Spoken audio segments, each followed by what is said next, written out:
Hello, everyone, and welcome.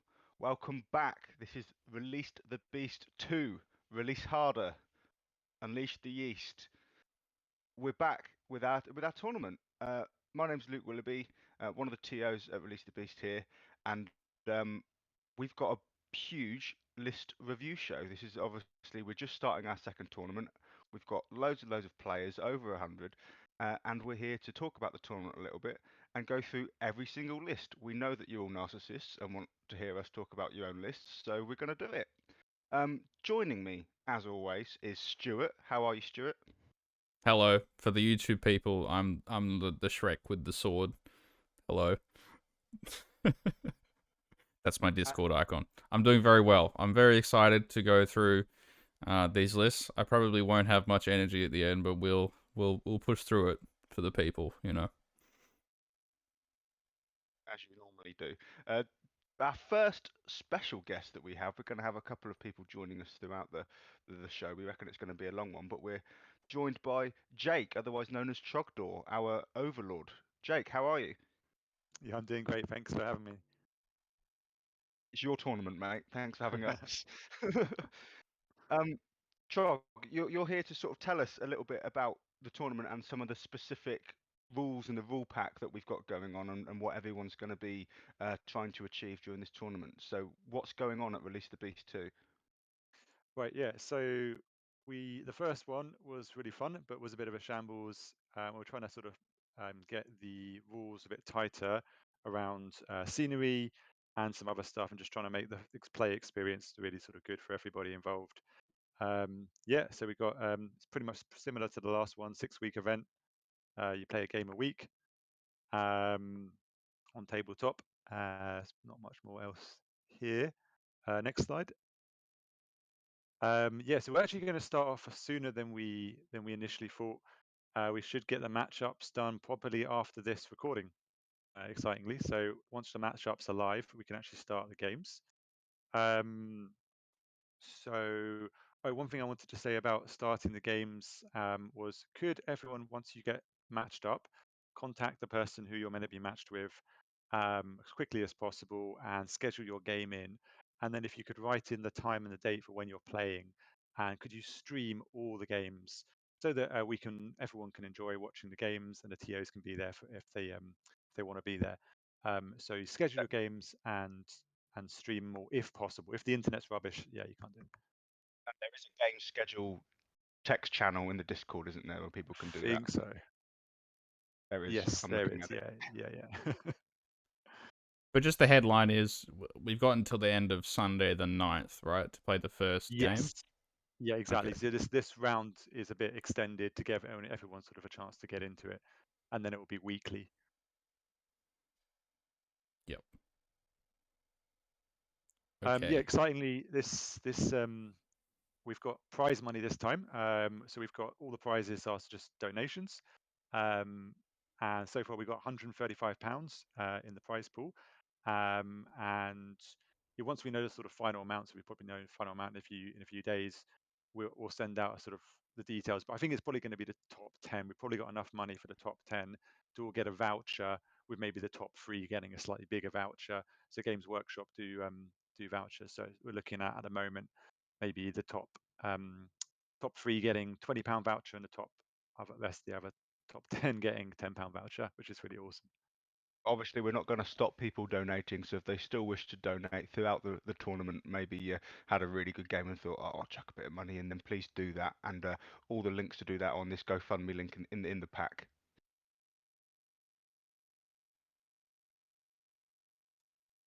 What else have we got going on at the tournament, Trog? Yeah, fuck, I haven't read this for ages.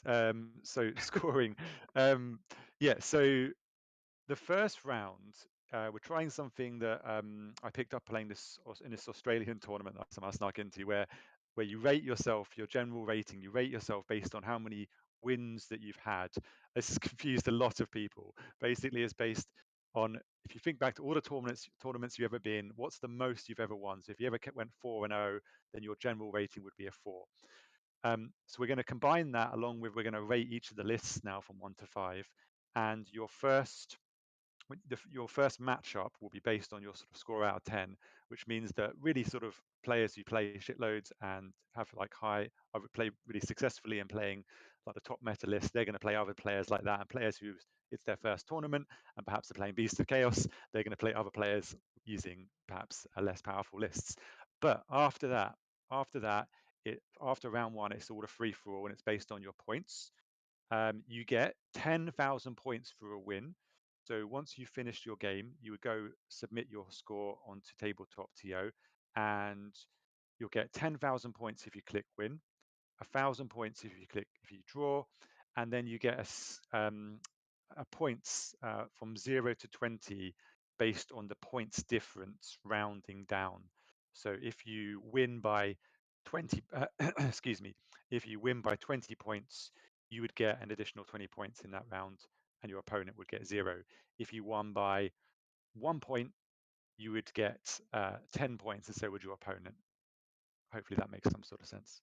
I believe that there's a pinned message in the Declare Results Here channel. It should be the top pinned message, which is a little grid which explains what the points difference are and then what that would result into an out of 20 score. So it's a little table and it will say if there's a points difference of 12, it would be a 16-4, for example, and that's all on the pinned messages of the Declare Results. So you can check that out if you need to. I'll pop that onto the pack as well, actually, on that next slide. And I'm sure people are going to get very confused initially, but we'll help everyone out, and everyone will have it sorted by round 2, hopefully.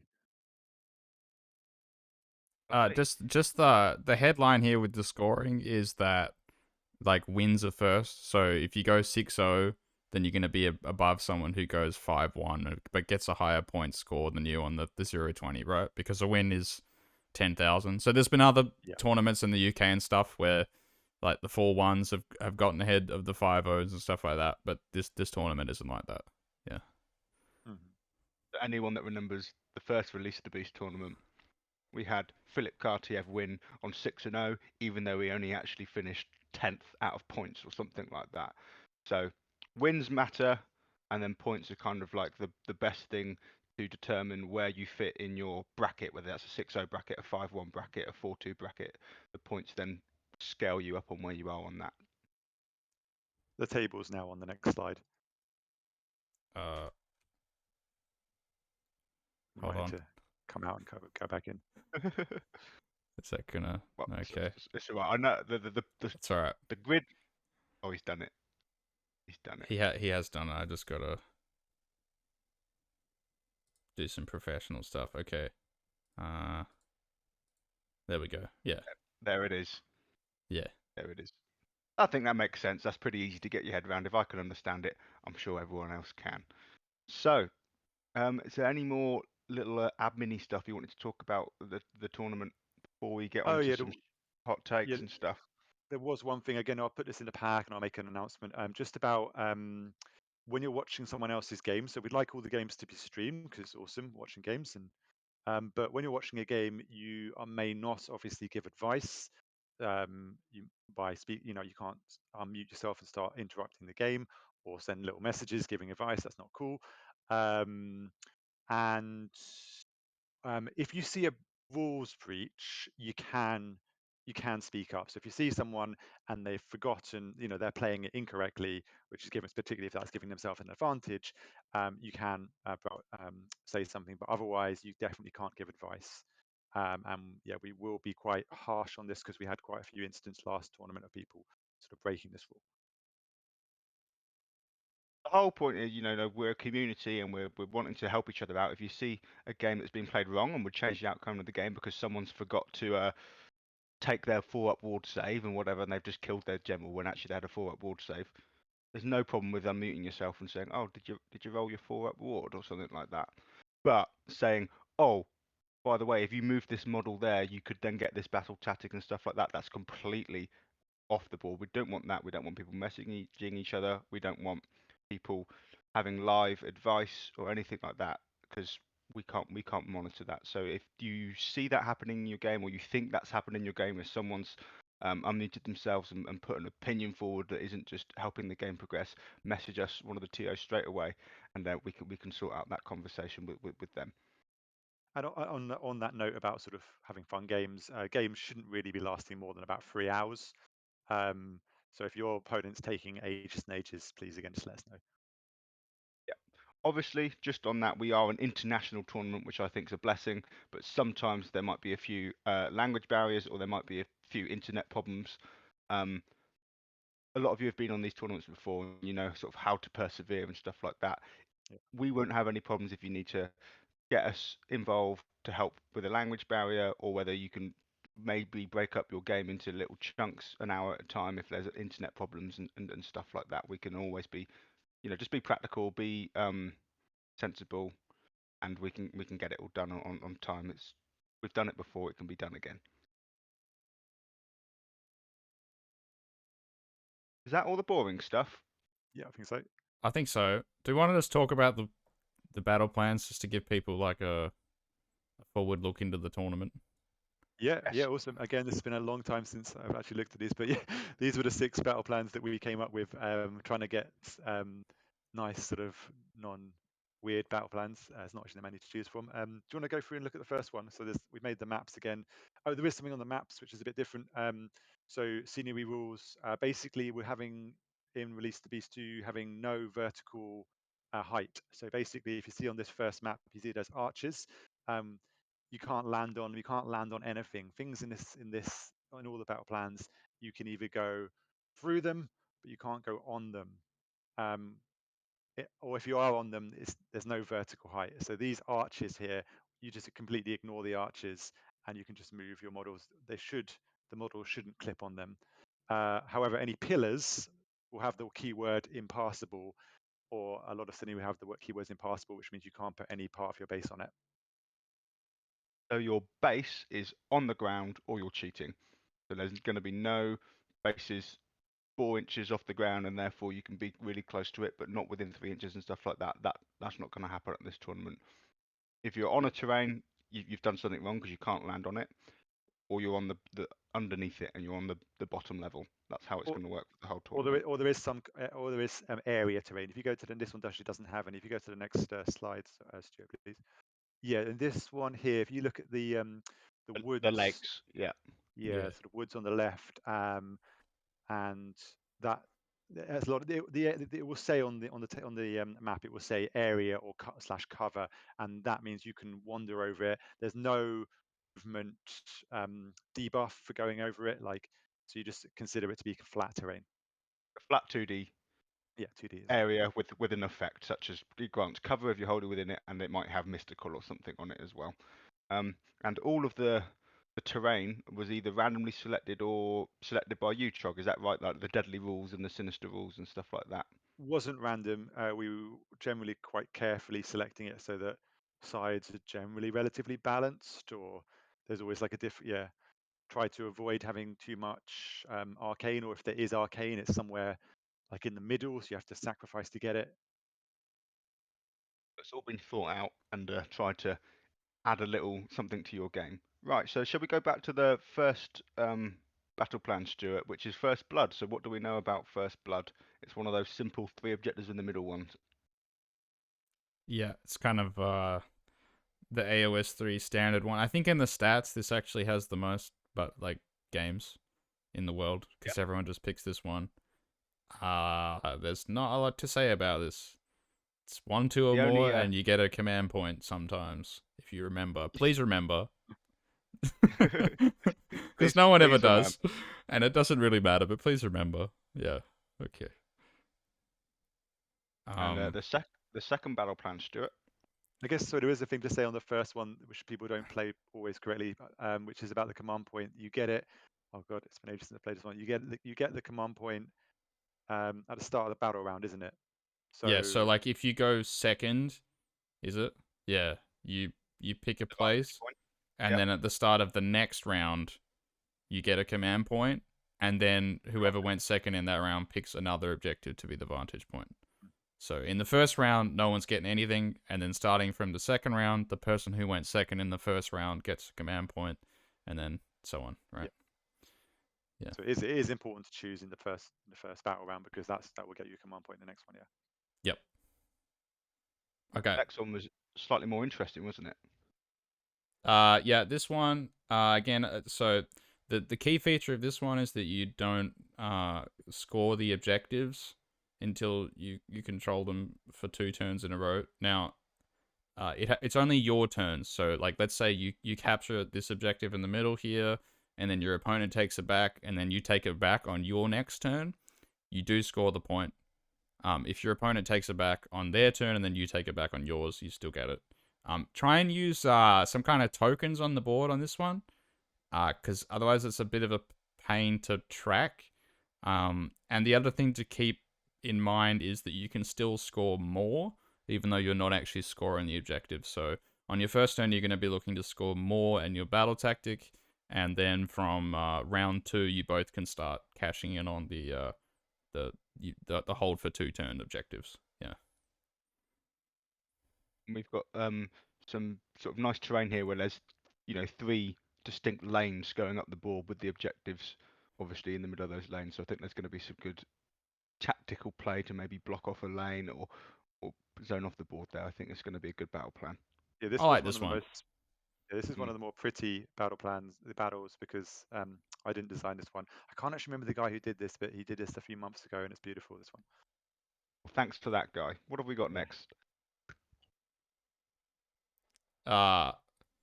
Well, interestingly, I thought I played this on Saturday till about turn 3 in the game, and then my opponent told me we were playing Apex Predators. So what's Because this one, Stuart, and what's the difference? yeah, they very similar in Japanese. So this one is similar to First Blood, but you kind of you pick your 3 Chads, both you and your opponent, and then if a Chad kills a Chad, you get an extra victory point. It's basically how it works. Yep. The one other feature you'll notice is the territory is different, right? So it's this kind of Larger territories for certain battle tactics like yeah. Savage Spearhead and stuff.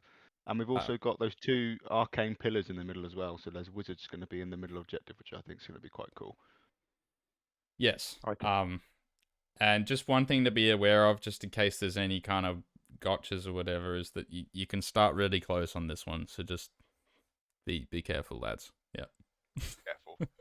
Yeah. Ask threat ranges. Let you know what their threat ranges are. All right. and I forgot to say actually this the one that was also a beautiful one. This is by Kuiza, who designed a couple of maps for Release the Beast, or maybe it was free. I'm not sure. He's actually released these ones on tabletop simulator for everyone to use, but these originally he was designing them for the tournament, and it's beautiful. This map. Awesome. What a legend. Yeah. Right. Deserts. I like deserts. Oh no, that's desserts. What have we got here? We got shifting objectives that has a different name. Yeah. An earthquake happens and then an objective is worth more points or something. This is the first one that we've had so far that doesn't utilize the 1-2 more scoring. So it's simply a 1 point that you get for every objective that you hold, and one of them is going to be worth 2, which is going to be randomly determined. So you're not worried about 1, 2, or more. So going for all 3 objectives makes more sense on this turn, when maybe some of the other battle plans like First Blood, you only really need to maybe capture 2 turn 1, but here you're going to be fighting over all 3 and hoping it lands where you want it to land. This image is slightly wrong. Actually, the real map, the ones have been moved off the red part of the objective, just slightly. Okay, yeah. I need to update this. Okay. And then we got this thing. Savage Gains. So Yeah. obviously, there's a huge, massive tree in the middle of the board. If, for whatever reason, because I know some people might have trouble with it, I do, seeing past it and stuff, I'm sure that you either delete it and put something else in its place, but there's this really nice, beautiful tree which looks great on the table, but obviously it might not be the most practical. It is arcane though, so fight over the middle. But what's the actual battle plan? Savage Gains, Stuart. What's Savage Gains all about? Yeah, it's like Border War from the old game. Again, it's one of those ones that doesn't use the 1-2 more scoring. You're gonna score 4 for your home objective, 2 for each of the ones, like in the middle here, and then for your home objective would be 1. Yeah, so 1 point for your home objective, 4 points if you score your opponent's home objective, and then 2 for each in the middle. Yep. And this actually utilizes a lot of, all those wood areas are also obscuring. So there's a lot of line of sight blocking. Obscuring is another thing which is perhaps different from, which is added for this tournament, which is originally, I think, came from Honest Wargamer. His idea that having more terrain which completely blocks line of sight is a good idea for the game. So this, it's written down here, obscuring. Models cannot see another model if a straight line from the closest parts of both models passes over this terrain. But models with wound characteristics or 10 or more can always be seen through obscuring. So yeah, it just gives your little characters somewhere to hide unless they're facing sentinels, in which case they're fucked. We all love So I think Sentinels. the difference from the normal rule here is it doesn't have to be. I think it's 3 inches. Is it from the? It is 3 inches. Yeah. Yeah. So that's the difference. Yeah. Yep. And that Okay. was we're a 6-round tournament. A lot of tournaments that you come across are 5 rounds, and we've gone 6 rounds. Was there any particular reason that this is a 6-round tournament, Trog? Yeah, so in the hope that we get one clear winner, but actually we've got so many people now that it probably should be really 7 really, but it's all good. We're going to stick with 6. Yeah, I think statistically we could end up with even 3 people going 6-0, I think, with this Yeah. number of players. Yep. So that's going to be your top 3. If that's the way it pans out, it might not, because once we get onto the list, you'll see there's a lot of tough matchups. If you get into that 3-0, 4-0, you're gonna start coming across some really difficult lists. But the last battle plan that if you do make it all the way to the end and you're 5-0, what are we doing with Feral 4-way? I love that this is the last one actually because I think this is one of the more difficult ones to play. So this is like Scorched Earth from the old one, so it's about burning objectives, and they're quite spread out. So it's not realistic to be able to defend all of them really. So it's kind of a trading points kind of game. So I think this is a good one to have as the round 6 for sure. Yeah, this one always hurts my head when I play this one. For sure. The only time I've ever played it was with 4 models and 6 objectives and 4 models. It's very difficult to play. Right, so that's all of the battle plans, and that's all of like the admin stuff. I hope that gives everyone listening a sort of understanding of what you're about to embark upon, which is great. And now we've got some more news about the lists, the meta, what we've discovered from checking all through your lists, and just how psychopathic everyone is. So, Stuart, do we have the graphic, which is the pie chart for the faction breakdown? Luke, could Just I quickly, we do have a bunch of rulings at the bottom of the pack. Oh yeah, That sorry. have kind of been discussed in the Discord. We're not going to show them in the show, but if there's something that comes up in your game that maybe you're not sure about, do have a Check there check through first. the tournament Yeah. pack, and we might have put a ruling in there. If And that's for not, like then put a specific interaction. if not, then post in the rule discussions in the Discord, and then usually like with the TOs, we discuss it in the TO chat, and then we'll give you a ruling. Yep. Yeah, If and there obviously you was ever need a live ruling, there's a TO tag that you can ping, and then that'll alert it to any of us, and we can come and look at your game if you need an immediate help. And there was just one more thing, which was on substitutions. So last tournament we had a bit, basically people who couldn't make their games. We had a bit over the top number of substitute games, which was a bit shit. So basically we're trying to cut that down. If you just want to, okay, on the substitution rule. So basically, if you to qualify to play a sub, say your opponent and you cannot find a time and it just your life just got in the way to qualify. It's quite difficult. You have to make sure you've done the following things. You have to have messaged your opponent within 24 hours of the matchups being released and tell them sort of your time zones and when you can play, making sure that those are reasonable times for your opponent to play, whatever time zone they're in. And then if all of that's fallen through and you still can't get a game, contact myself and we'll try and get you someone to play as a sub. And if they're playing as a sub, it means they're going to try and play the list that you would actually play if they have the knowledge to do that. Otherwise, they'll play one of our pre-made armies. But we want to avoid this as much as possible. Yep. And Okay, that's yeah, all of the important stuff. don't message us asking for a sub if you haven't messaged your opponent. All right, that's just Yeah. I'll tell you what, if you do that, we'll out you. We'll put yeah. you on the chat. All right. So how about that? Right, Okay. can we talk about list now? I'm really Lists, excited yeah. to Yes. Let's Okay. talk about So stuff. we're gonna get the. Hold on. Let me get out of this. Okay. So we're gonna get the meta breakdown first. Yes. Okay. Right. Now, I think Luke also had this in text, but this is how Yes, I the. do. I'll quickly pin it onto the general Discord Yes. chat. Now, so this is what our meta looks like. Now, they are separated, but if you just look at Stormcast, Seraphon, and Cities, together they're about half the meta.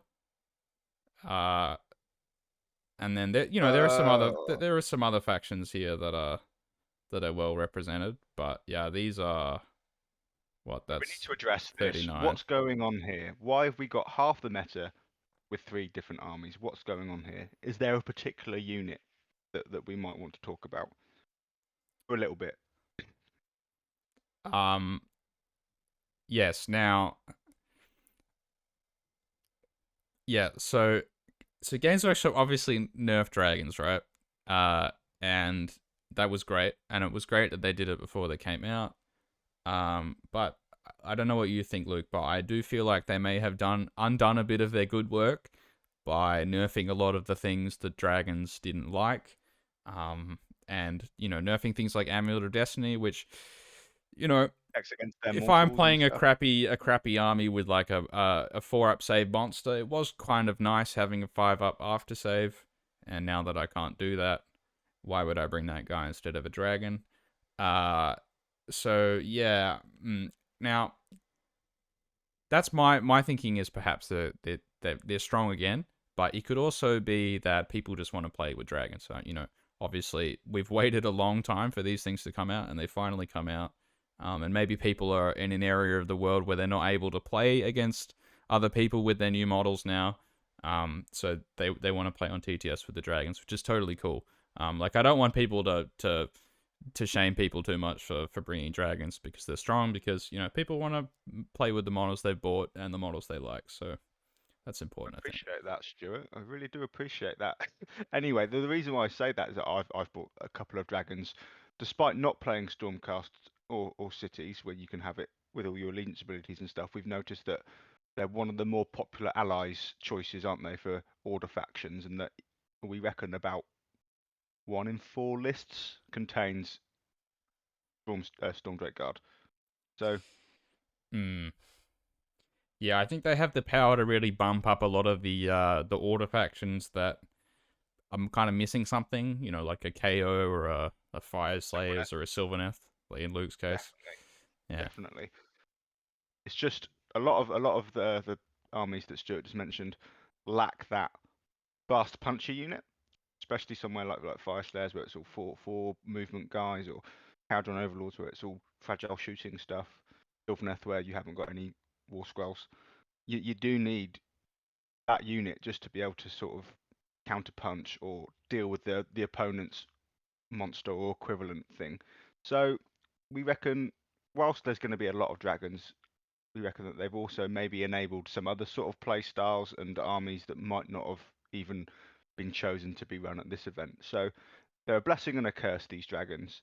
Um, we've got Seraphon as well popping up a lot. They're the second most popular faction.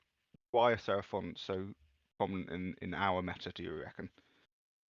Jake, what do you think? They're still just really, really strong. I think even with the increase to salamanders, they're just a very strong list.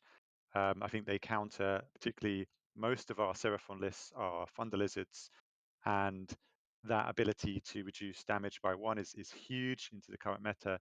And being able to have a Bastillodon shooting twice is Oh, massive, even for the points increase. It's just insane amounts of damage, particularly if you're into Chaos. I mean, you said points increase. Don't make me laugh. 15 points for a Bastillodon. 250 points for Bastillodon now. I still think they're an absolute steal. And in Thunder Lizards, they're just obscene. Very strong unit.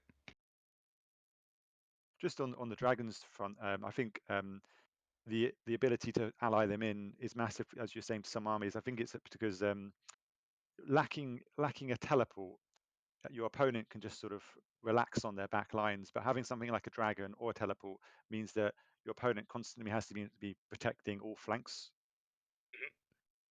Definitely pay more attention to their screening and positioning on the board, so they don't leave that fragile, important buff hero exposed. Yeah, exactly. People play so much differently, so much more slow and carefully when they know someone's got something that's able to do that. So obviously, for those that maybe don't know, the dragons have a decent combat profile, more than decent. They have a very good shooting attack, but they move 12 and they've got a once per game hero phase move, so they can move 24 inches, charge you, and they fly. So that's a big threat range, and they're going to cause a lot of damage when they get there. So if you come across a dragon and you might not have come across it before, we're sort of suggesting protect your juicy bits in the middle, use your screens, and make sure that if you can, try and have something to counterpunch them off. Do we reckon dragons are susceptible to a counterpunch? Uh, less than you would think. Yeah, it's they've got quite a lot of wounds for their points. You know, it is only 18 wounds for 340 points, but compared to other monsters in the game, that's not bad at a 3-up save. And also, a lot of the lists here have gone Battle Regiment, but some have also gone Hunters of the Heartlands. And so being able to dodge Raw, and just constantly be on a 2-up save in combat's another thing to deal with. And they've also got the 4-up Spell Ignore. There's not a lot of magic in this tournament, really. Aside from like Comet's No Call. Zinch, Stuart. There is Yeah. no Zinch. And Nagash is Not kind one of a list. bit dead. So I think the spell ignore value is a bit lower than it was. But it's still something to stop them from taking like mortals, which is really what they don't like. Yeah.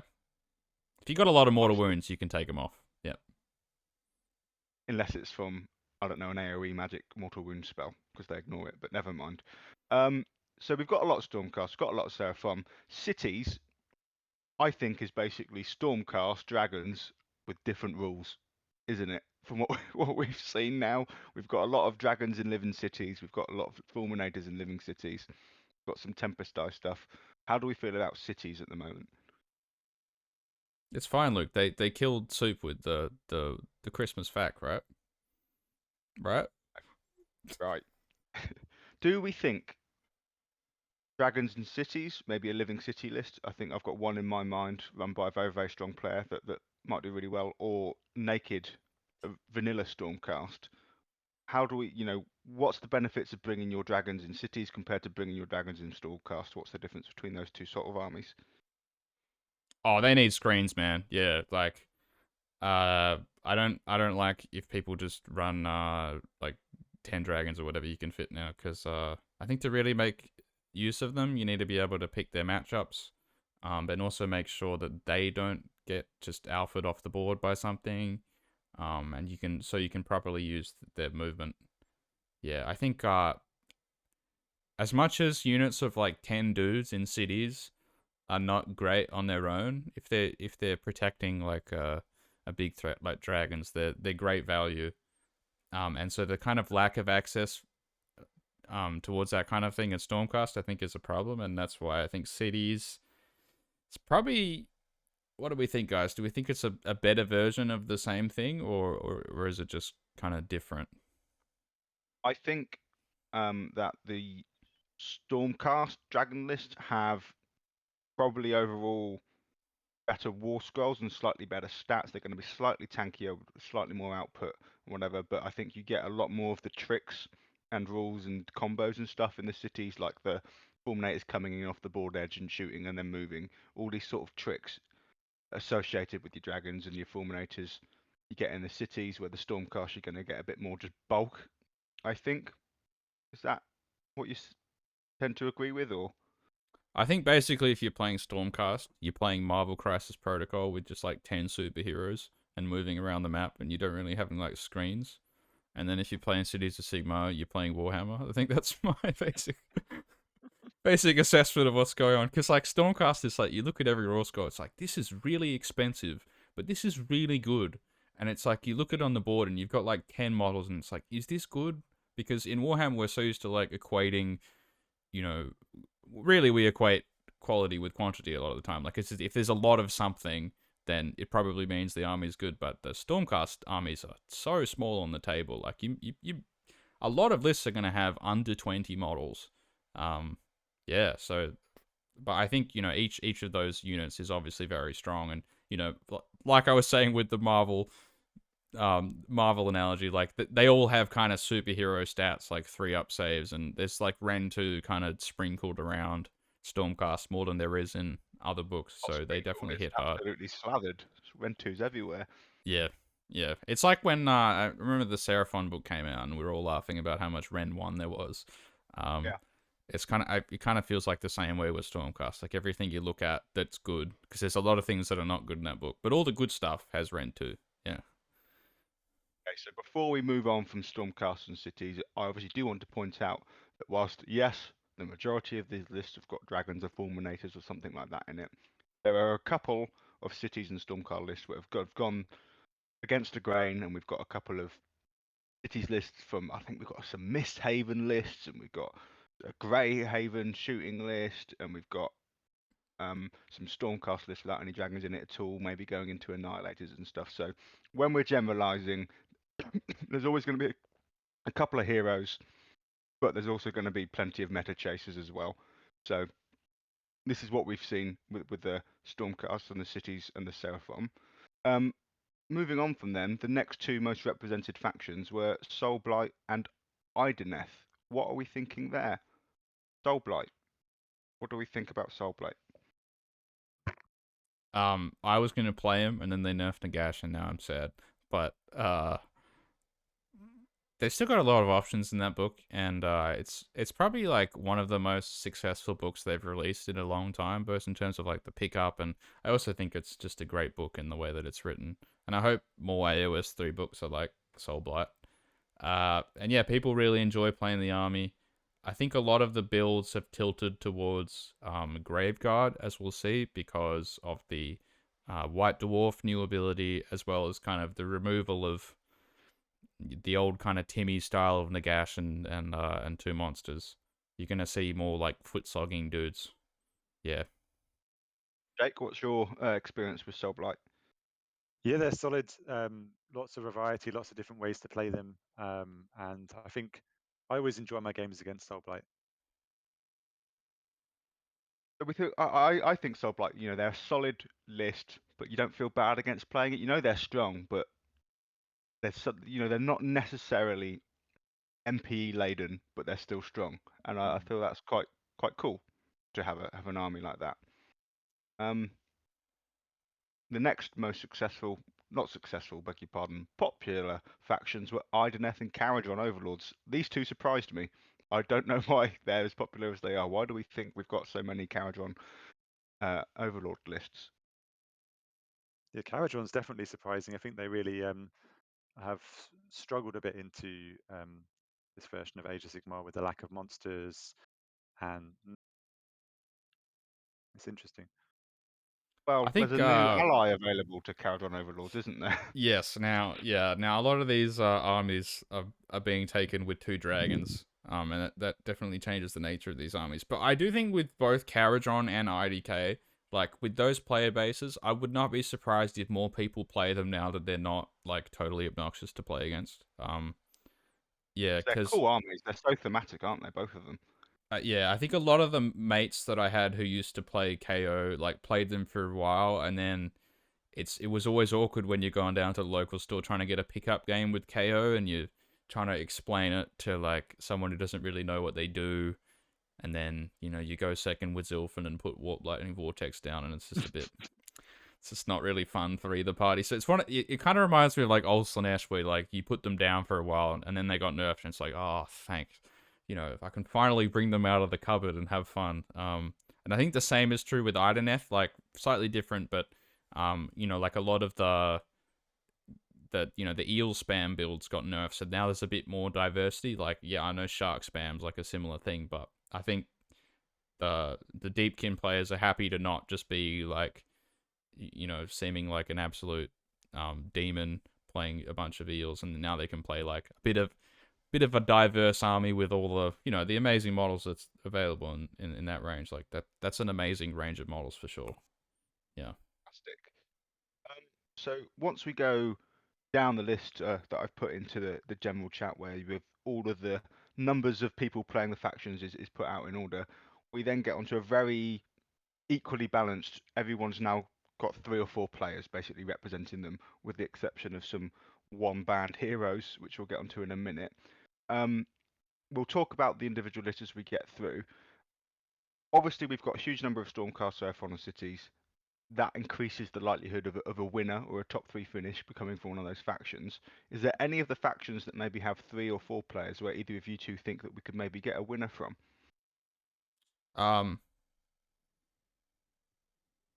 I think the Dragon Ogres player could go 6-0. Yeah. Shall we talk about that one once we get to that list? Because that's Yeah. quite unique, isn't it? Yeah. I'm not going to reveal who it is yet because that's part of it. Yeah. Yeah. Jake, have you got any ideas as to maybe some? Because I think there's some strong factions like Yeah, Lumineth there's definitely, and stuff like that have got a small representation but are still really strong. What do you think? well, definitely Lumineth. There's some very nasty Fox lists in there. Definitely Daughters of Cain, Iron Jaws have a chance. I mean, well, everyone has a chance, but those are my sort of some top armies in there. Definitely. Obviously, there's the Sons of Behemoth. There's Surprised two that. sons of Yeah, surprised that's so low now. Really surprised. so I guess I'm allowed to have an opinion on this, having had played Sons of Behemoth at the last tournament and played them quite a lot. Me and Stuart have always joked, but I think it's true. The best way to play Sons of Behemoth is to not play the game, is to put your models down and then don't do anything. Every time you try and play the game, like try and screen or try and move into a territory or take out an opponent or go for a double, it's not the most efficient option for winning the game. So it's really easy to play yourself out of wins with Sons of Behemoth, despite them being really, really strong. And that's put a lot of players off them, I think, in that for a smashy, punchy army, they're not cost efficient as they should be. One Stormdrake Guard does way more damage than a Kraken Eater ever does, and it's half, quarter of the points. The strength is simply just by camping on objectives. And with all of the introductions of secondary rules and other ways to score points, I think people are just kind of clearly decided that Sons of Behemoth are cool and everything, but we're not going to commit to them being one of the top represented factions, even though that they are, in my opinion, a strong 4-1 army. It is not going to be a popular type of 4-1 army because of their tedious play style, I think. They're My still 2 cents. statistically the best, aren't they? Yeah, I think. yeah, Yeah. I think so. I think Seraphon has overtaken them Oh, really? in the past couple of months. Yeah.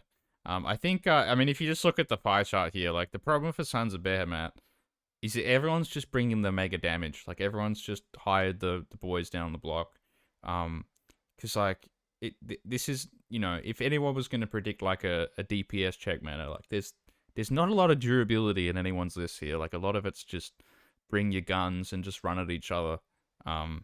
Yeah, there's not like huge amounts of like there's no Zinch, there's no horrors. Now there is Legion of the First Prince, but that's taken a hit with the Pink's nerfs for sure. So I Got think 4 of those players, and some of them are quite successful tournament players. Do we think that maybe, because obviously it took out our last Release the Beast tournament with Philip running a Legion of the First Prince list, still relevant, still going to be in the top 3, or slightly overshadowed by something like Stormcast or Seraphon? I think 4 Fulminators would just kill the whole army. That's my personal opinion. Yeah, like you got to have damage to kill the damage. At the end of the day, like before it was like before the Stormcast book came out, it was like the durability of the pinks was to the point where with the damage state in the game where you could actually just sit there and tank. But now I think the Fulminators are just smash through the pinks I mean, it pretty depends. easily. I think that Philip had the Khorne Demon Prince in there, which would have stopped them, except in a living cities list. So I haven't actually looked through all the, but a Khorne Demon Prince, I think, could nullify all those dragons, isn't it? Other than the living cities. The issue is that like, so if you're playing the Living Cities matchup, for example, and the Living Cities player is 1-drop, then the Legion of the First Prince is probably not 1-drop, so that's number one. If it is 1-drop, then it doesn't have Kairos, right? Because you take Bellicor and then 2 heroes and then a bunch of pinks, right? So in that situation, if you are running Bellicor and you lose the roll off, you have no way to stop the Fulminators coming in and just kind of locking you in your deployment zone and taking out a bunch of pinks, right? But yeah, I mean, if you win the roll up, you're in a decent place. But that's always been the issue with Legion of the First Prince, is that you can't really be low drop. And so against a lot of these like super alpha armies like Stormdrakes and stuff, there's a potential to just get locked in your deployment zone. And having 50 pinks standing in your territory for the whole game is not great because they're mega slow. So that's the problem, I think. Right. We've had a talk about the faction breakdown. Before we get onto the individual lists, Steve Follows is in our tournament organizer chat, and he's managed to put together a couple of stats that he's given us. They're not available on the screen. He's just put them in the chat, and they're not necessarily relevant to anything, but I want to read them out because I think that they're fun stats about the tournament. We have 72 Vanguard Raptors in the tournament. Stuart, why do we have 72 Vanguard Raptors in the tournament? People don't want to let me play with my Kragnos, do they? They don't. So what do Vanguard Raptors do? Why are they an answer to the meta? Why is everyone bringing them? Well, they shoot, and then they shoot again, and then the key thing is, if you're playing a shooting army versus Vanguard Raptors, that they can start off the board and then come down and shoot. Yep. I guess I wasn't expecting any other answer than that, to be honest. That's Jake, pretty much the gist of it. Jake, in the last FAQ, our man Kragnos got buffed. Obviously, his War Scroll got completely redone and got loads of buffs on it, and he didn't go up in points. We've only got 3 Kragnoses. Why have we got 3 Kragnoses? Yeah, because he just gets shot off the board still, unfortunately. Although he's brilliant now with that charge buff, he can still just get shot off the board so easily with the amount of shooting out there. Yeah, I also think, we were just saying the Gargants thing. Like, the fact that he counts as 30 now, what you actually want to do with Kragnos is just stand there and do nothing. Like, that's him living his best life. So if you can play that matchup and you just stand there, he's great. But like every destruction army does not want to just stand there. So that's his problem. He's almost worse at just standing there than just a Gargant, right? Because he's not got as many wounds. Well, now, if you don't have access to a Gargant, so like I think he might be alright in Cruel Boys. I think he might be alright in Gits because Gits are terrible. So anything's an upgrade for us. Yeah, but he's still only 18 wounds at a 2-up save. That's the thing, for 720 points. So yeah, he struggles. Now he doesn't die as easily as Nagash, or Archeon without buffs, but he's still, a bit of a flight risk for sure. The last 2 stats that Steve has messaged me is about battalions.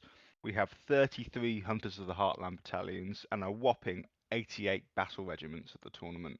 So that's nearly that's over 3/4 of the list to have a battle regiment. Well, on average, because some madman took 3 battle regiments, but most of them have got 1 battle regiment each. Why do we think low drops is good in this meta? I think it's good in any meta. Why is that, Stuart? Because choosing whether to go first or not is better than a +1 save artifact. Really is, and especially when you read. So the thing that I'm noticing about the Stormcast, the Seraphon, the Lumineth, the threat ranges and Iron Jaws, the threat ranges are off the charts. You're getting in, right? We're talking about 30+ inch threat ranges with guaranteed extra hero phase movements or 3d6 charges and stuff like that. So being able to assess the setup, to assess deployment and go, can I take an alpha strike? Yes. Or is my opponent vulnerable to an alpha strike? And then capitalizing on that is going to win you a game just by that. If you deploy well and are a 1-drop, you will win just some games just by doing those two things correctly. Do we feel that that's the case? I think that's true. I think it's interesting this tournament how many 1-drop armies there actually are. I think when AOS 3.8 came out, yeah, people were trying out the different battalions, but people have all gone back to the idea that no, I want to have a 1 or 2-drop army, or as low as possible. Absolutely. Obviously, there are 88 battle regiments, but that doesn't mean they're 88 1-drops, because one of the other common formations we've seen is like a warlord to get an extra artifact, and then a battle regiment, so like a 4-drop sort of list is quite a common archetype that we're seeing as well. Right, gentlemen, shall we get on to the lists themselves, the individual lists? Let's do it. We're going to Okay. start off with a false start. Uh, Neil, I've messaged Neil. He's sent a picture. We don't like pictures. We're going to skip past it. It was an Iron Jaws list. Cool. We've got Alex. What's Alex doing, Stuart? Dragons. Yep. This is our first dragons. Hammers of Sigmar, so he gets 6-up ward near objectives. Scions of the Storm, so he can teleport in. Yeah. We got a Knight Draconis, a Celestin Prime, 2 Storm Red Guard, 2 Storm Red Guard, 4 Sword and Red Guard. This is your 10 model army that you were talking about, isn't it? Yeah. Now the Prime is slightly different. Yeah, it's a cool pick. Yeah, you could have 2 more Storm Red Guard. I think that would fit. Yep. But he's decided to go with the Prime instead. Yeah, I like it. Bit of a late game threat. You can also just deploy him and just use him as a mortal wound pingy thing, which is probably what he's going to do. Yeah, I think he's great. I mean, they basically doubled his wounds by giving him a 4-up ward, so he's magnificent. Yeah. You just want to quickly scroll up to the top of this list so we can just explain what we're doing with the ratings. So this is Alex. He's given himself a player general rating of 5, which we can assume mean that he's gone 5 wins at an event. It's probably been his best result, which is obviously really good. And he's running, let's not beat around the bush. He's running a meta list. So someone like Alex would be given a score of a 5 for a general and probably a 5 on the list. So Alex is going to be one of our players that scores a 10 on the matrix that we've sort of come up with, and that will factor into the type of opponent he's going to be matched up with round 1. So strong list to start. Yeah, I think the Prime's job, because if he alpha strikes in, the Prime can just sit back there where they're trying to deal with the Storm Drake and just be pinging off over and over again. I think that's a good choice. A lot of mortals there, isn't there? With Bastion. Okay. Yeah, Shall we? I think we can talk about one of the TOs, Alex Tubb, who's apparently a 5-star player.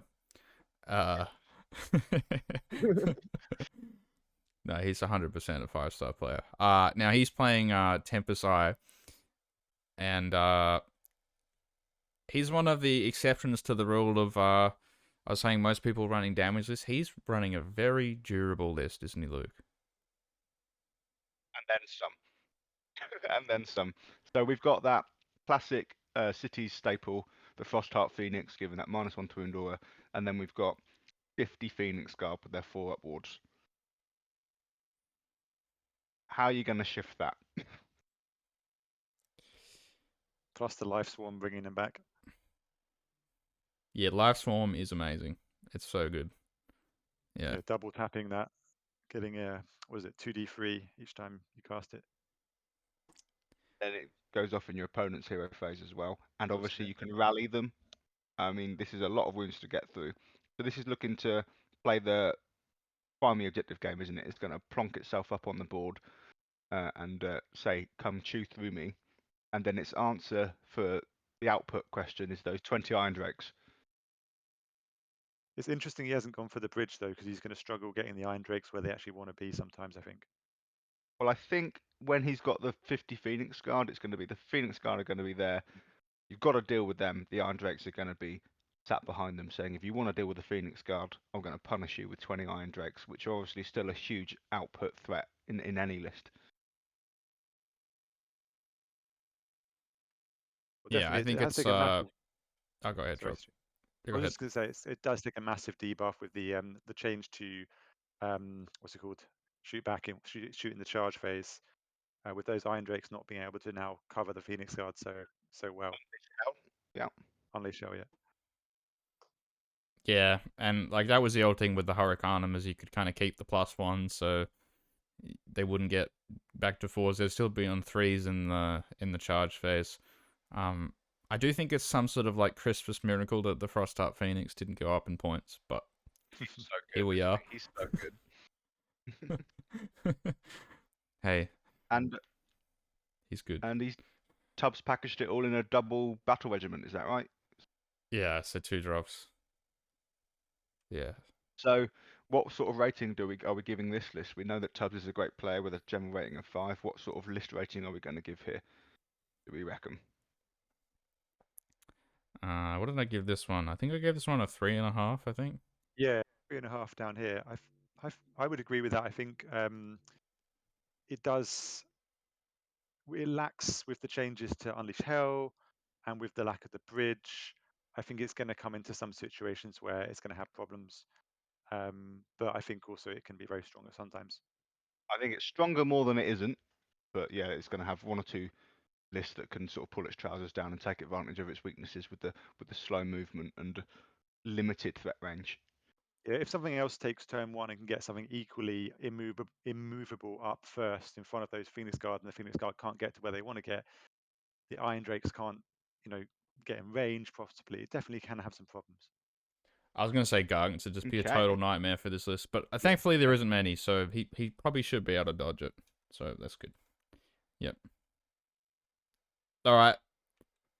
We got a legend. One of the players that's played in basically all of the tournaments that I've played in, and with the same army as well. Anthony Feith Johnson is playing Slanesh again, and Hero. yeah, I think this list is gonna surprise some people. Now he has done the strategy of bring the one good war scroll in the whole book. Now it did go up a lot of points in Aos3 for some reason. So it did go. I think it went up 35 points after losing 6-inch pile-in. But it's still a great war scroll. That's the Slickblade Seeker's war scroll. So it's a good source of mortal wounds. The Bliss Barb Archers went down 10. I know people will be memeing about the fact that they cost the same as Sentinels. But actually, I don't think they're that bad. And, you're going to be able to score a lot of depravity points with them, which is really what they're there for. And overall, they're just better than the other battle line options here. So it's a small army because it's Slanesh, but he's got good MSU, good way to generate depravity points from range, and I think the Slickblade Seekers are gonna surprise people. I think. He's lured Hayes and he's got Sigvald. So am I right in thinking this is the one where Sigvald can sort of start off the board and come in and bop something vulnerable in the backfield? Yeah, and That the this one? Slickblade Seekers also have reroll charges on their War Scroll. So, like, if he gets lucky and rolls because it's D3 units start off the board. So if he rolls like a 3, he can probably take Sigvald and 2 units of Slickblade Seekers off the board, and then just have 3 rerollable 9s. Which, look, it's not the prettiest strategy, but it is something. So yeah. It will work a little bit. So, what sort of Antonio believes a general rating of a 4. I think he went 4 and 1 once with his Slanesh, which is incredible. The list itself, what do we reckon?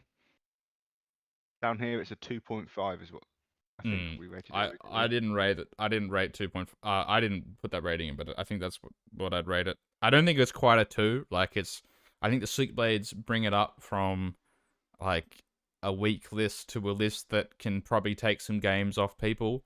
Like if you're playing against a top army, I don't think this is going to have like a 0% win rate versus everybody. No.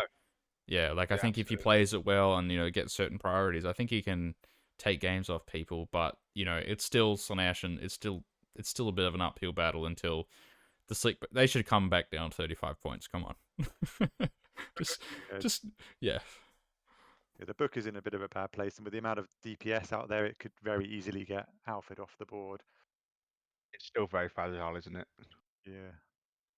Yep. Moving on. We're sticking with 2.5 for that one. Yeah, Yep. definitely. Yeah. I think. So yeah.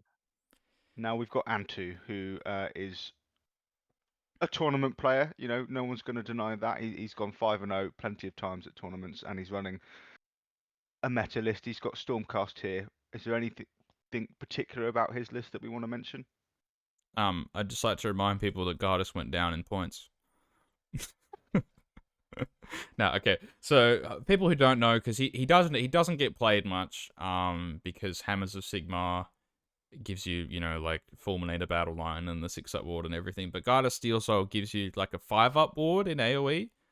12 inches, isn't it? Yeah, but obviously he's slow and he's a foot troop guy, so he kind of does tilt you towards a more casterly style of list. So no surprise here that he's put in the Vanguard Raptors. So you're gonna see him at the back with the Vanguard Raptors, and then he's got a Knight Draconis and 4 Stormdrake Guard to kind of go in forward. It's a very like bare bones list. It's definitely the MCP style list where he's got like these 2 big damage units in the Stormdrake Guard and the Vanguard Raptors. And there's kind of not a lot else going on. He's got 2 support heroes and then just 2 units of 5 dudes. So An yeah, army of two halves, isn't it? Where you've got your castle, your liberators protecting your long strikes, pumping out damage with Gardas protecting them, with a Relector to teleport them out of harm's way if they need to, and then you've got the big unit of Stormdrake Guard on the Draconis going out. So I don't think this is going to be able to cover much of the board space with board presence, but it's going to be able to project power with those long strikes across the whole board. So it's going to be interesting to see how that plays out. Obviously, very strong War Scrolls here, a good pilot. Are we reckoning that this is a 5 quality list, top 5 general and a top 5 list? what do we have this one down as? Yeah, I as put a it down. 5. I put it down as a 5. I'm to be honest. I have my experience with the Stormcast is not massive, and I mean, I think this is pretty damn powerful. It's anyone's trog because it's still relatively new, right? Compared to threats like Seraphon that we've been talking about. Stormcast. I still haven't played my fair share of Stormcast lists. Do we think that Stormcast are going to have not the fresh off the pot, fresh off the press advantage, but still have the advantage of being one of the newer battle tomes?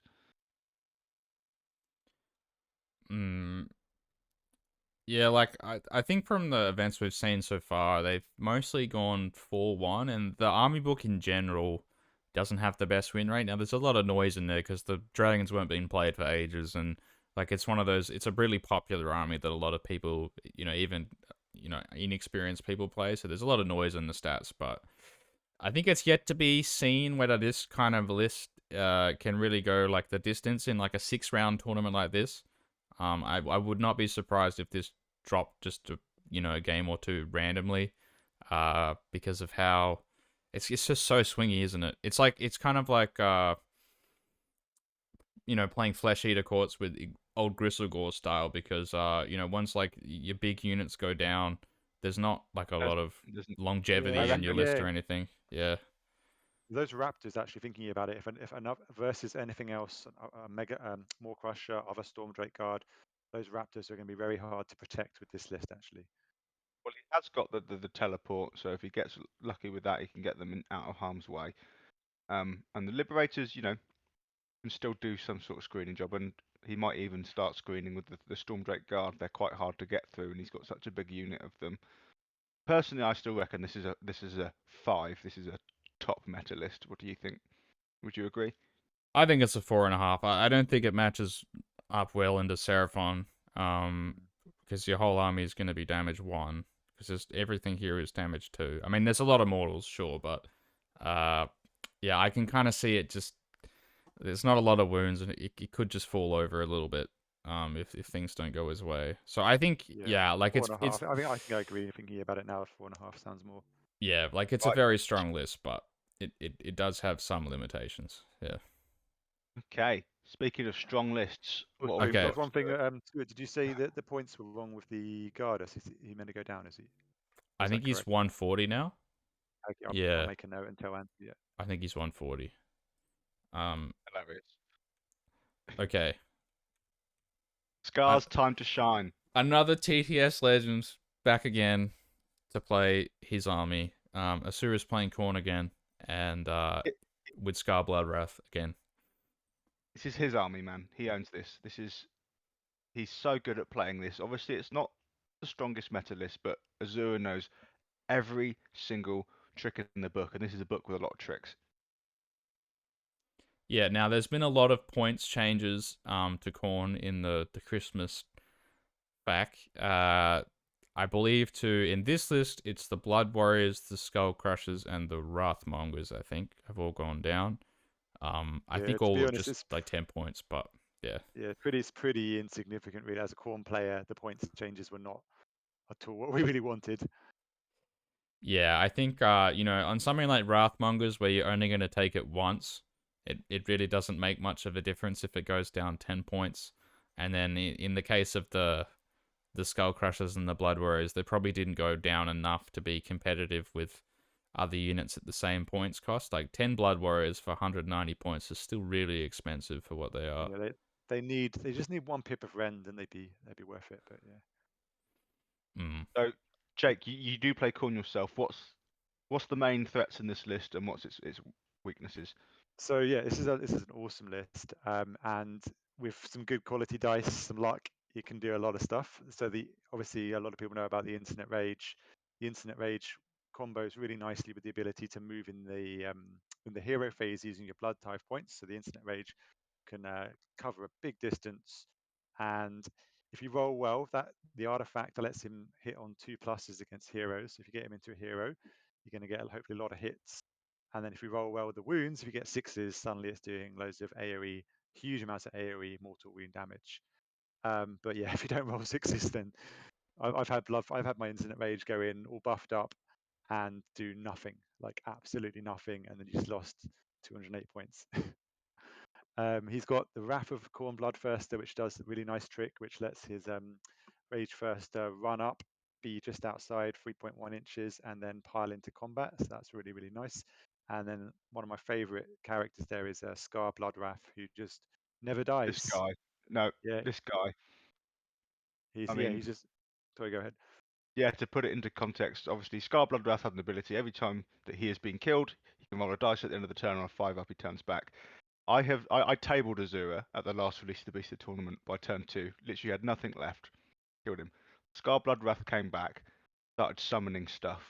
There was some Flesh Hounds and some Skull Crushers going about, and he got the right priorities and he got the right dice and managed to bring that game back to actually a really close game. Just because you can come back and summon, you're never out of the game. And with the blood tithe points and the summoning and stuff, you've got quite a lot of outs in this list. I think you're going to be put on the back foot by playing Khorne, but if you can play it well, there's loads of outs in this book. There's always an option to maybe get that battle tactic. It might require a few things to go off, but you usually can get there if things go well, which I think is really cool.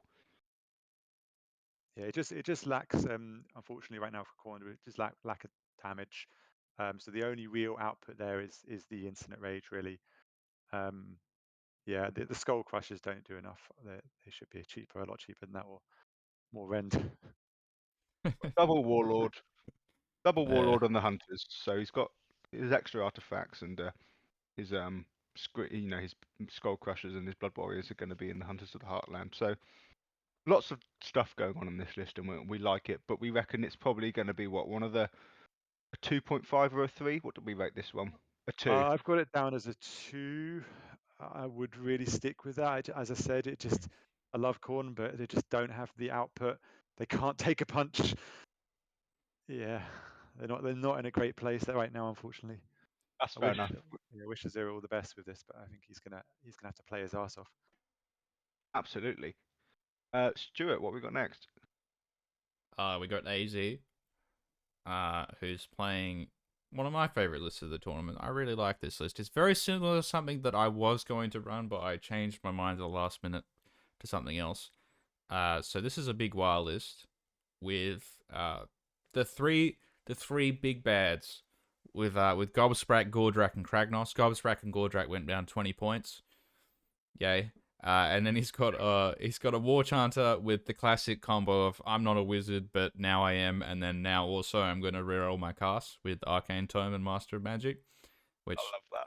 I feel like it probably should get removed, but it's fun while we can do it. So he can get the reroll on the all important teleport, and then he's got the 3 Yard Boys battle line and the Soul Screen Bridge, so he can have fun with his Kragnos, basically. Yeah, for those who don't know, Kragnos can ride the bridge and then charge 3d6. So, yeah, this list, I think it's I was gonna run Gordrak, Moorcrusher, and Kragnos, but this is probably like the more balanced techie version. Yeah. What does And Gobsprak do?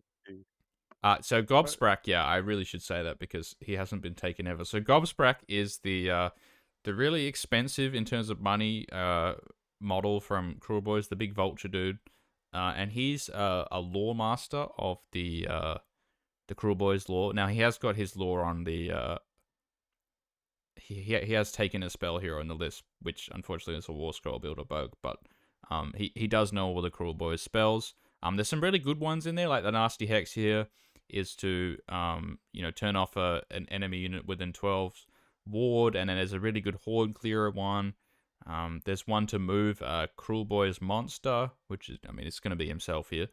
Yeah, there's some good spells there. His big drawback is that he's a 5-up armor save and a 6-up after save. So Very weak. he's very squishy. He's okay in combat. He does like decent mortal wounds because his mount gets the venom weapons as well. But overall, yeah, we used to think he was a bit expensive. I'm a little annoyed that he went down in points instead of them buffing his War Scroll because the model is like the coolest thing ever, and I don't want him to be like some like cheapo bargain bin War Scroll with like not that many abilities that's just efficient. I want him to be like a, here he's supposed to be equivalent to the other 2 big bads, the Gordrak and Kragnos. So I hope one day they buff his War Scroll. But here he's really like a support piece to the 2 big punchy guys here. Gordrak is a 4-up save Maw-Crusher that's like better in combat, and can also issue 3 commands to destruction units. Instead of just Ironjaw's units. So there's a great synergy there with Kragnos. You can give Kragnos +1 to hit at the same time as Gordrak and Gobsprak. You can give them all +1 save at the same time. You can redeploy them all at the same time, stuff like that. So he's quite good, but the limitation with him obviously is the 4-up save and no ward. And then you got Kragnos. He gives him a 3d6 charge to destruction units wholly within 12. Unfortunately, there's a bit of anti-synergy with himself on his War Scroll, in that if you damage him, he yells at everything around him. On a 5-up and does D3 mortal wounds. So if you want to actually stay in the aura all the time, then you're going to risk probably getting yelled at.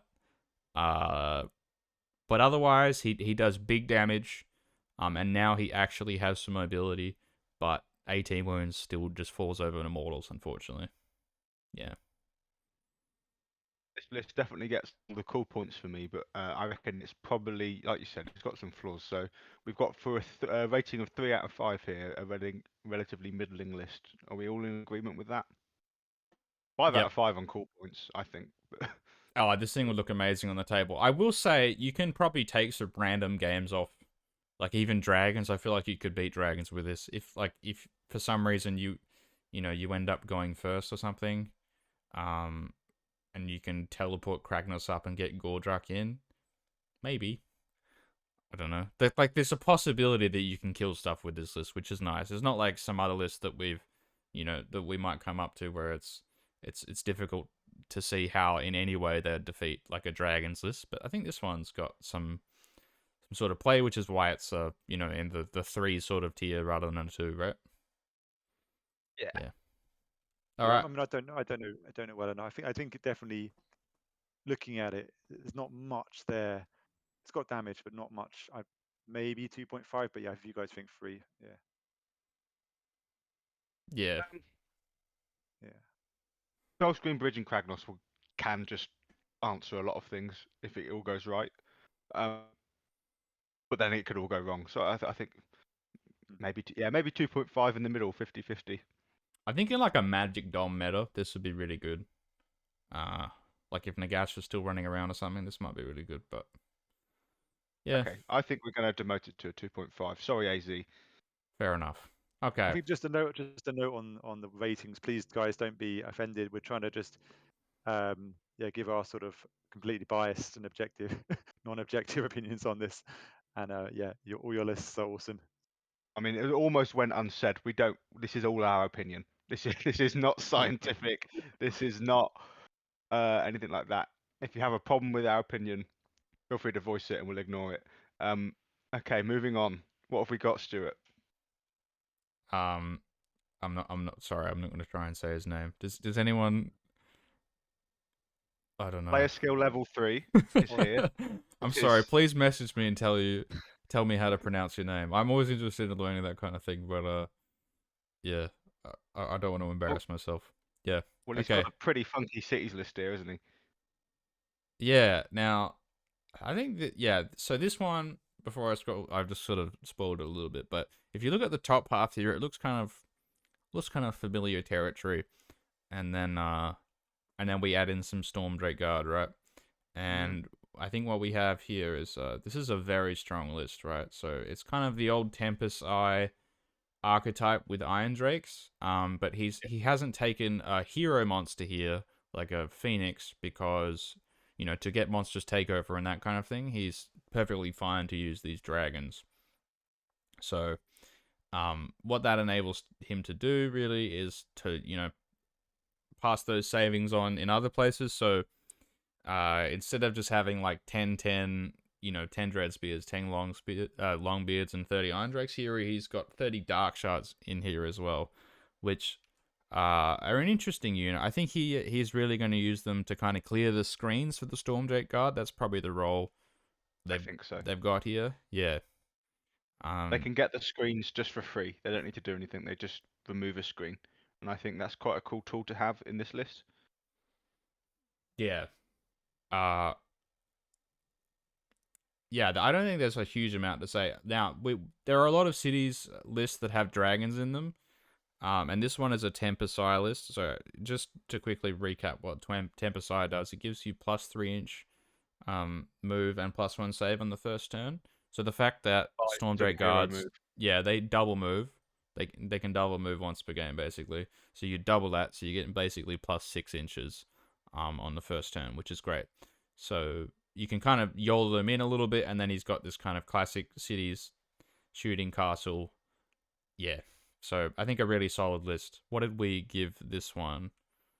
I think we got it down as a 4.5. I think that's fair. Yeah. I think 4.5 is fair. I think the Alpha Strike's very real on this list, and whilst you're dealing with the Storm Drake Guard, you're going to get shot up a lot, and that can be very hard for a lot of people to deal with. So I think it's a very strong list. I think it would have been a 5, right? Probably before the Unleash Hell nerf. It probably would have been a 5 with the Iron Drakes. Yeah, but... I think definitely, because I think with that Unleash Hell before, the Iron Drakes could have been your sort of front screen. I think now it suffers a little bit. Hmm. Good luck to you, whatever your name is, sir.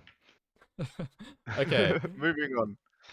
All right. We got another Dragons list but this time we have Vanguard Raptors. Yeah. Now, we've seen this combo like a bunch of times already, and we're gonna see it again. We saw it with the War Chanter, we saw it in another Knight Draconis, which is you make something a wizard and then you give it the reroll cast trait. Yeah. So this is I believe it's a Exploding Sixes spell. The Celestial Blades. Yeah. I think it's either +1 wound or it's Exploding Sixes. It's one of the two. Yeah, now the reason you go this loadout now is because all of the command traits in Stormcast are kind of crappy when you're running dragons, and like Amulet of Destiny got nerfed. So your options are really take like a bit of a crappy command trait and then Mirror Shield, or you just go with this kind of supportive setup. I think at the end of the day, like if your opponent's shooting your Knight Draconis, like you don't really care that much anyway, because he has the same defensive profile as the Storm Drake Guard. So yeah, if they're not shooting your Knight Draconis, they're shooting your Storm Drake Guard. So if you take Mirror Shield, I don't think it really achieves that much. So That's probably why there's this tilt towards the arcane tome. Yeah. But aside from that, it's dragons, it's shooting. I think this is a 5 hands down. This is a very, very strong list. Yeah, I think this is very strong. Yeah. What did we give? We gave Antu 4.5, didn't we? I think it's very similar to that one. I think it's like, yeah, Well, I thought they were both 5s. So, but yes, I agree. Whatever you rated Antu list, you have to rate this list. So I think they're either I think both it's 5 or they're both 4.5s. I think they're 5s. Now this one is Tempest Lords as well. So they can reroll one of the charge dice when they drop down. Which Very is strong. really strong. I'm surprised we don't see more people running that. I think it's just Do you with the think dragons, it's just so untested, isn't it? That's why it looks. We're probably often when new stuff comes out, you think, and the rules are insane. You're thinking 5, but actually, yeah, as I think we said with Antus, is this going to go 6-0? Like, is there some counter to this? Maybe. I'm not. It's difficult to say. he has no screens in this list? Yeah, there's no screens. But that's kind of the only problem I see with it, and that's not the worst problem to have. I mean, When if you you're play a versus strong one dragon. drop Iron Jaws and you lose the roll off, like Yeah. So that's the 0.5. Yeah, I guess it it's is gonna be really, rough. isn't it? Yeah, because like, what do you do? Like, yeah, that's what I mean. Yeah, I think that's the 0.5 is like if you play versus another one drop, lose the roll off, and then it's pretty hard to play. Yeah. Fair enough. Yep. Okay. A little bit of a break from the old dragon list. What have we got next? Jake, what have you got? Sorry. Yeah. Oh wait, yeah, some Bone Reapers, awesome. Yeah, this is a awesome list. Well, this is what I would take, or I do take with my Bone Reapers right now at home. So yeah, you've got Arcan, just giving you some really good magic. The Liege Cavalos, give with the helm giving the +1 to hit. The Bone Shaper bringing models back, and just a ton of Mortek Guard who are just going to sit there on objectives and not die. You've got to have them. I think they were all in hunters, so that you can't stop them using their reroll ability. Is that right? Yeah, they Yeah, are. definitely. Yeah. The Harvester just makes them so survivable, sitting behind them, and then a bit of range damage with the Crawler. Yeah, I love this list. It's sort of classic Bone Reapers Classic list. balanced Bone Reapers, isn't it? And Yeah, yeah, that's quite nice to see. It works like an army. You know, everyone said this when Bone Reapers come out. It's the most real life army type army, isn't it? It's so traditional. yeah. It's your block of soldiers. It's your little bit of cavalry on the side. It's got your artillery. I mean, the giant bone monster that puts bodies back together is slightly less standard. But we like this list. But obviously, OC Bone Reapers not going to be top of the meta in AOS3. What rating did this one get? What did I rate this one? I did this one. Where are we up to? This is. I rated it as a 3 because Yeah. it's a good Bone Reapers list. I think if I was trying to I build think the it's the best. Yes, the strongest Bone Reapers best Bone list, I would Reapers list. choose this. Um, yeah, And then maybe it's 2.5, but 3 to I 2.5. think 3. Yeah, Like yeah, the Gotha Star Harvester is a great monster. You will not get through all those Mortek Guard, you know, unless you're running something super high output like all the dragons and stuff like that. Arcane can cause all sorts of problems. It's still got all of the tricks that the Bone Reapers have. You've still got all the debuffs coming out from the terrain piece. The Mortek Crawler is going to cause all sorts of headaches for your support heroes and stuff like that. It's just got the only restrictions it has on itself that it's a Bone Reapers list, but I think this is the Bone Reapers list, so I'm quite happy to give it a 3. mhm. Yeah, I don't think it's that strong, but it should like manageably beat everything that's weaker than it. Like like the Slanesh list we look at should just kind of ping off this the Mortek Guard, but against some of the mega DPS builds, it's probably just gonna fall over a little bit, unfortunately. But great to It's kind see of just OCR Bone Reapers back in action without the cash, I have to say. it really is. So good luck to Bjorn H there. Hope Yep. he does well. Okay. Back into the Blooper. boring stuff, I think. There's no I don't know. This is interesting. I like this one. not a Oh, not a oh, dragon to be seen. not a dragon. I take it back, blooper. Right. What's going on here? Annihilators. What are Well, annihilators? he's got one of my favorite units in the game, which is just the ultimate Chads, the Annihilators with meteoric grand hammers, which is just like the damage is obscene, but the survivability is not. So they definitely come in and then bang and then fall over a little bit. But yeah, he's got Lord Relictor. This time he's taking the Relictor as the general. The Dragon list wish they could do that, but you have to take the Draconis to make him battle line. So he gets the High Priest, so you can reroll the Translocation and then the Mirror Shield, so he doesn't get shot off. Very strong. Yeah, then you got the Imperatant, so your Annihilators can come down within 7 instead of 9, so it's really easy charge.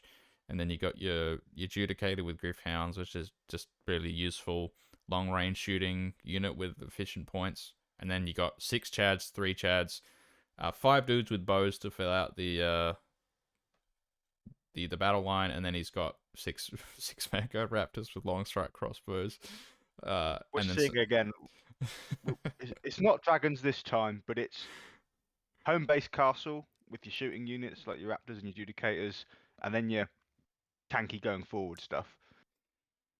Blooper's been a slightly off meta and gone for annihilators here, but we're seeing, I think it's a small army in 2 halves, where you've got your castle and you've got your reach, and the units in those castles and in the striking force are very, very strong. But can you win games with just those 2 types of tools in your list? You know, there's not a lot of other things going on. So I think this is obviously slightly less strong than the dragons, but I think it plays very similarly. Still really hard to play against. Like the fact that Oh, you yeah. can just like drop everything off the board, you know, go first and then shoot off the screens and then just run in with the Chads. It's hard to play against, especially if people aren't running. Like I wouldn't want to be playing any of the dragon lists into this. Ironically, you know, What's like that? That's interesting. What's whoever that? wins the first turn roll up, I think has a huge edge. So yeah, it's interesting. I like We it. gave this one a 4 on our sheet, so just 0.5 less than the dragon list run by people Yeah, like I'm beginning. I'm Anto and thinking stuff. maybe more of a 3.5 now. I'm thinking about it more. I did all these. I think it's strong. 6 Vanguard Raptors Mm. and the Relictor General, guaranteed that translocate pretty much with his setup that he's got on his command trait. And who was it? Last tournament we had Nick M running the Annihilators to great success. So we know that they can do some good work.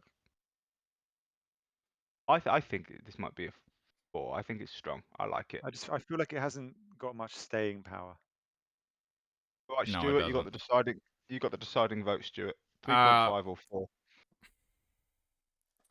yeah, I think the thing is that it's probably better than some of the other 3.5s that we might come into. Like it's definitely worse than the dragon list, but Yeah, definitely.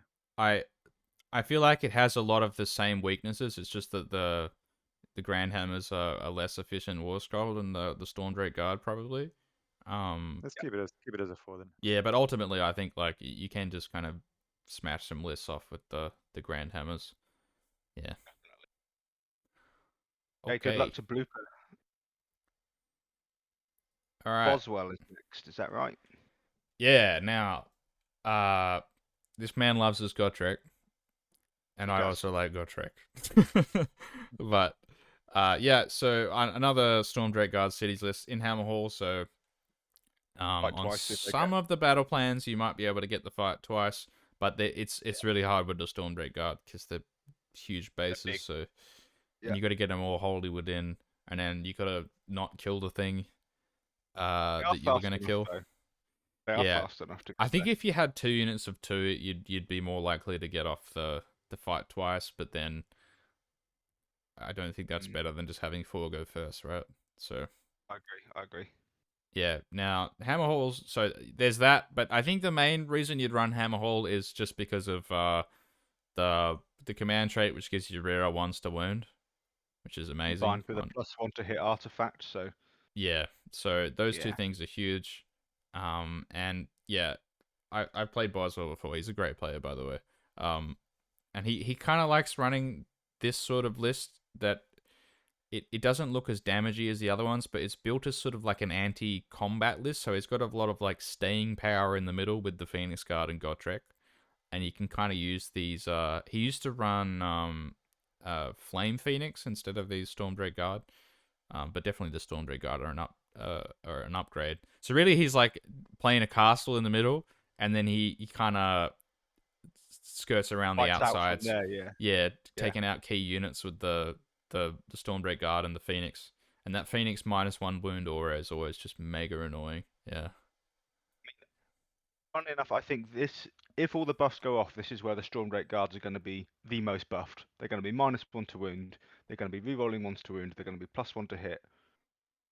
They're going to be fighting twice if you get it in. This is, I think, of all the buffs you can give Stormdrake Guards, this is actually, funnily enough, got the best of the most good buffs to give them.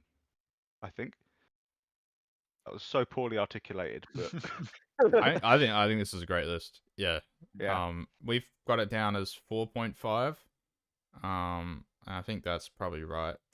I think this is gonna be great into a lot of the other kind of punchy lists. Now it doesn't have any shooting, so that's kind of, I guess, the weakness. So maybe against some really heavy shooting sort of lists, it would struggle. But I'm not seeing that a lot aside from the Vanguard Raptors, which I think he has some ways to deal with. So but instead of Aggro Raptors, he's got Gotrek and has a lot more up the board, middle board presence because of yeah, that. And I yeah. think that actually might benefit him on a lot of the battle plans that we're playing at this tournament in particular, with a lot of the 3 in the middle ones. Gotrek just owns one of those. That's his. You ain't getting that. Mm. Yeah, I think I it's a like good it. list. I like 4.5. I think we've got another super strong list with another super strong player coming up, don't we? Yeah, this is a really good list. This Yeah. is this is in my opinion, this is a potential tournament winner. I think so. What have we got here? So we got J- Chris Hernandez, who's played many things in the past. But mainly, I guess a Seraphon and Ogres, right? Ogres. Yeah, Yeah. that's right. He's I think he's still the only player who's gone 5-0 with Ogres. I went 5 He's and very, 1, very good. but I He's think very good. in real life events he's the only one who's gone 5-0. I think in 3. Um, Hmm. yeah. Now this this list is a Thunder Lizards list with some interesting kind of features that differ from other ones. He's got the Prime in there. That's become kind of a regular fixture of the Thunder Lizards list. Being able to unite it with all the pingy mortal wounds in Seraphon from like the engine, the actual terrain piece, and then also the engine of the gods, the uh the war beast guy, and also Commons Call. It's also And the deep strike that you miss from yeah, not being in fangs or something like that. yeah. No, I think often they just deploy it, but it depends on the matchup. Like it's good to have the option to deep strike it for sure. It's Yeah, fast as well. Homage move. yeah. Now this list went up 55 points in the Christmas fact, and that's it. So yeah. Now he's got Croak in here. We should talk about that because I mean obviously there were rumors of Croak going down in points, which I mean as soon as I saw that I'm like, all right, this is not a reliable source. Um, yeah. Now Croak, when compared with Aslan, is obviously a lot more expensive, and he's got some kind of other requirements. Like often you see the Astro with him, but I think what Chris has done here well is recognize that like really what Croak is about is the +3 global unbinds, like the 4+3 global unbinds, +3 to unbind. Ludicrous. Yeah, it's like Yeah. it's so hard to play against, and you're only paying like 170 points for that, and that sounds like a lot, but the Thunder Lizards army in general is quite low wound count, and so lots of like mortal wound bomb spells can really kind of just take you off the board. So it's really good to have the magic defense, I think.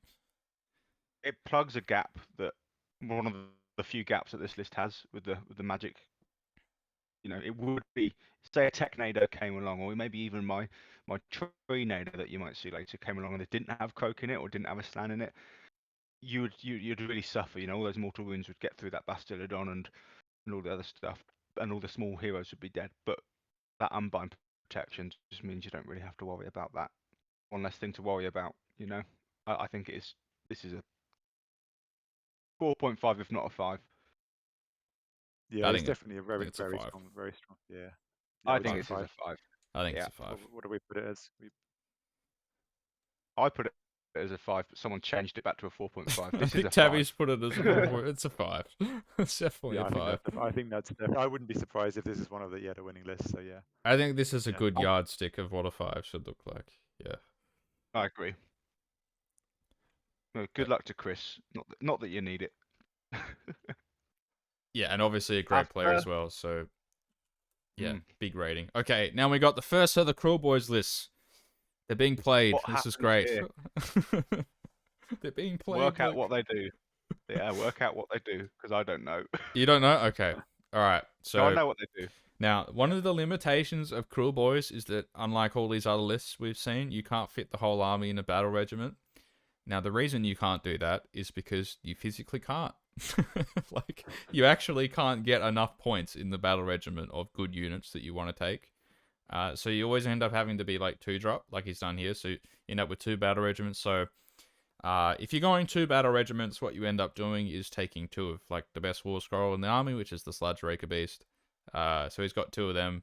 One of them's got super sneaky, which lets you like redeploy a unit at the start of the game and just chuck him in your opponent's face. And he's also got the Mork's Eye Pebble, which is once per game in the shooting phase, 5-up ward in AoE to your whole army, which is great. And then the other one's got the Fast Stun, so the once per game move in the hero phase. Great if like you need to get his aura in range. So his aura gives you +1 damage each time you do a 6 on the Venom weapon. So if you roll a 6 on your Gut Rippers, which he hasn't got, but just as an example, you do 2 mortal wounds instead of 1. With the Bolt Boys, it'd be 3 mortal wounds instead of 2. So Oh, good to great. get that in range. And yeah, he really, what he's gone here is he's gone 2 of them, and then 3 units of 6 Bolt Boys, all of which get the buff from the 3 Shamans he's taken. And the Shamans make them do mortal wounds on 5s instead of 6s. So on a 5, they do 2 mortal wounds, and on a 6, they do 3 mortal wounds. That's how that works. And then he's just got 4 units of dudes as screens. Yep. There you go. And So he's missing his triumph, but I'm assuming that's going to be the obviously it's fragile. Battle Shock one. Yeah. This is a fragile list. It doesn't have the best objective play. I mean, it's going to have the 10 Hobgrots in front of it with the 6-man bolt boys, and then the Snatcher boss on an objective. So it's like 20 models on an objective. And you're gonna eat quite a nasty Unleash Helen stuff. But if you can get in there first, if you know, it's only a 2-drop. If you do come up against that Stormdrake Guard 1-drop or that Ironjaw's 1-drop, is it good night straight away? Well, he's got the 4 screens though, hasn't he? So I reckon he can defend against a Alpha Strike. Yeah. It's really strong. It's just really, really hard to play. Yeah. Every little aura matters. Every little millimeter, making sure that all your bolt boys have got your 6-inch against your screen, so you can unleash hell. Making sure all your buffs are unlined, all your auras. So it's quite a punishing list to play against, to play with, isn't it? Yeah. I just hope he can. I think you'll see some other Cruel Boys later that have got more Bolt Boys than he does. Because he might not be able to do enough damage quick enough to like survive the onslaught from. Maybe he's fine against dragons because of the low wounds, but against some other armies, he might struggle to get through the wounds, like Iron Jaws or something. But yeah, Well, all the best. All the This best. list is a lot of output. Yeah, but it's great to see people Kill- playing it. I was a little bit disappointed that it's not really a Johnny book. It's a bit of a Spike book, because this is kind of what the build looks like, and it's just kind of like the interesting part of the book is playing it because it's hard to play, and there's lots of like intricacies in the rules. So yeah, best of luck. Good to see Cruel Boys getting What are played. we giving this one? We were giving this. It's what it Someone's put currently has. 4. I'd say less than that. I think it's a 4. Yeah, I put it as a 4 just because Yeah, I think if you put it as a 3.5, it kind of does just destroy a lot of the other stuff that'd be a 3.5. Like, I know it's not Which going is to what match up super well against a lot of, like, the 5s, but against the other that's, stuff, like, that's it's really exactly why hard. it's a 4. Yeah, because Yeah. the only stuff it loses to is the stuff that's a 4.5 or higher, i.e. the Storm Drakes or the Iron Jaws or the Seraphon. I think everything else it just shits all over. To be honest with you. I think Cruel Boys is one of those armies where, like, if the S tier armies got nerfed, like, it could be, like, obnoxious to play against. You know? Mm. Yeah. When played well, though. That's the thing. Like, it's got to be played well. Otherwise, because got a if you high make, like, floor. one mistake, like, the ball boys just fall over to anything. So, yeah. Yeah. It's tricky. And I think particularly good in this meta where there's not that much other shooting that can sort of get to the Bolt Boys. You're gonna have to try and get through the screens and take all of the damage along the way. Oh, Sentinels There's not. getting nerfed is, like, a blessing for them. 'Cause that's awful. You don't want to play against Sentinels. No. Yeah. Yeah. So are we going with a 4? I think this is a 4. Yeah, I think it's a Cool. 4. Okay. First Iron Trog, what Jaws. have we got? Yes. I want Trog to tell me about this list because I actually played against this list the other day. Codrin was kind enough to give me a practice game. We've got double Maw Crusher. Trog, what do you think? Yeah, this is an interesting list. I think it's very powerful, very powerful. But I think there's a stronger Iron Jaws list out there going for the double Maw Crusher. I think it's gonna be a lot of fun. I've played a list with that before and with the previous one. Yeah, huge amounts of output, being able to get a really huge amounts of sort of ranged, you know, to get those Maw Crushers wherever you want. Fungoid Cave Shaman for the extra CP. It's interesting that he's gone for our boys and brutes over Gore Grunters. Well, this But is yeah, because he's in the choppers, right? So yeah, what he's looking to do is give the War Chanter gives just his whole army, both Maw Crushers and all of his foot troops, +1 damage, hmm. and then they all Mighty Destroyers. It's just such a nice, right, neat number where he knows that he's going to get all of his stuff's going to have +1 damage, all of it's going to hero phase move, and that's what he was telling me that he liked about the list.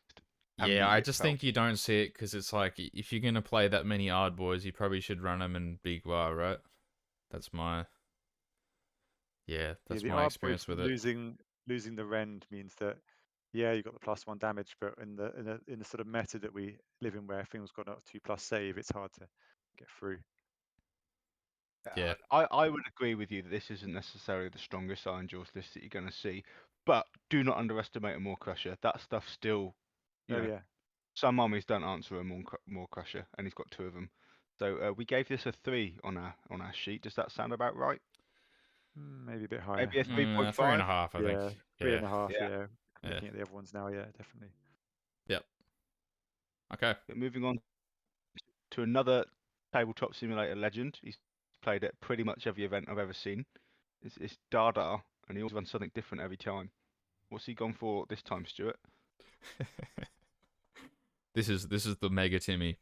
This is the Timmy to rule all Timmys, Luke. This is well, first of all, he's got the continuous expansion grand strategy, which is just the biggest flex ever. Like, I don't know what that does. I'm pretty That's it. sure it's I'm pretty I'm gonna sure look it's that up. an end the game with 1 unit in each of the quarters of the board. I'm Oh pretty my sure god, that's what it is.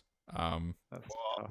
tough. That is what a big dick. That's so massive. But here's this. Testicles. Okay, so here's So this, good. right? So he's got a slan, and then a skink that looks like a slan, and then he's got an engine, and then 10 skinks, and then 2 stegodons, and a dread saurian.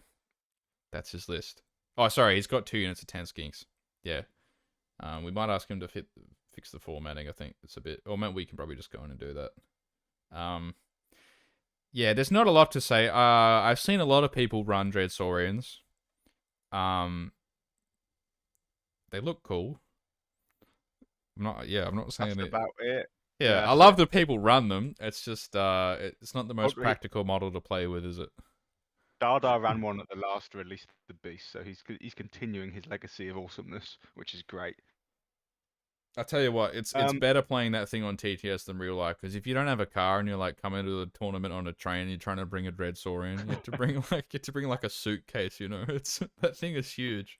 It's I remember I used to play someone at the local club who'd always bring a dread saw in as part of the summoning pool. Like it wasn't in his list, but it, just one day so he was hoping that he'd be able to summon it in. Yeah. Is it the same base size as the Corn Dragon? Is it I think so. Yeah. biggest possible one, isn't it? It's it doesn't even come with the base. Like you got to make your own. Yeah, just out of like MDF or something. Yeah. It's huge. Plate. It's just the Just a same as the dinner old plate would do. I don't know if you guys remember the Chaos War Mammoth when you still could use that. Like I had a really good war scroll, but like it took up like the whole deployment zone with the base, and then sometimes like you couldn't deploy it. Yeah. Yeah, At least some you can give it deployments fly in just do it. Seraphon. That's something, right? You can give Yeah. it fly. Yeah. Okay, rate the Saurian. Oh yeah, we gotta rate it. I think Tavi's given it a 3. Abby gave or it a 3. I think slightly ambitious. Well, okay, still uh, Thunder Lizard. It's still Thunder Lizard. Yeah, I mean, Thunder lizards nah, Thunder but lizards are amazing, but it doesn't have a Bastillodon. Like if he had a Basti in here, I think we'd be going like fair enough. 3.5, yeah. Like it's probably 3.5, maybe even like no, it wouldn't be a 4, it'd 4. be 3.5. I think it's mm, yeah. it's not. It's not. I mean, I still Not think three that though, is it? It's you have a 2 2.5. point. You have a 2 point. Yeah. I think it. Like with like Well, I think my list is a 2.5 and I think we're sort of on the same. Like I think we'd have a good game. yeah. Okay. I think maybe. Okay. No, I see. Start No, up. I don't know.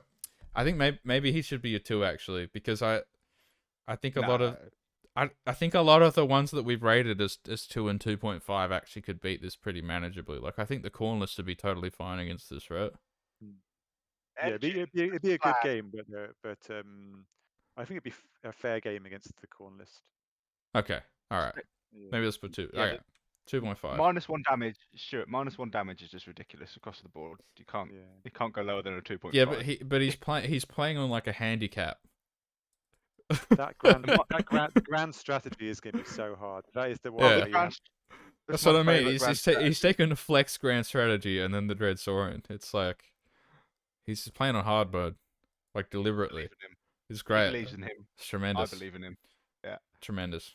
All right. and I Alright. think that knowing the guy, I think that is actually intentional. He's doesn't want to come in with some. Yeah. Oh, Yeah. he always does some cool shit. Yeah, we Yeah. like him. Yeah. Right. Who have we got there? We got Danny01 with his Slaves of Darkness to spoiler list. I see Bellacore. Yeah. And not too much else. Um. Okay, no, we have got some stuff in here, mainly Chaos Warriors. Mm. Jake, you've played around with Chaos Warriors, haven't you? Or is that Tavi? That's- Not so much me, but yeah, I mean, I think it's when you're above 10, you get reroll saves, don't you? Which is pretty damn good. And then the Siege giving you, what's that? Well, so you reroll? get you get +1 save for being 10 or more now, and you get reroll ones that's to it. save with Zinch. So that'd be like on like 3s rerolling 1s. The problem is just the damage is just awful. Like Yeah, they don't do anything. No they're rends. awful in combat. Hit on 4, maybe. I think Yeah. it's like, I think if you go the swords, it's like 3s and 3s, 2 attacks each, and if you go the halberds, it's like one of the profiles goes to 4s. Yeah. Yeah, there's not much. There's no output there at all, really, is there? Yeah. I guess other than the Chaos Lord, I guess that's your only sort of source of output damage. Hmm. The Slaves to Darkness Demon Prince is amazing. He's always going to cause problems to other things who don't move in the hero phase. But there's a lot of those things that move in the hero phase and charge in the hero phase. Like it's a really tanky list. Yeah. I just the output is lacking. I think the main output's the Karkadrak, right? That's kind of it. And Bellacore himself. But he's also no rend. Yeah. It's all no rend. So if he's playing us a 2-up save, like his army does 1/6 the damage on his war scroll basically, which I don't think is that great to begin with. So, yeah, might be a struggle. So Danny's coming in here. I think this is worse than Dardar's 2.5 list. So this has to be a 2 in my opinion. Yeah, Uh, definitely. Yeah. Or maybe 1.5. I think 1.5. Yeah. I feel so bad, And but it's just again, this isn't personal. no, it's not This is personal at all. We're trying to get you a not good personal. game. That's the purpose of Yeah, this. Yeah. Yeah, the trying to get lower the you. score you get, the easier your first matchup will be. So you want to be low. But I feel, But yeah, I mean, this has got obviously Bellacore has got some play into stopping the secondaries. It's definitely got some play here. Those Chaos Warriors are going to be hard to shift, but it's going to be a tough.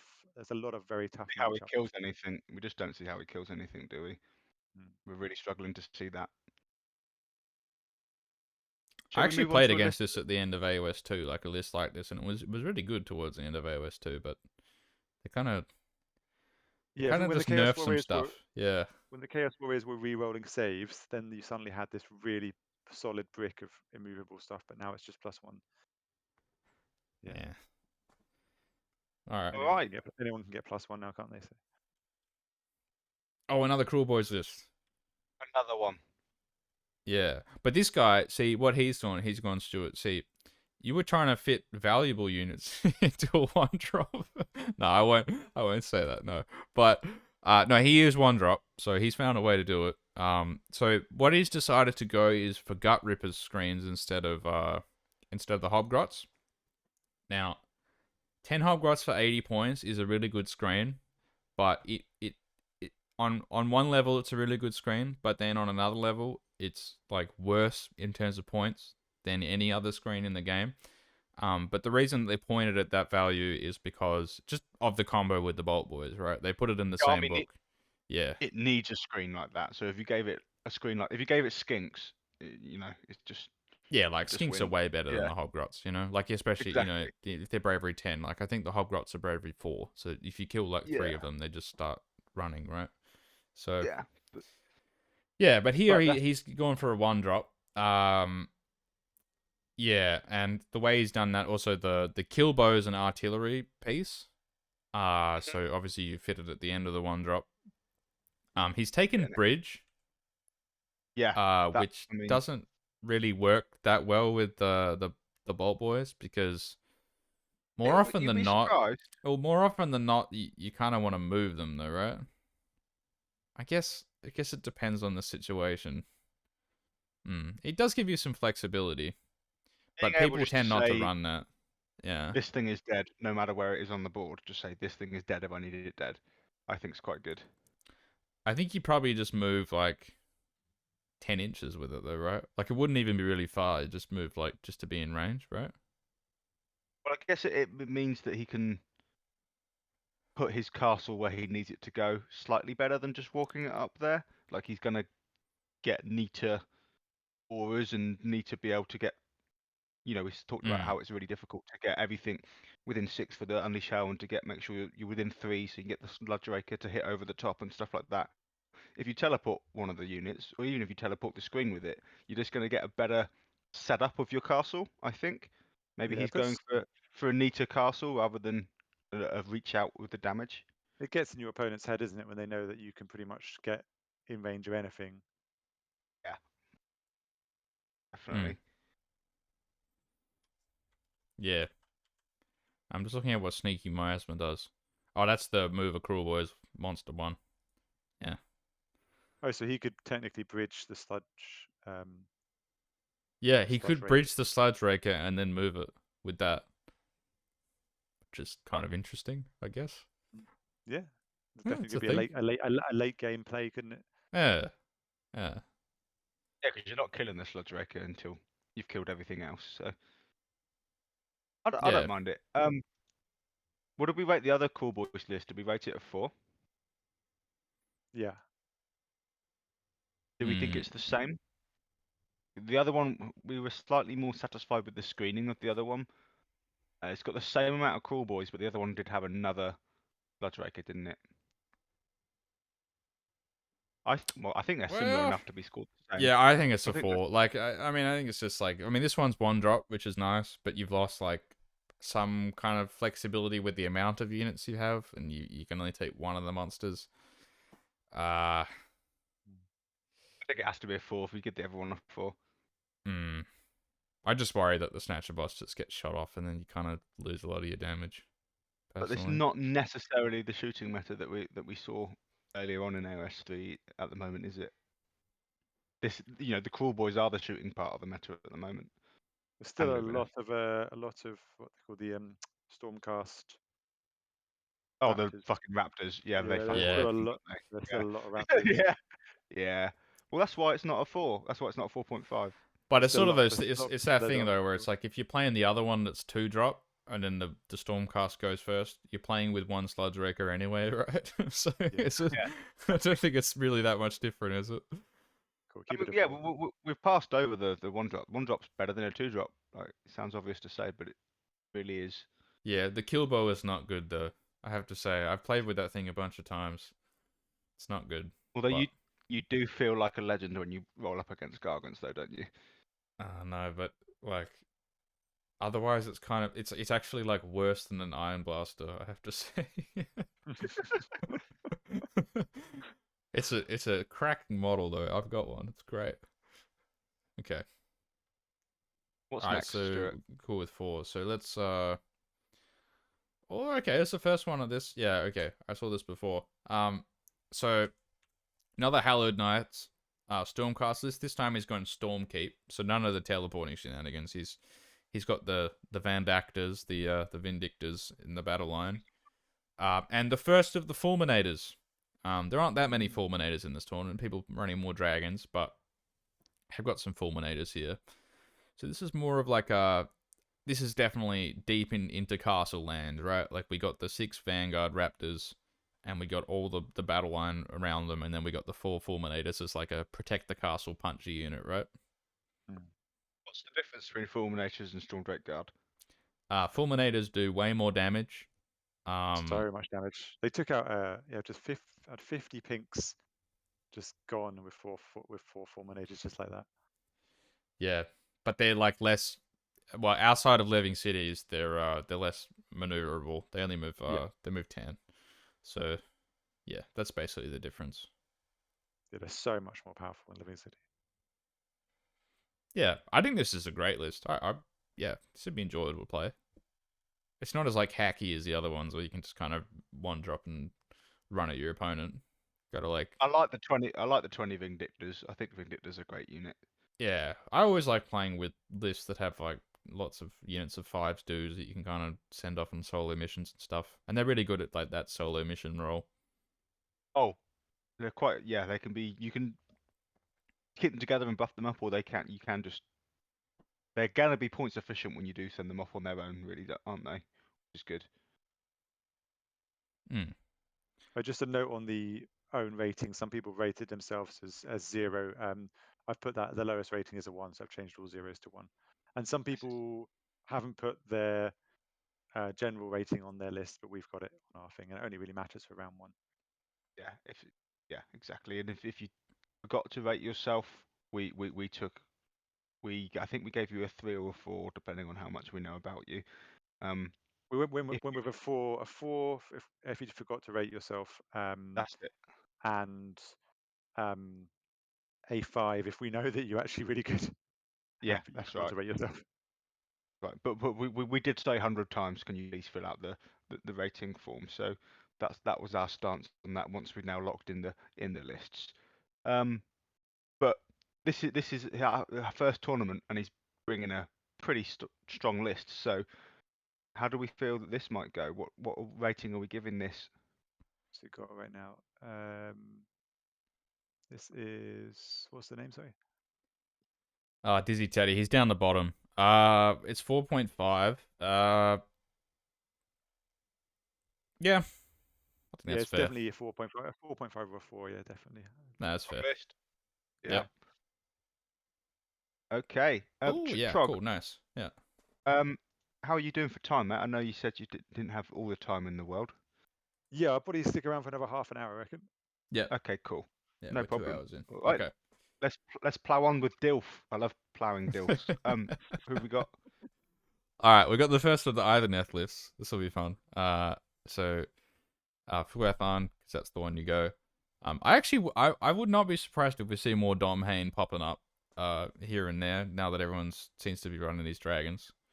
Yeah, I actually heard someone that I know saying that he has never lost to dragons playing shark spam. So maybe this is some counter. I think in the UK they kind of think that it is, but the verdict's I guess still out on that one. But yeah, it's kind of what we've been seeing lately, which is the Eidolon with the Cloud of Midnight, and then lots of Alupexes, and the Leviathan.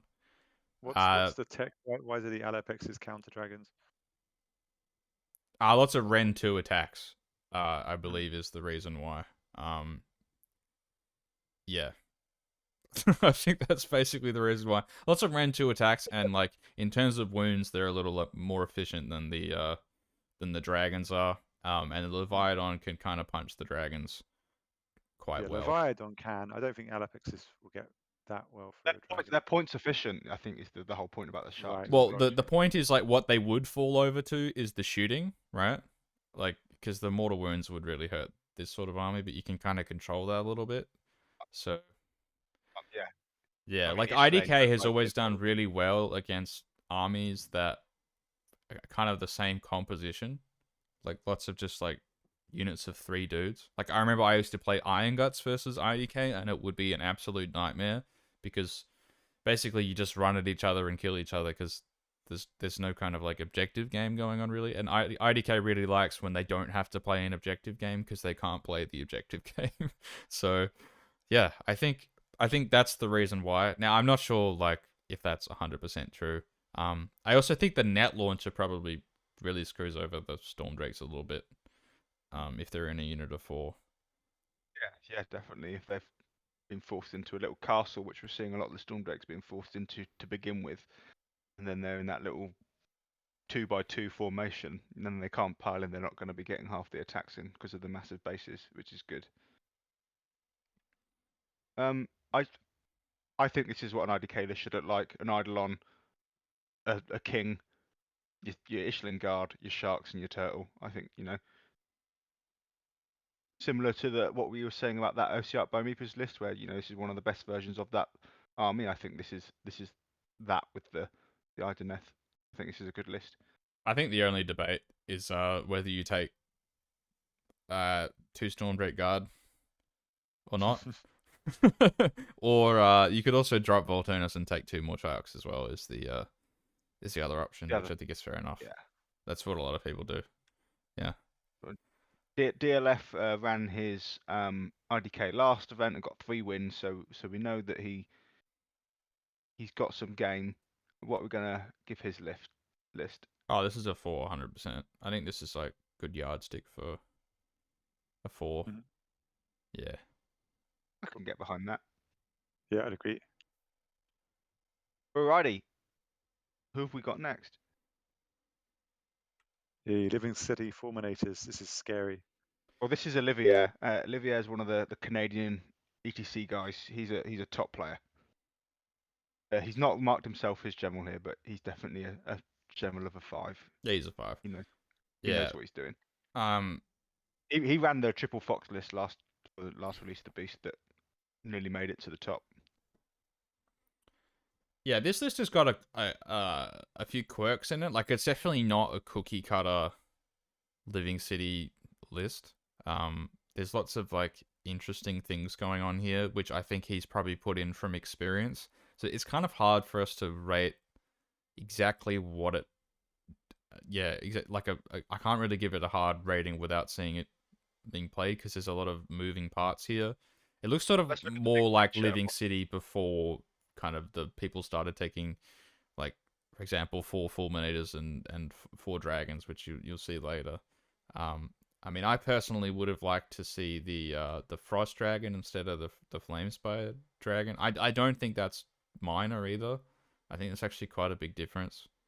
So I think -1 to wound on your big unit of dragons or fulminators is fucking mental, and to choose to not have that is either, in my opinion, a self nerf or just trying to go for something else. Yeah, I think the Flamespire is also like worse in combat than the Phoenix as well. Like it has less attacks and stuff, so I know it comes back, and that's like a big attraction. And like, yeah, people like It's playing with cool. like some people like playing with that, and it is sort of like a personal decision. But I think overall, probably the frost one's better. Yeah. Oh, it's definitely better. The flame fire is just slightly cool. Yeah, I just get what he might be thinking. Like, okay, I've got the prime and the flame spire and the fulminators up, and like they're just not really ever gonna want to go for the flame spire because there's a risk it just comes back, right? So he kind of gets like a lot of extra space that maybe the frost phoenix doesn't. Yeah, that's probably the argument. You would never pick the flame spire as a bring it down or a general target, would you, for your battle tactic in case it does come back? You just can't pick it as a bring it down, can you? But that's the thing, he doesn't have another monster in here, so So if you do need bring it down, you need to. It's a 4-up. Yeah. that's what I mean. It's like you kind of don't want to, but then sometimes you have to. That's yeah. So what's he getting on the Black Ark Fleet Master, the command trait, Druid of the Everspring? That makes him a wizard. Okay. He's given Um, the -1 wound. So you put the -1 to be wounded thingy So I on would. the. So I think I would have put that, made the Flame Spire the general. Then you've got. Well, Because he's then done people. that to get the chariots. He doesn't get the chariot battle line otherwise. yeah. Okay, that's why he's done it right. Got you. Yeah, because otherwise, then you've got the Flame Spire, which is the only source for someone getting Bring It Down and also Slay the Warlord, and people don't like to do that when it's coming back on a 4-up. I agree that would be cool, but why has he gone for the chariots there? Why have the chariots meant so much for him? Chariots are good. Yeah, I think Is they're his just points they're efficient? they're efficient war skull, and they're good in living cities when you like healing one on them is actually really nice. And also yeah, they're just kind of a little undercosted still. I think. I mean, when there was 60 points, it was a whole other thing, but I think still probably there. If you compare them to a gyrocopter, they're definitely better than a gyrocopter, and they're also battle line. So yeah, they're We're solid. getting here from Olivier is a strong list, but with a few little quirky changes, which probably in my mind makes it a 4. Yeah, Yeah, I okay with think that. that's Yeah, fair. Yep. I think anything living cities with fulminators is very strong, and then Oh, you got some without a interesting shadow of other a doubt. cards.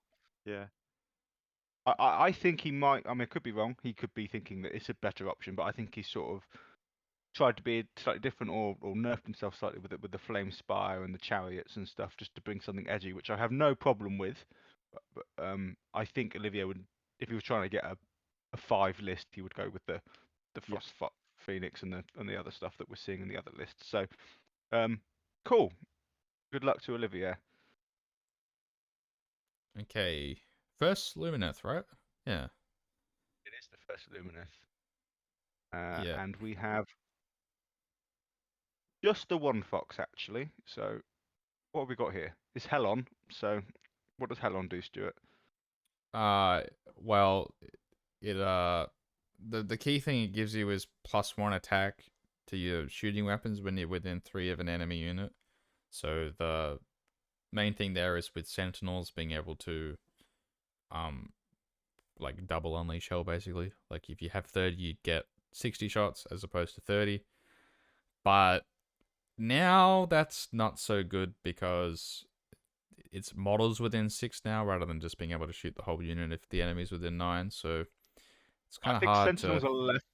If you're front rowing your Sentinels, so they get within 3 of you, so you can do the 60 shots.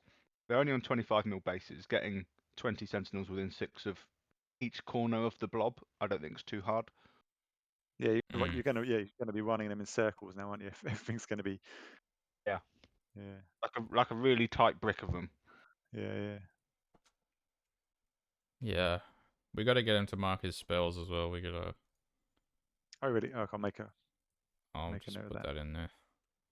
Um. Um, Yeah. so, don't you also get basically retreat and shoot with your Sentinels in Helon as well with a command ability? Yeah. Like it's used at the end of the combat phase. So I think that's probably why he's put the 20 in hunters, so you can still do that. Um. Hmm. Oh, because if you roared them, you wouldn't be able to do that. Yeah, I get you. Yes. He hasn't put his general rating. Do we know this guy? Are we putting him a 4 or 5? I've not 4. seen Dougie before, but I think his list building seems to be pretty competent. I think he's a 4. If we Yeah, haven't we're basically, going if you for him. as we said before, if you haven't put your general rating on, we're putting you as a 4, unless we know for certain that you're higher than that. What do we think about where the list is? I think I put this down as a 4, but So Sentinels are strong. Yeah, Sentinels are strong. They there's went up in no way it's lower than a 4. yeah, Is it a and we've 4.5? got the Severith to cause all sorts of nuisance. He can be so hard to play around and can be so annoying. I think the foxes just like they're such a good tilting thing. Like you have to really change the way that you think about the game in order to work out what the foxes are trying to do, and that can be quite taxing on the enemy pilot where they start making other They mistakes or also decisions. do the damage really adds up. I thought the foxes really, I thought the fox lists couldn't do much damage, but they really can. It's They a just lot can. of damage spread out across different phases, but it does add Yeah, up. You're right. yeah, no, it's huge damage. So are But yeah, you thinking maybe even a 4.5? What do you think, Stuart? no, I think it's a 4. Yeah, like I think the triple fox list would probably be 4.5, but I think this one's Mm. a little bit below that, so it's probably a 4. Yeah. Okay, Dougie. Good luck, mate, with your shitty elves. I think he Cool. needs portal or some way to deliver Lambert light as well, because otherwise the sentinels don't really do any damage. So that's Yeah, I another. think that Say that puts it down to a 4. Actually, you're right. I think if he had, well, what's that character which starts can start within outside of Law 3? Yeah, Seeker. the law seeker. Yeah. Yeah. Yeah, having that with Lambent Light would bump it up to a 4.5. You're right. Yeah. Okay. Okay, and another Lumineth Helion list. What's the difference here? Are we playing spot the difference? What do we got? Yeah, this Here we this go. one is the Fox the list. There's the difference. 4.5 one. Yeah. Yeah. So 100%. yeah, 5, yeah. so this one I think is a better composition. I think also the regent instead of the Cathalar is a better choice, because if these 30 sentinels don't get the spell Over. off, it's Yeah. kind of a bit of a disaster. So you really need to guarantee that. Well, you get 2 shots because it's got a spell with a different name, even though it's got the same effect. So Yes, if you fail your yes, one, you can try again with the Lord Regent, which is really strong. and he can get a reroll from the shrine when he does that. So Yeah. that's what's so. You And he almost also gets guarantee. +1 on his war scroll. So yeah, he's strong, definitely. And this is why he's gone for the unit of 30 here, as opposed to spreading it out like the list. Is this all in a 1-drop as well? Yeah, it is, isn't it? Yeah, it is. Yeah. This is a very Oh, hard list to play against. this I is mean, nasty. I would say 5. I think, to be honest, I think This is one of my scary. I mean, this is very, very similar to the list that Olivier ran in the last Release the Beast, and uh, that was tearing it up and just gave some of the biggest spankings of the tournament that we had. When this thing works, it 20-0s you without a shadow of a doubt. You what can't do does it anything. what does it find difficult? Other shooting, Yeah, like I it's think, not that great versus shooting. Yeah. like something like the Cool Boys list or um Not another not the No, Cruel Lumineth. Boys. I think this Not the Cruel annihilates Boys. the Cool Boys. Yeah, Yeah. I think this It annihilates does. Well, it the Cool depends who Boys. goes first, right? I don't know. I No, think because he can It's outrange the look Cool Boys. yeah, Yeah. he can in a outrage. way Yeah, it's probably in a better spot than it was. Because I think a lot of the DPSy stuff is like, if there was a more Gargants in this tournament, I would say this is a bit worse. But I actually don't know how the matchup goes versus the Dragons. I would have thought it's not that great for this list, but I don't know. I could be wrong. Yeah, I don't know. I think it's whoever wins the first roll off against the Dragon list. To be honest with you. Yeah, I think that the Dragon player probably has a bit more flexibility with being able to start stuff off the board. So, 'Cause then you're only ever gonna kill half the dragons if you get them all. but the problem is he's kind of got to kill the Sentinels, or it starts to go pretty south. yeah. Yeah, And those He can, he, wind spirits are just going to get in the way and stop you getting to the he stuff. does. He can screen the sentinels for at least 2 turns, I think, ah, against most things. Easily Yeah. would have. okay. Yeah, I think we can call this a 5. Yeah. This Yeah, I is think this so. is a very I think strong list. But do we know Drakon? He doesn't have a general rating. No, I don't. let's go for a 4 then. Yeah. In that case, then you get a 4 Drakon, and we think your list's very strong. So Hope you do well. Sure you will. Green. Okay. Okay. That's the wrong thing. Okay. Okay, we got Dreamer who's playing Cruel Boys. This is the last of the Cool Boys lists, I think. Yeah, this one I like less than the other ones because I don't really like Gobsprack. I mean, I love the model, but I'd rather just have. Kragnos. I mean, I think Cruel Boys is one of those. As I was saying before, it's not really a Johnny army. Like it's kind of worked out. Like there's two good. There's two. There's three good war scrolls, which is the Shaman, the Sludge Raker, and the Bolt Boys, and you kind of just screen around that really. Yeah, I don't mind the Killer Boss actually. To stop the battle shock like ruining your whole life, but he's still kind of expensive for that. Is this different than the other Cool Boy lists by 0.5 of a point, or is it still a 4? No, I think it obviously does exactly the same. I think it's still a 4. Like it's probably a bit worse, but not by like 8. yeah, that's what I mean. Yeah. I still Which don't we're going to think round up to a 4. Yeah. I think it's still a 4. Yeah. This is Dreamer as well, isn't it? And he's been playing a fair amount, hasn't he, over the years? Yep. Well, see, again, general rating 4 or 5. He hasn't put anything on there. Has Dreamer gone? I don't think Dreamer's gone 5-0 at a tournament before. I think he's a 4. I think he's a 4, yeah. Okay. Yeah, I don't think we need to say more about the Crawl Boys. We've already been through that. That's the thing. Stuart's hit the nail on the head. All three of the Cool Boy lists that we have seen are cool, but they're all pretty much the same with very, very minor changes. And that's what you're going to see with most Cool Boy lists. There's one build in that book. Like, there's nothing else going on. It's, yeah. One day. Echo Papa. Horny list. I think we'll start to speed through the Stormcast list a bit now because there's like 19 of them. And they're all kind of a similar thing. But this one, he does have Bastion Carthalis. This one's got Bastion. So let's quickly talk about Bastion and then we'll move on. What does Bastion do?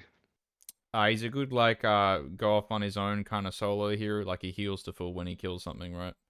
And he also has got some like utility and like some global mortal wounds based on wounds, which is really good against Skying, so not that great against anything else. And he's also going to do like one free command thing per turn.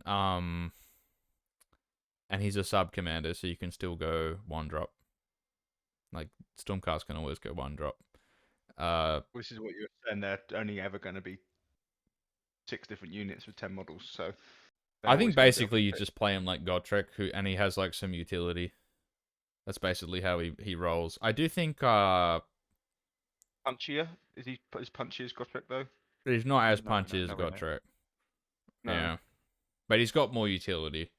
He's probably still a bit expensive. Like he's a great foot hero, but just that unit, you know, the foot hero has never been that good in Age of Sigmar, and like he's probably like the best foot hero, but he's still a foot hero kind of thing. So he's got all the same problems that Godtrek has, really. Slow foot hero.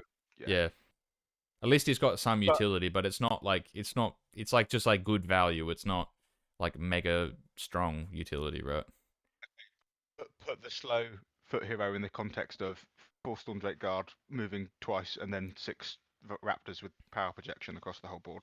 Yeah, so you just play him like Godtrek with like a Stereophon castles. You just like protect the boys at the back and just zoom around with your boys.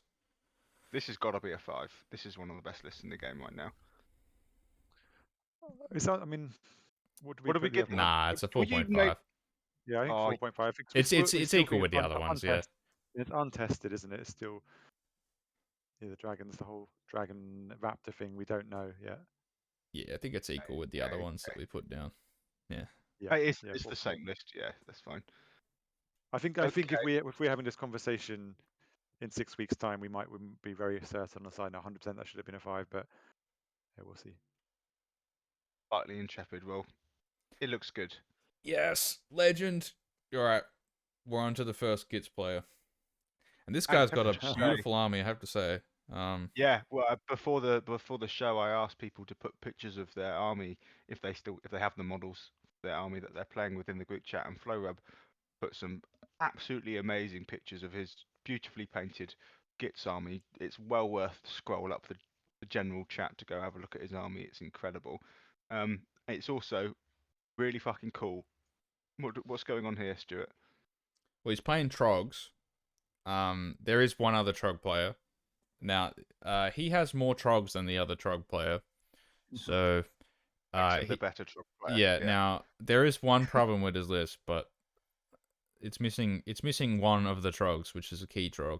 But he's got dank old Trog boss, so you can give like a reroll 1 aura to the Trogs, and even the allied Maya Brute Troggoths benefit from that, which is cool. And then he's got the Madcap Shaman with the -1 to wound artifact, as well as the Hand of Gork. The Hand of Gork is the teleport, so that's great. I mean, it's one of the few things that Gits have is that teleport that's like wholly within 24 as well, so you can kind of keep the Madcap out of harm's way and you can still use it. And then he's got the 2 allied Troggoths from Cruel Boys, which are bad in Cruel Boys and better in other armies. And then he's got bunch of Rock got Troggoths and some Stabber screens. And he's got 3 battle regiments because he has like 3. They're not monsters actually, but yeah. Yeah. What else can he do? I would have just taken Hunters, I think, and just made the rock cuts a bit tankier. But I think 3 battle regiments is hilarious. I just really like it. It's funny. Like the thing with the Trogs is like it is a lot of wounds. Like he's 156 wounds, and it's a lot of stuff.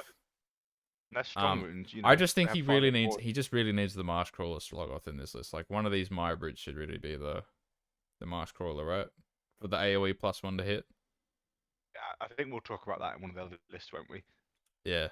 So okay, what did we put this list down as? So it's Gits, it's Trogs. Trogs are one of those. I think they're one of the stronger shit lists in the game. Yeah. I think that's fair. So what, a 2.5? I think it's a 2.5. Yeah. I think it's a 2.5. Yeah. I don't think a 2 would be fair. Like this list can slap. You really just don't want someone to blow up the Loon Shrine with dragons. It's not fun. Let me play with my terrain piece, please. But yeah, a reminder to everyone: please do go up and scroll up the chat to look at his army. It's so good. The pictures were awesome.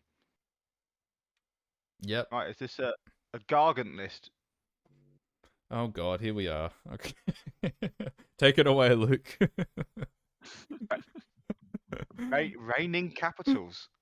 What does that mean? Francesco, you have to explain to me what reigning. Maybe that's some sort of like deep social commentary on how large big corporations are becoming. You know. And each of these Gargants represents like one of the Fang companies or something. Like the King Slaughter Cows, like Netflix or something. I don't know.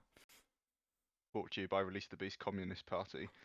Okay, we have Breaker Tribe, and he's gone for a fierce loathing of bossy boots and clever clogs, so he's getting +1 to hit against heroes and wizards. His grand strategist, Peacemaster, obviously. I don't know why he didn't go broken ranks. What a fool. Hold the line. Sorry, he should have gone hold the line here. Big mistake. And then he's got 4 Gargants. He's got 2 Gatebreakers and 2 War Stompers, which is really strong. It's a really strong way to play the army. You want to stand still on objectives, and that's kind of it.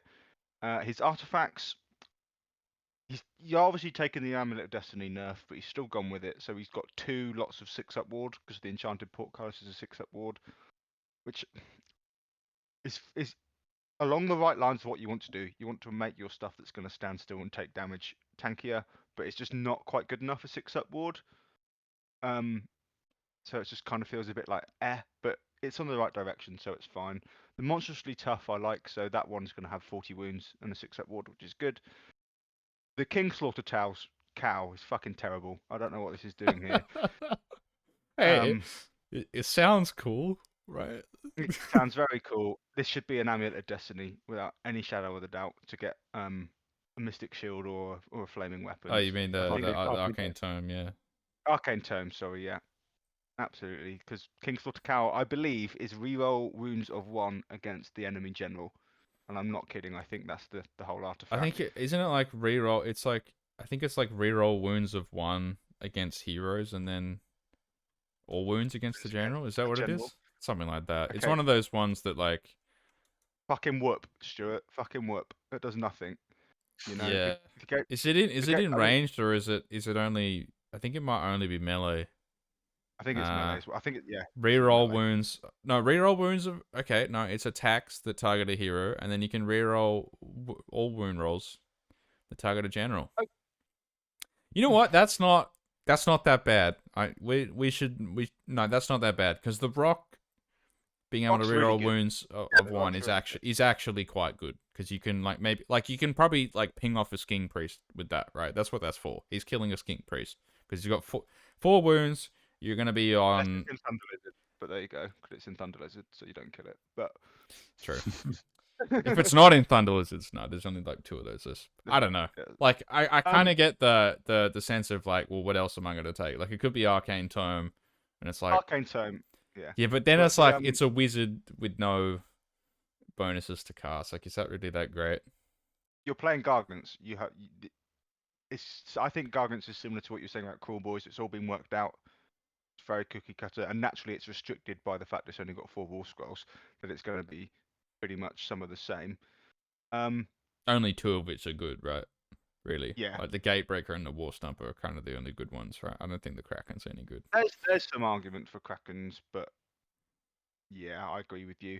The problem that the Kingslaughter Cow rerolls are good on Gargants because you're only ever putting out like 10 dice a turn, and if you whiff, it fucks you up. Like Gatebreakers are whiff machines. And the +1 to hit doesn't alleviate that as much as you would think when Yeah, he's you know what? fighting against I'm Gargants. I'm Team Kingslaughter Cow because I've seen you roll so many wands to wound with the bloody Yeah, flail. yeah. That's all that's going through my mind right now. Is I've literally got an image of that. Like Those yeah, like wands. oh Stuart, I'm using the Triumph, and it's like all right, he's 3s and 2s. He gets like 8 hits and then rolls 4 ones to wound, right? Against like a I do key that a hero. lot. Like Yeah. I think it's okay. Like yeah, I see where he's coming from. If anything, I might drop one of the 6-ups, maybe. Take the Arcane Tome. Yeah, I don't know. It's always awkward with Gargants, like, because right now I'm thinking like, oh, I want to like I'm too in the mind of someone who doesn't play Gargants because I'm like, oh, I want to take this thing to be able to do this thing, but actually, really, the way you should be thinking is like, I'm gonna take this thing so it takes longer for my opponent to be able to do his thing. Like, nothing is about you with Gargants. It's all just like, No, how it's long does about it your take my opponent. opponent? Like, Gargants is about what does my opponent want to do? Where do I put my Gargants so they stop them doing that? And how do I outlast them? How do I avoid the damage that he's going to try and put into me? Anything along the lines of how do I kill this thing of his? How do I achieve this battle tactic of mine? How you're doing it wrong. Stand still. Stand still. And I can't do that. This is why I'm a shit Gargant player because I can't do that. I try and kill stuff or think, oh, it's damage 3, it's going to be great, and then I roll all the ones. So, good luck to you, Francesco. I hope you do well. Gargants are still really strong. They're the strongest list in terms of the strongest faction in terms of win rate, aren't they? So, this has to be a 4, I think. Maybe 4.5. I think it's got to be 4. It's like the strongest Gargant list. It's got to be 4.5, right? Like I know they're not. Yeah, It's like it's probably not a still on 5 anymore, but super- it's still really good, right? they're still on like close to 4.55 60% win rate. Yeah, but if you give me that Vanguard Raptor Stormdrake list, Oh, this is also a 4.5. yeah, but Then like I don't think we should be totally evaluating this in I the know context of Stormcast, the though, other right? list. Yeah, Fair enough. but even the Stormcast, like you still got to kill 4 Gargants. Like it takes a long time to kill 4 Gargants, and you don't have a lot of stuff. So yeah, I don't think it's like totally open and shut. I'll let Francesco play that game against the Stormdrake, so I ain't fucking doing that. I think Living Cities is another situation, but anyway. And do we know Francesco for a general rating 4 or 5? Oh, he's got it. He has got it in there. Oh, no, it was someone else. Okay. I don't know him, no. So he must be a 4. 4. Cool. Okay. This is a All general right, I guys. do know. I'm gonna shoot off now. But Yeah, so thanks so much for having me. Yes. everyone, I'll could let you the next. please give Trogdor some well wishes in the chat, because he is the founder of this tournament, and he's the one that puts in so much work to make this happen. So thank you very much for coming on the show, Trog, and thanks for putting on the tournament. Awesome. All right. I'll catch the rest of this later. I'm going to go to bed now. But enjoy the rest of the show, guys. Take care. No problem. And I believe if he's ready to go, we've got our next tag team sub, and that's going to be the one, the only king of the ditch, Tavi Gain. How are you, Tavi? That's right. He's here. The There he is. narrative, best narrative player in the online space. Wow, you just said it, didn't you? I did. Okay. He did win both the narrative tournaments. He did win both narrative tournaments. Okay. For those of you that don't know, this is Tavi. He only wins tournaments without real rules in them. So, Exactly. Tavi, we've got a Daughters of Cain list. What do you know about this list? It's pretty. Oh yes, I suppose it's a bit different normally, because normally we just see the 15 Bloodstalkers and then a lot of screens. But he's also Yeah. taken some sharks in there, which I think is quite an interesting inclusion. So this is the boogeyman of the last tournament, the Marathi Bow Snake list. We haven't got as much of these. He's also not got a triumph written in there, which he needs to add in. Yes, thanks for pointing that out. But it still does the stuff. He's still got double shooting stalkers that do a lot of damage. Yeah, And he's still got what do you reckon the sharks are doing that Daughters of Cain normally aren't? That's a good question. They Do also you shoot. Need them? I guess access to an extra Ren 2 outside of Shadow Queen, I suppose. Like a fast Ren 2 thing, like maybe there's 2 Storm Drakes over there. I want to beat them up a bit. I'll send my 2 sharks in. Yeah. Flying, something that flies as well, like fly over a screen or something. You don't get a lot of that in the Bloodstalkers. You can get Heartrenders, but different sort of power level there, aren't they? Yeah. Because like, if they had nets, then I'd be like, okay, I see what you're doing here. You're like trying to play some piling tricks, but I don't fully understand what they do here. I think personally, I'd probably just prefer 2 units of Shadow Stonkers. Yeah, because they just teleport around, don't they? They're just a teleporting screen, which is great. And so, especially in Calibron, when you're probably teleporting the bow snakes around, you can teleport their screen in front of them as well, which is super good. Because normally the weakness is, if you're doing that, is like you teleport them to get into range, but they're then outside of the rest of your army and exposed. Because when this list first started coming around, like when our fellow TO team member Alex was playing with them, he basically had the Shadow Queen, the 15 Stalkers rather, and I think like 2 or 3 units of Shadow Stalkers, and that's what you'd do. He'd just like teleport them off and then double layer screen, so they would never die. Yep. Can you fit? I don't know if you can. Can you fit Marathi 15 Stalkers, your battle line, and Storm Drakes in a list? I think you can, because if he didn't have the second, because he has a reinforced unit of Blood Sisters, if they weren't reinforced and he didn't have the Sharks, that would be enough points for 2 Storm Drakes. They can ally Stormcast, right? We're not. Yeah, this is what I'm asking. Yeah, I think every order can, can't they? But in the lore, they're not friends anymore. I think Doc maybe can't ally Stormcast anymore. Yeah. Is that what it is? I think by memory that's the case. Yeah. I think they get cities and IDK. Yeah. That would be fucking horrible, wouldn't it? It is a narrative game, and Doc don't like Stormcast because of what Marathi did that one time in that book that no one read. Just murdered everybody. It's pretty hard to forgive that one. Okay, but what do we think this is on the rating? 4.5. Okay. I'm not sure it gets the 0.5 personally. I agree. I think it's the 4. Sharks, because you don't like the Sharks? I guess. No, I just don't think this list is as good into the other good things in the meta as you think. It's just an MPE, isn't it? It's an MPE more than it is. Like This is the kind of absolute list that tournament it's similar to Gargant's, where it just dunks on everything middle and below. Yeah. But against the armies that actually have tools to deal with them, it's not really much of a problem.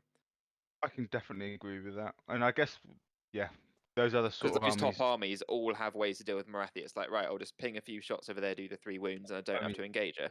But against Seraphon. any kind of combat army, you have to fight her, which means she gets to fight you, which means you die. Yeah, she's Obviously, Garbo against Marathi. Seraphon. She's complete Garbo against Yeah. Seraphon. Seraphon Yeah. just haven't Seraphon got a 68% win rate or something ludicrous against Doc? Yeah. Yeah. 66. Yeah. Yeah. Okay, but so we reckon this is a 4. We reckon this is a 4. Yeah, And this yeah. is I'd say 4. Yeah, it's a really nice list. Like, I think the Sharks can do some cool things. And then he's got some bloods because it's more of a fighty dock list. It's like more traditional, I guess, because it's fighty. It's not just relying on the snakes shooting everything. So I quite like that about it. Yeah, I feel Cool. very much like it's just you just take these things and then the rest of it is your personality. Like that's basically how it works. Like you may as well just like not even read the front half and then it's like, oh, that's what sort of person he is, right? Like yeah. all neatly wrapped up in Here a we battle. go. And we've got this is the list of Hippie Chef, who's one of the other TOs here. Hippie Chef is a long time Beck player who has been portrayed. You know, he portrayed Beck, and now he's a completely unrespected Soulblade player. So what have we got here? So he's been practicing with this list pretty much since Soulblight came out. He's been refining his Neferata list. It's a zombie list. It's a zombie list, yes.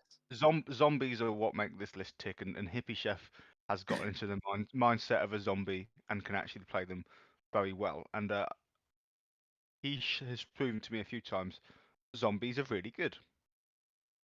Why do we think why are zombies good in this list? What's going on here? Well, because of their so like everything's gonna get a 6-up ward almost all the time.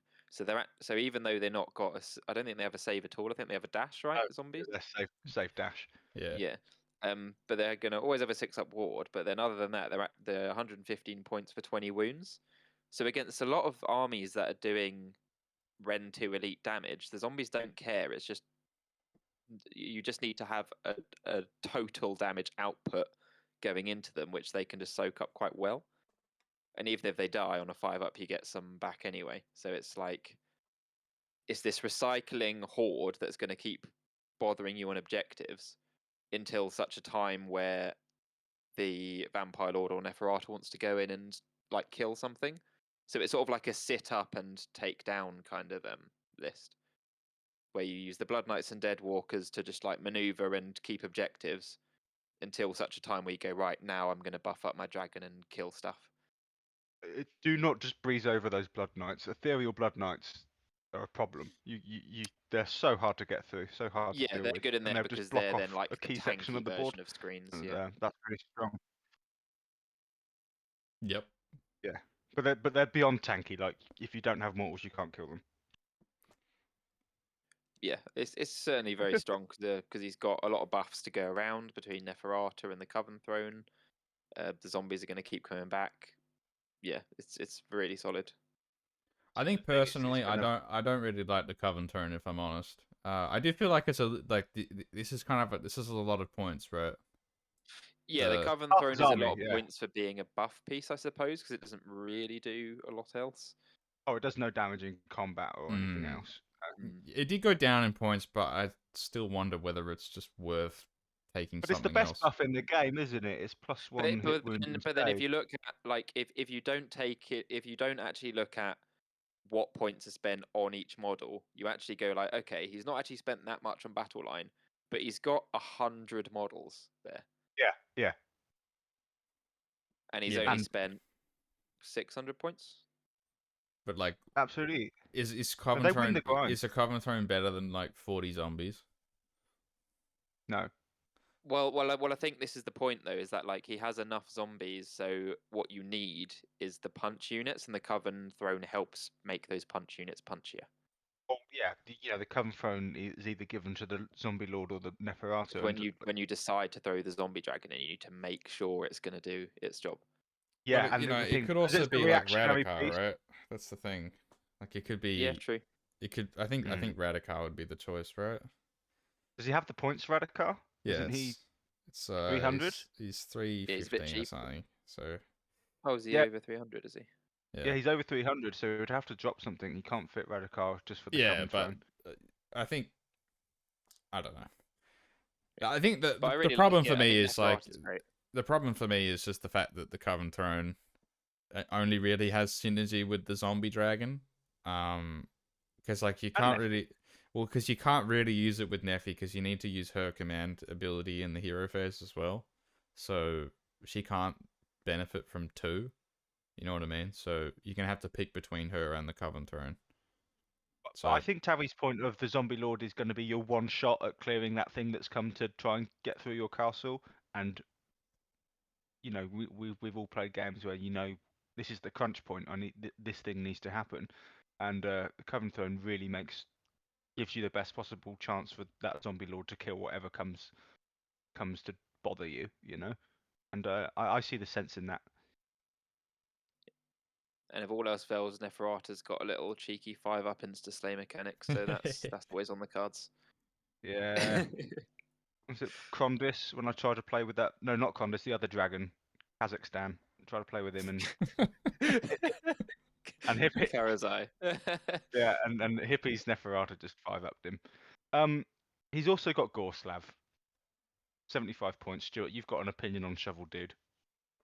I used to call him Spade Bastard for a while. I think he's very He's so annoying. good for 75 points. He's very It's like annoying. you just Hippie says he's a complete trap just to take some. He's a distraction shovel.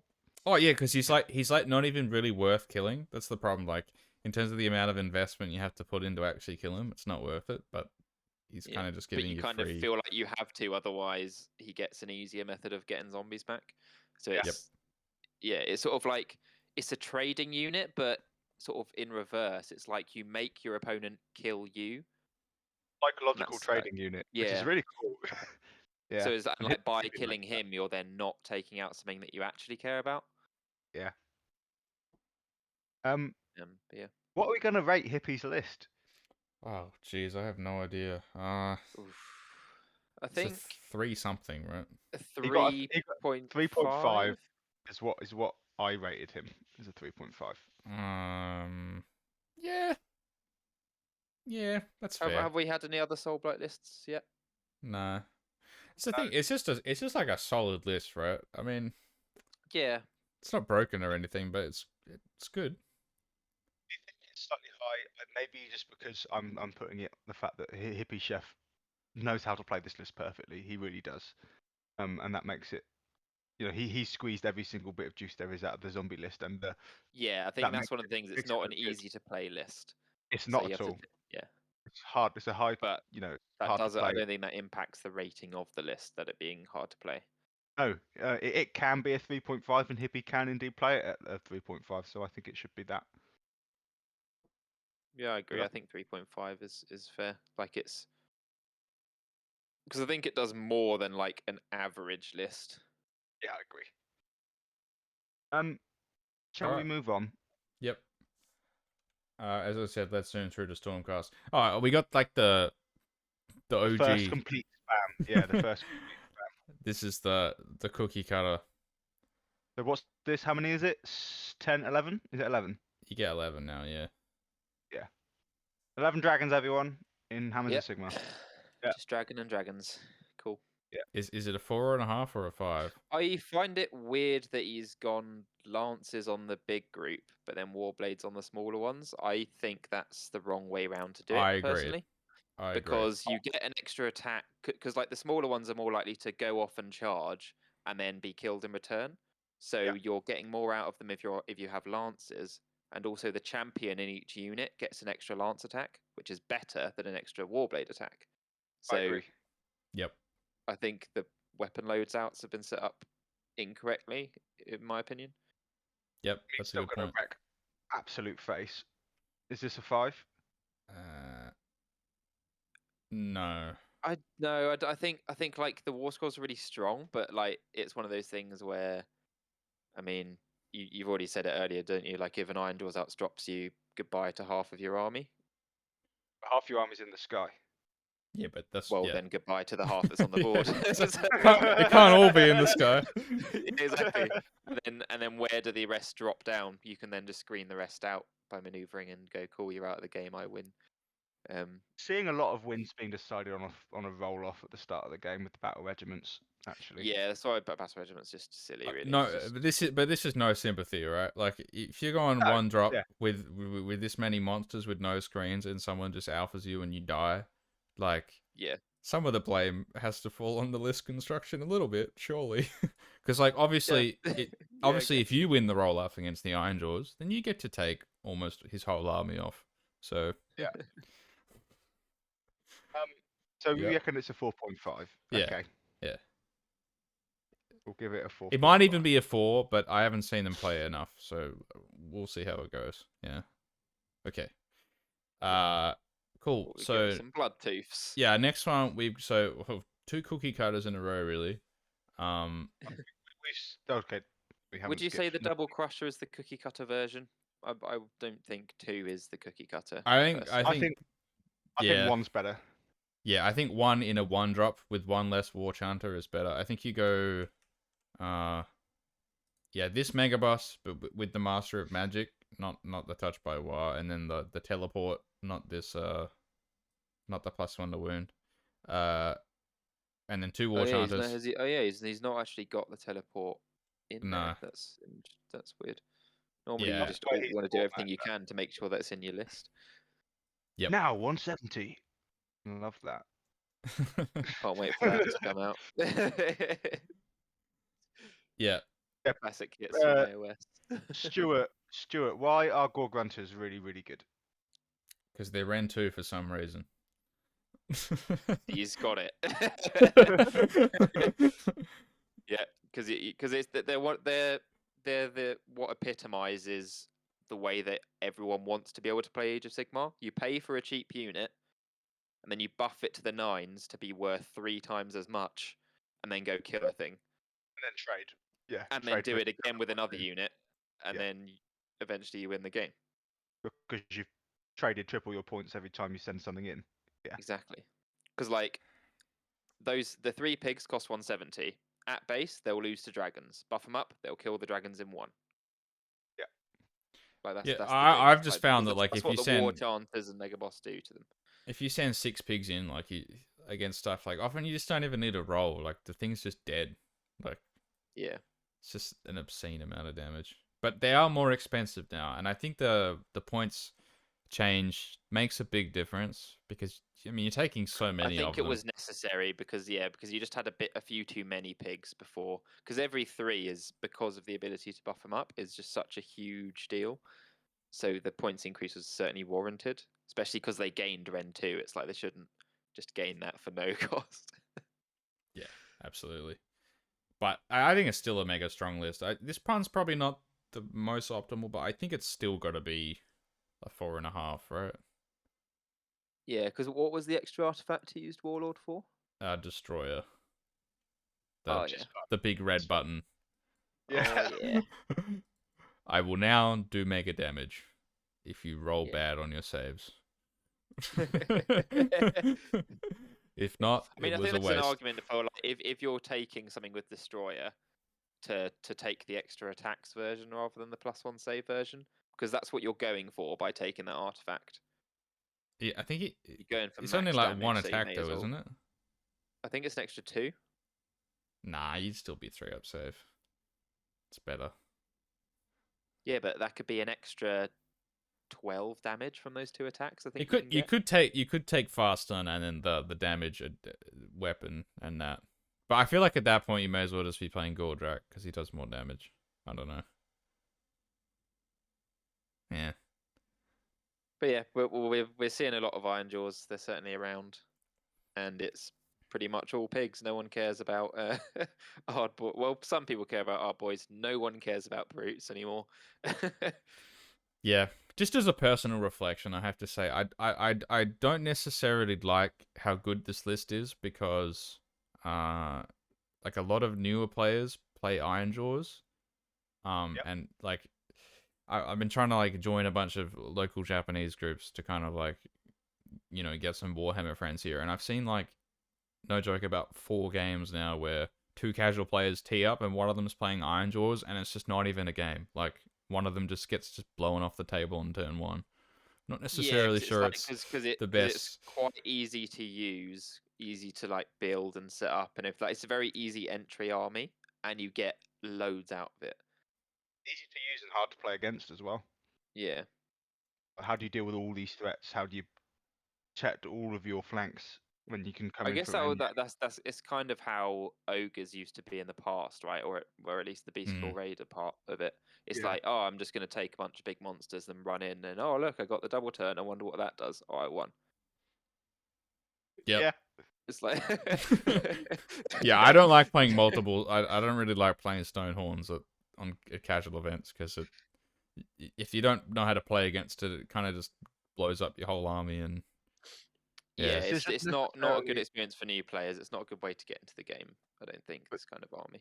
but this is why we're rating the list so that if this list is a super strong list, it's going to be avoid being matched up against someone who might be new to the game. Yeah, What do we reckon this list is out of 5? it's surely a 4, right? I think it's a 4.5. Just Yeah. get it a 4.5. So compare it to Nah. Stormbreaks. Is it Make that it a good? 4. Yeah, Because let's put it at a 4.5 4. is like you will destroy everything except maybe one faction. I feel 4.5 is. Yeah, I so think 4. Like, I Yeah. think 4. Absolutely. Okay. What do we have next, guys? okay. A new player with some. Oh, he's playing some old school OBR. Oh, Atacross and Arcan. Wow. Is it old school? Because old school is kind of the same as it is now, isn't it? So this is like the mid school, where people switched briefly from Petrifex because of the nerf to The Mortis, Praetorians. but then Petrifex got buffed again, so everyone went back. Yeah, alt Petrifex. Yeah, yeah. Uh, The backup faction. This is cool though. This is cool. Basically, it's pretty much the same as the other list that we saw, except it's in Praetorians, and instead of the catapult and a few extra bits, he's got Catacross. Yeah, got Catacross, the Liege, the Death Riders. I always like a unit of Death Riders in OBR because I think they just need that bit of speed. They do a lot of work because I think once you have a certain amount of Mortec Guard, there's just a bit of diminishing returns on it, and you're not getting anything extra out of just having another 10 or 20. You may as well have the Death Riders in there to be fast. hmm. Uh, yeah, I'm not really sure what to say about this. It's definitely like a very AOS2 list. I don't really see the role of Catacross in AOS3. Like I don't know what the point of taking him is cuz like Petrifex just does the same thing. So Yeah, and you get it just automatically all the time without having to yeah. spend anything, without having to pay the points for him. Catacross killing something feels really good though. Oh, like he kind of slaps But Yeah. I mean, at like certain points in the Catacross game. is still regenerating models, and when he gets damaged enough, he is then also fighting quite well. So he's not a complete waste. It's just different, Um, and I like that but about him. his ability also is giving +1 to hit, right, as well. Yeah. Mm, yeah. Which Do you need- they don't do you have need that? access to because they can't use the normal command ability. So But you it don't have pumps up the +1 damage a rend bit in it. more You of don't those have units. the +1 rend command ability. Yeah, I mean, I there's no mean, secret that Petrifex is just better in every way. But well, this is his first tournament list. It's really cool that he's gone for Ossiarch. Obviously, that's a really we like that. But in terms of strength, we probably reckon this is 2. I Yeah. know it's not as bad as a 2, like 2.5, because like 2 is like because I think this will do fine against middle range armies. I don't know. If your opponent has any mortal wounds, I think it's a 2 because I think it's got some glaring weaknesses. Yeah, I think if your opponent And has it's- any mortal wounds, it's rough. Yeah. The problem is, using right, and Crosswell is it's hard as important to well. talk about this. The problem with the Mortec guard now is like, yeah, they're tanky, but you can't like do You still lose the grind against things because you can't fight your way out as much yeah, as you. like you kind of got to pick whether you're gonna do damage or whether you're gonna survive. Like you can't give them the +1 attack from the Liege Cavalos as well as the reroll saves. So I mean, the nice thing about Mortis Praetorians is you can give them the reroll hits when your opponent charges you, because that's in the charge phase. So you can still use that, but I mean, reroll hits with only Ren -1. It's just not going to do Yeah, anything but it's in a lot of AOS3. attacks, isn't it? Because you're re-rolling hits with exploding 6s. But it's just not gonna do anything against like a 2-up save. So Yeah. I just feel like That's it's kind of a problem, it's isn't it? very much an AOS 2 list that it's gonna struggle against all of like, the AOS 3 armies and their mechanics. Yeah. Mm. Yeah, Still an I AOS guess 2 so. army, isn't it? You would run this not on got AOS there 2 yet. and it'll be good. Like Yeah, you'd but we're probably not take a playing AOS caller 2 instead of the anymore. harvester. But yeah. But we're not playing that game anymore, Stuart. Yeah, sure. I guess a 2 then. Yeah. I think it's a 2. All right. Is it IDK next? Yeah, it is. Yeah. Eels.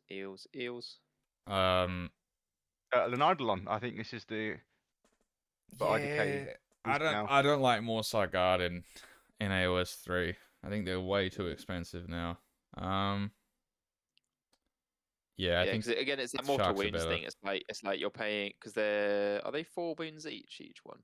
Yeah. They are 4 each. wounds Yeah. each, but So it's 12 wounds for 195, but they'll just die straight away to so much. the problem with them is if you don't get the charge off, they don't do any damage at all. Like Yeah. they're all no Ren. Yeah, 'Cause only they points just don't efficient when you trade as charge. well enough in this edition, do they? Because everyone has access to that +1 save, they're just not going to do the work that they used to do. Yeah, and the meta shifted Whereas quite. before, you'd be used to wiping a unit. They're just not going to do that anymore. Yeah, like the eel will just come in and take care of that 10-man or 15-man unit or whatever, and just get rid of it. Where now you've got a few more things like a unit of five Vindicators on that Stormcast list.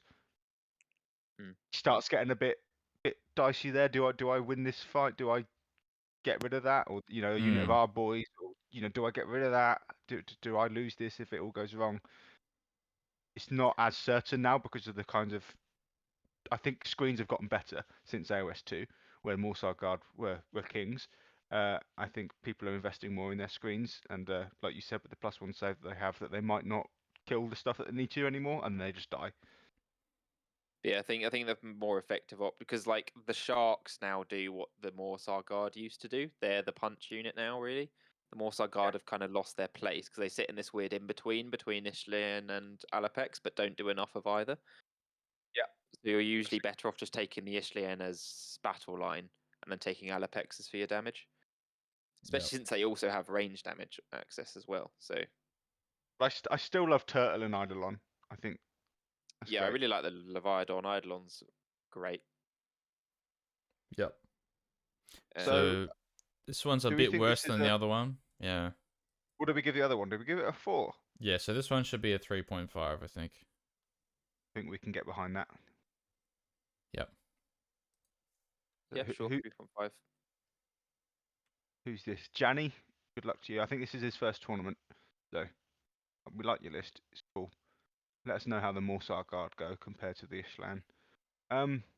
Oh, Scarbrand. Corn. Oh. Scarbrand. Oh, we got Scarbrand. I didn't even know There's this was just- in here. Oh, man. What a There's wonderful just so many surprise. things in Corn where you're like, oh yes, you legend, you're using this terrible thing. I love you. It's not terrible though. It's not even terrible. It's just so like the Oh, essence of. Good. Oh, dude, it's rough against dragons though. Like, it just dies, right? Yeah.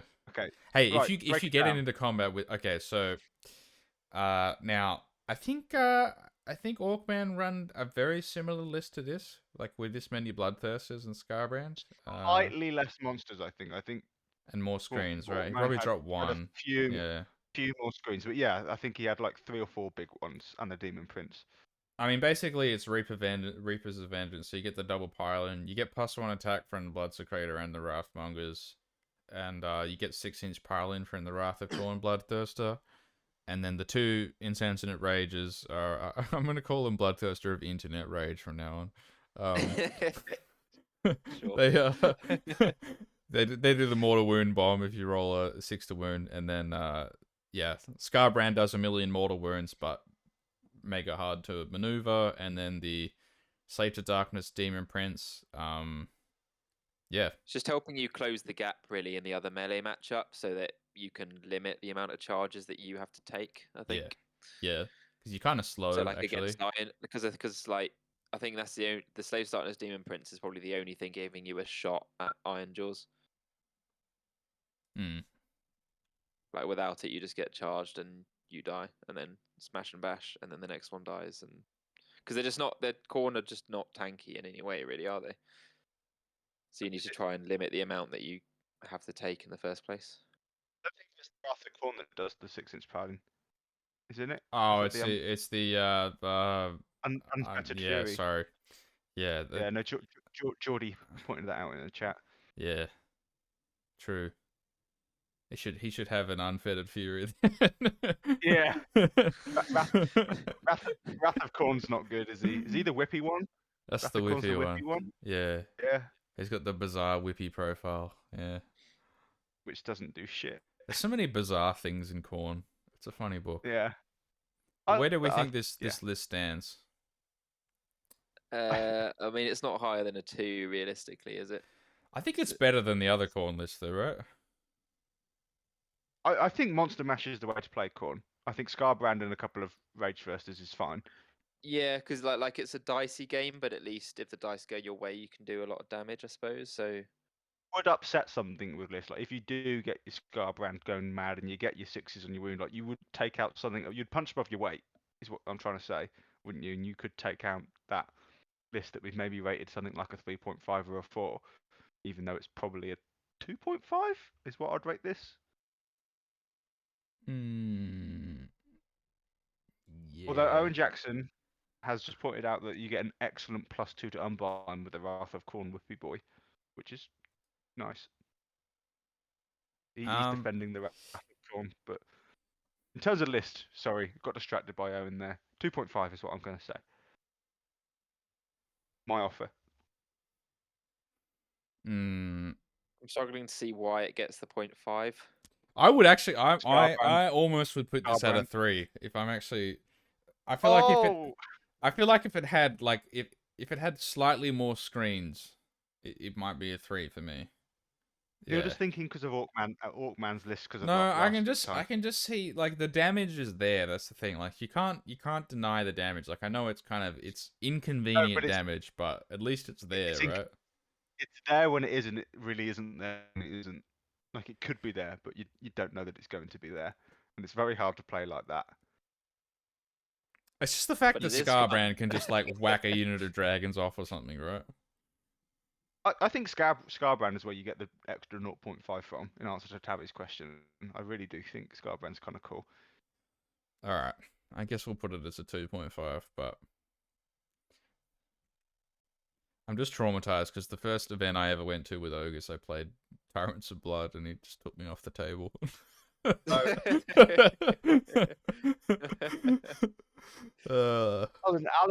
Alan Spogmut Job is screaming at us in our TO chat saying it's a 3. It's a strong list. It's a 3. I agree with Alan. I think it's a 3. Sure. So, what are we saying? A lot of damage. I ran it a lot. All right, 3. Fine. Alan, I think it's a 3. Alan. I know some people who would also say it's a 3. So, I think it's a 3. Okay. Cool. That was a cool list. That got us talking. Whose like list that was that? Javors. Well done. I don't know. Yeah, well done. Okay, Mazuro. Here we go. Lovely, man. So he's got a witch, elf, and Shadowstalker's kind of personality. Yeah, see, my boy knows what's going on. Yeah, Shadowstalker's where it's at. Stop trying to be clever. Just screen your stalkers and win the game. Yep. Also, Shadowstalkers are so good, right? Oh, they're amazing. They're brilliant. They're really good. Yeah, I still think it's a 4 though, right? I don't think it really shifts the needle, does it? Not really. I think it's like you're just letting the units that you're bringing for damage to do the damage, and then everything else acts as a screen. I mean, in the other lists, a lot of the time, those other things are probably also just acting as a screen, but it kind of depends on the matchup, right? Because in some matchups, having the more units of the sisters, the fighty snakes, to like rough stuff up a bit, can probably help you out a bit more than just having a screen does. But I mean, the 20 witch elves don't do nothing really, do they? Like they've got a lot of attacks, right? Yeah, and the Shadow Stalkers are like always surprisingly decent in terms of output. They're really not bad, actually. Yeah. That hero, the champion unit, just like can just whack out 4 damage on a Todd, like 5 damage or something like that if you get good on the D3s. And Yeah. Yeah. at that Yeah. What scale of sub-factions, fight, Ian? scroll up, Stuart. Oh, sorry. Yeah, it's Calibron. Yeah. Caliban, Caliban. yeah. Okay, Yeah. Yeah. This is really strong. But I don't It's think odd, it's like a we seem to see a lot. We 4.5. seem to see a lot of Calibron on TTS, but the stats of in-person tournaments say it's not what people are taking. Just find that really curious. It's mostly Hagnar, Yeah, right? Yeah, Yeah. because Yeah, but I think the -1 to be hit and being able to teleport is super strong.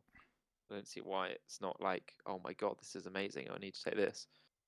is that because TTS players are better than real life players? Luke, don't start this. Don't go there. Missouri's just posted in the chat, Doc is the queen of stomping mid and totally low-tier armies, still struggles to go 5-0. Wonder how much Marathi's new Lawmaster stuff will do for us. Having the options could be nice. Yeah, I absolutely agree with that. I think you really rarely see it go 5-0. Yeah, and because of that Lawmaster thing, we'll now learn what the other 5 spells in Doc are.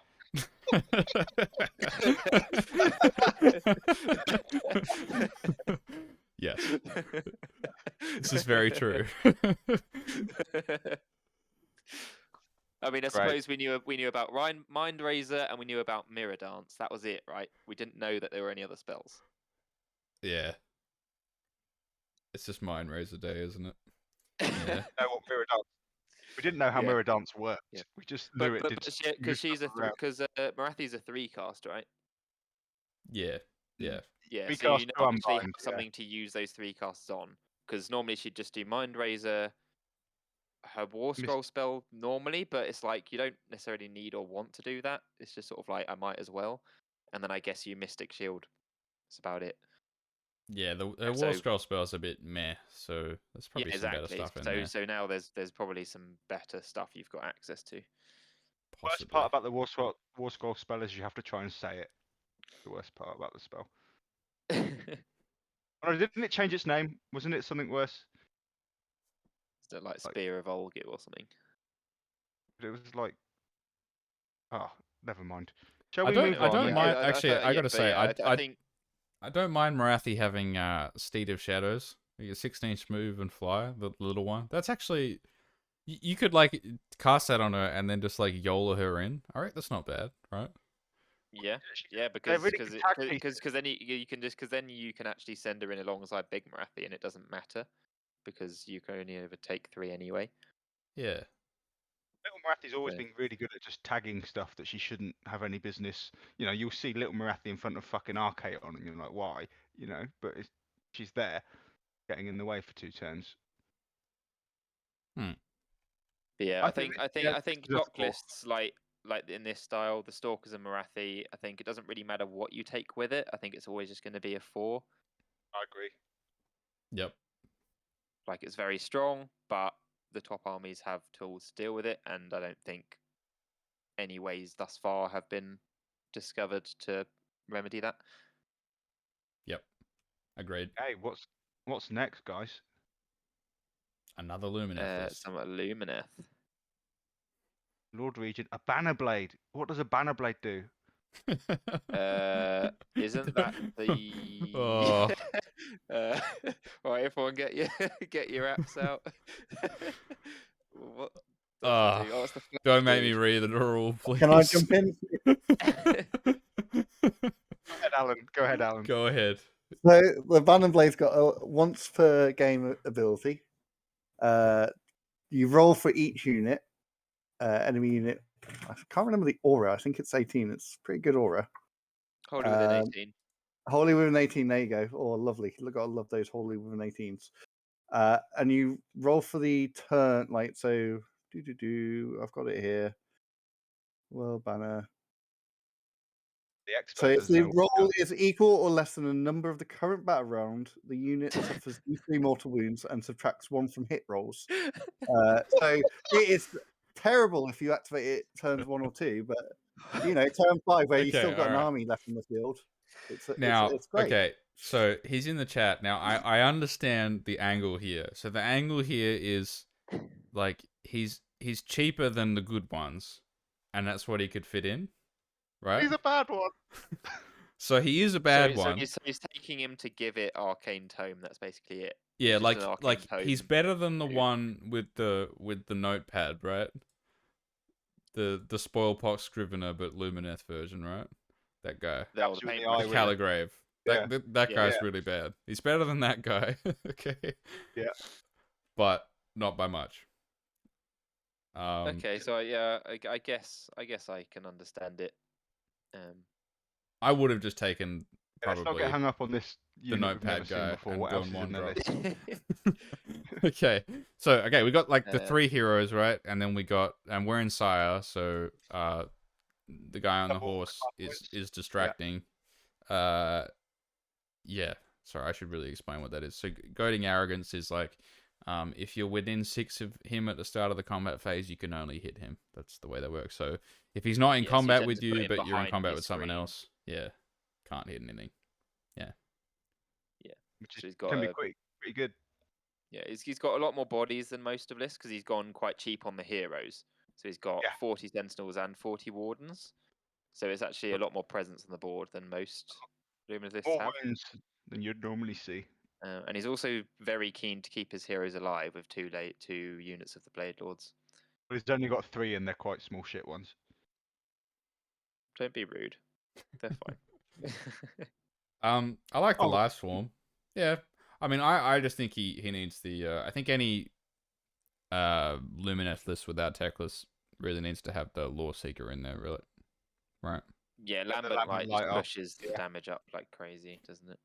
Yeah. Well, And it's just about getting them close enough to start using it early. So you need either Portal or someone just to be thrown up there.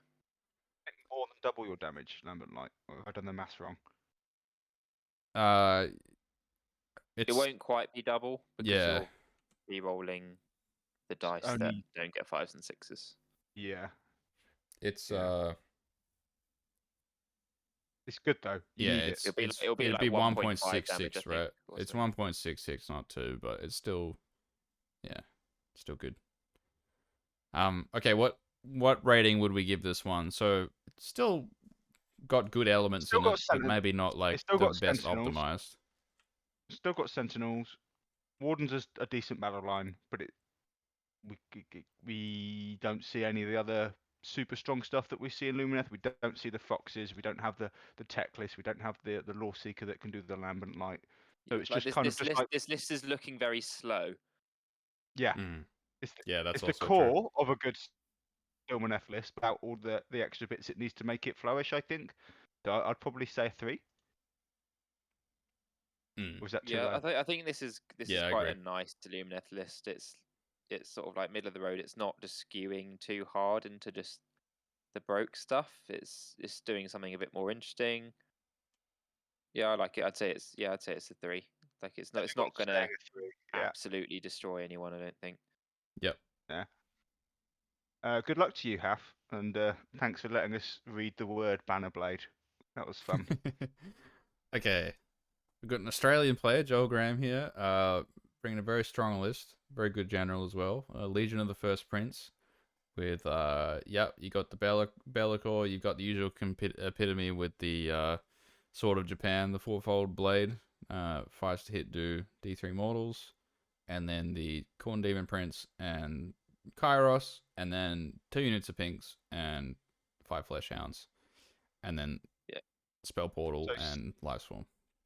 Similar And, enough to compare it. flexing nicely that he's not just gone 5-0 once, but he's done it multiple times. So this is very similar to the list that took out the last Release the Beast. A few differences. He's got flesh hounds instead of the extra unit of pinks, and he's put the epitome instead. Pinks have obviously gone up. Do we think that this has gone down a peg, maybe 0.5 of a peg since it took out last event, or do we still think it I think although the list itself hasn't changed, I think the meta that it tried to counter doesn't necessarily exist as much anymore. Because I mean, like in the realm of Zinch Archeon running about everywhere, this was amazing. Yeah. But absent of that and the threats being a bit more spread out, people tend to have, like, at the very least, just like 2 big threats, right? And if you block one up for a turn or 2 on a double, the other one's still going to hurt you. And the issue is that Legions of First Prince can't really stop things from hurting you too bad. It's very matchup dependent, right? Don't Fulminators just rip through this? Yeah. I mean, Do personally, they get in? You know, I'm not entirely sure whether Kairos might not be worth it anymore. I also I was about to say that. yeah, I also think he's probably not worth it without the blue scarves, because if you whiff the gift of change and he doesn't do anything for a turn, he's such a he's like 500 Change points, and right? spell portal is so good though. He is like but you 500 spend points, 500 though, right? points to do that, and if you don't get it off, it's like, wow, I've spent 500 points to do nothing. Like, Yeah, imagine you're because playing if against because if something with an he's if auto he's not unbind, right? yeah, Like, if he's not absolutely destroying with magic, you're paying 500 points to just get his once per game dice change. Like, you Doesn't do need as his much magic to pull in a through. pink horror list either. Yeah, like the Oracle of Fate doesn't do. Well, it stops the charge coming in with the Demon Prince is what it does. he also makes you higher drop, because you Mm. can't be 1-drop. Because if you just run Yeah, 'cause the this is Bellicor, the Epitome, and the Demon Prince, you can be 1-drop. So yeah, and you just take more bodies on the ground, I think, because like you're also relying on the summoning a bit here, right? Because you've just got 2 units of 10 pinks and 5 flesh hounds. Now, if you don't get any summoning on those first 2 turns, you're going to be in a tough spot. absolutely, yeah. That make it a 4.5 then. Yeah, I think so. Yeah. Yeah, I think I the agree. list that Philip ran when he came to the UK, which was just Bellicor, Contorted Epitome, Demon Prince, and then a bunch of pinks, it's a better version. I also think you need Bridge. The Bridge. So in when the I played list. against Philip, Bridge was why he won that game, because you have to leave. You have to commit a lot of stuff to defend an objective, because otherwise you just get swarmed with pinks all the way on your backfield, and then you don't have as much stuff going forward to try and get through the rest of the castle. So Philip had, I think they have 4 units of pinks in that list you were talking about, and one of them he could just throw away and annoy you with and block you up with the Bridge. Really strong. Yeah, okay. So I think we can settle on a 4.5. 4.5. Yeah. But obviously, Joel Graham's a very good player, right? And he's never not a contender, is he? Yeah, I think this is still a very strong list, but not as strong as it was previously. Yeah, I can get behind that. Okay. Johannes. Running Namadi Reavers and triple Leviathan. What a legend. Oh, damn. Oh! We have a legend. Okay, is Triple Turtle a meme or is it good? I think they're solid. I think their weakness is mortal wounds, though. Like, if your opponent doesn't have mortal wounds, they're great. Because I think they're 16 wounds and they don't even bracket until they've taken 9, and they do quite a lot of damage. They do loads of damage. That jaw is really good. Yeah, like they're a really good monster. But if you're talking about going competitive lists, having 3 of them is certainly probably not the way to go. Like one is fine. One on his ferocious advance that he doesn't do. It's good. Yeah. Yeah. And his savage spearhead might get an extra point. It's sort of a hat on a hat, but that's the Timmy spirit, though. Yeah. Yeah. It's a hat on a hat. It is, isn't it? It's a beanie with then a trucker's cap on top. It's like, yeah, it's like I have this thing that's a +1 save synergy piece, and then I'm going to take 3 of them. And like, I like it. yeah, oh man, it looks so cool on the table though. I have a friend who plays with this. Yeah, they're This- this- incredible models. Those Yeah. Leviatons are so good. Is this Yeah. a 3? Mm, 3.5? I think a 3.5. Yeah, Yeah, I think 3.5. yeah, I think 3.5. Like, I can understand like that it's not the best IDK list, but it's still got elements in here that are really good. I Because you think. still have to remember that, like, so those Leviatons are relatively fast. You're still IDK, so you have your tool against shooting. So you can kind of maneuver the Leviatons to get in when they need to get in, and then they will kill something. What's we getting from the Stealer Tides? What's Stealer Tides do again from the Tidecaster? Oh jeez, I have no idea. And why has he gone for Master of Magic? Probably That spell because must matter. that I think the command traits have been from memory. Yeah, they Yeah. are, aren't they? They're pretty crap. Yeah. What does the spell do? Someone tell me. The spell: pick a friendly hero that's not a monster and within 6 of the caster. Move that model. Oh, it's a teleport. Oh, that's cool. Teleports the Eidolon. Teleports Okay. the Eidolon. That's something. Okay. Cool. We like that. Yeah, Oh, it's in not a Alpha border-wide Beast pack as well. teleport, though. That's You funny. have to set it up within 24 of where it was. So- Alpha Beast pack. Oh Yeah. yeah, I let's love go. Alpha Beast pack. So, for Uh, those you don't know, those 3 turtles are each going to roll a dice at the start of the first turn and move d6. It's just Beautiful. funny. It's funny. When you roll Okay. a 6, you might do something. Oh, we going have on this here? one. Oh, Okay. it's a This is Nagash. The copy There we go. pasta. Here it is. Nighthaunt. Here it is. Yeah, the Nagashalinda build. All right. This Here is it a 4. Oh, comes. straight out. Yeah, it's a Straight 4. out with the That's good. 4. It's really good. What does it do? Because is it the spell law of Nighthaunt that makes Nagash No, good here? basically you have, so Alinda's the general, and the Hex Waves are going to take wounds for her. Yeah. But Nagash's new ability, being that you return an extra model whenever you use an ability to return models, Alinda will return a model to each using her command trait that she gets when she's general, and then Nagash will increase that by 1, so you'll get 6 Hex Wraiths back a turn. Yeah. It's 4 in each unit, right? Yeah. What? It's 4 in No, each because unit. Alinda heals back 1 to each unit around her, doesn't she? Yeah, and then Nagash does the same. So they'll do 2 each to each unit, right? Oh yes, because Nagash also heals. Yeah, So yeah. each Hex Wraith unit gets 4 back each turn. Yeah. Yeah. So That's I why mean, it's really strong, the, yeah. the min unit is probably going to die straight away, but the 10s are going to be really hard to take out. Yeah, like Yeah. if you're like a dragon relying on like Ren 2 or something, like if he just rolls well, it's actually like I don't even think this army is bad against dragons because Nagash is quite No, like good against mortals.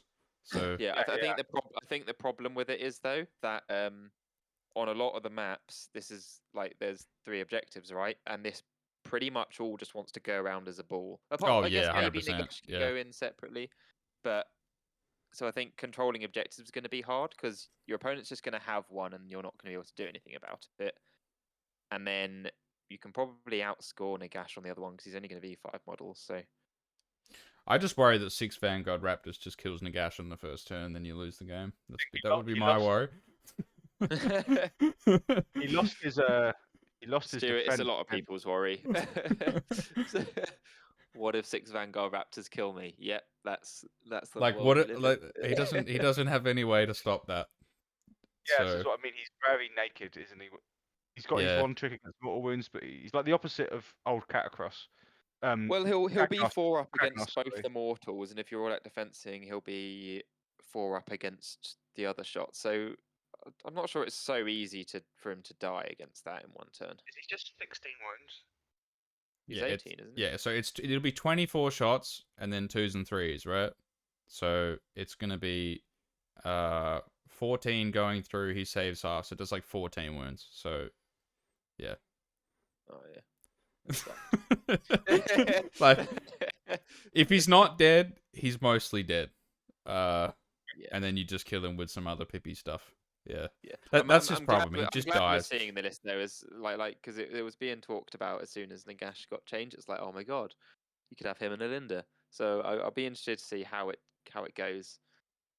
Yeah, You like can't just have 955 points just die.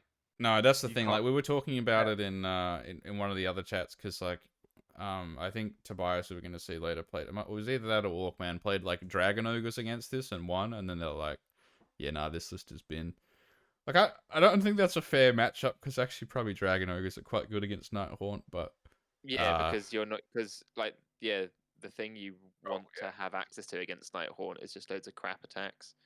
yeah, with no rend.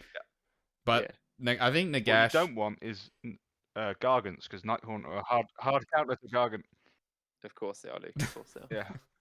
Yeah. Yeah, but Nagash. I mean, the bottom line is he's just not very durable. Like he doesn't have the 6-up Yeah. death save anymore, so he's not 955 points. Like that's a ludicrous cost, isn't it? For that, it should be like 750 or something.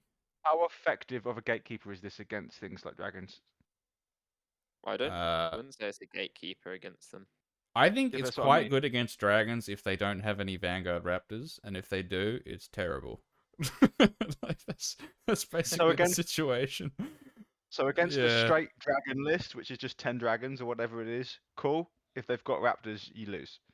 Yeah, I mean, I think the 4-up spell ignore is really annoying, but even Well, then, couldn't the yeah. dragons just mortal wound shoot the units of Hex Wraiths off in a turn? Not all of them. There's a lot of them. No, There's 20 not wins every all of unit. them. That's the thing. And like a half measure, like if you just leave like both units on 3 models or something, and you went They'll back. first, and then they get the double turn, then both units are back to 10. And Olander and Nagash do like a quite obscene amount of mortal wounds. So if you stuff it up, like they slap, but just not. Yeah, it's a very swingy list for sure. Yeah. Okay. But I think a 4 is Well, fair, right? Like Think a 4? it's got You play. think a 4? You think it's Yeah. a 4? I think it's got play. 3.5. Yeah, I would go 3.5 as well. I'm not sure 4 is. Nagash just dies. He just dies. I'm not sure it's proved itself to be a 4. It needs All to right. prove All it. right. Okay. Well. Okay. All right. We're almost Draw your halfway. back. Okay. All right. Let's get a move on. All right. Greywater fastness. Greywater fastness. Right, Oh, God, where's he's the named tanks? everything. Where are they? Show me the tanks. He's named everything. Show me Okay. the tanks. Scroll down. There must be some. We rated the Nighthawk one a 3.5. I lost the argument. It's not a 4. Okay, so this one, Cities of Sigmar, we're in Greywater Fastness, which you rarely ever see. And we got a Rune Lord, we got Duralia, which you'll see a couple times pop up. She's great. And Frostart Phoenix, Frosty. and a Knight Judicator.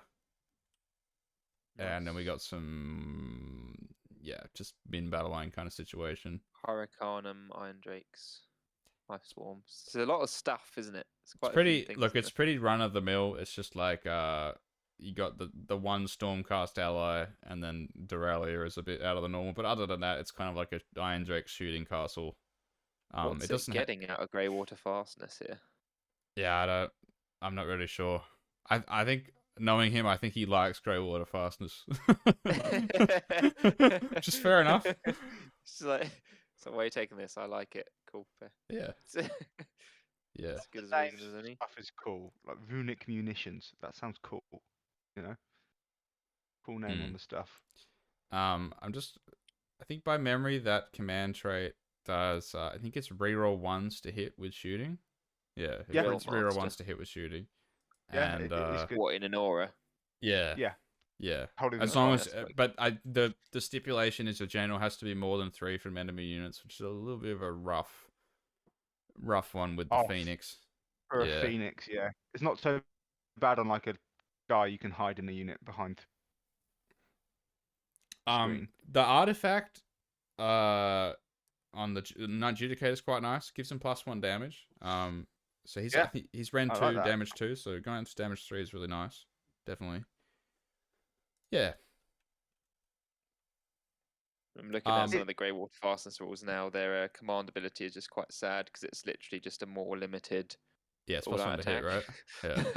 Want to Yeah. hit on Iron It used to Drakes be only. decent, but it Yeah. used to But be now everyone decent, has it, but so then also like you could just take a Hurricane, right? Yeah. Yeah. which he has, right? He's got Yeah. Hurricane in there. What So, is this so a much of the 3? substitution stuff. Oh, I think a 2.5, 2. No, I think 3. Like, because it's Hang on, not why? because it's still got 20 Phoenix Guard and 20 Iron Drakes. Okay, well, Yeah. I guess it does. I think it's decent. Like I think the I Phoenix think those are is good wherever they go. Yeah. It's got like good units in here. It's just not like Yeah. assembled in the most optimal way. I No.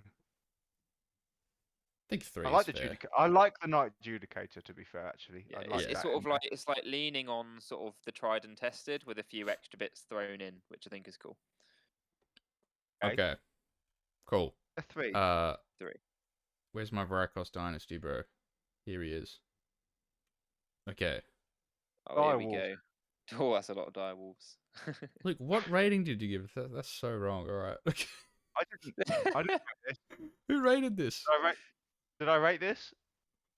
All right. I think you did. Okay. We got Radicast the Beast. I don't know what it does.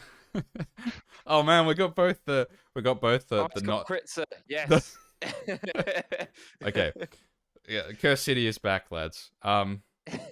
So he's basically got all the expansion heroes from Curse City, like Radicard the Beast, Kritzer, Lady Annika, and Belladama Volga, right? They're all gonna be expansions, right?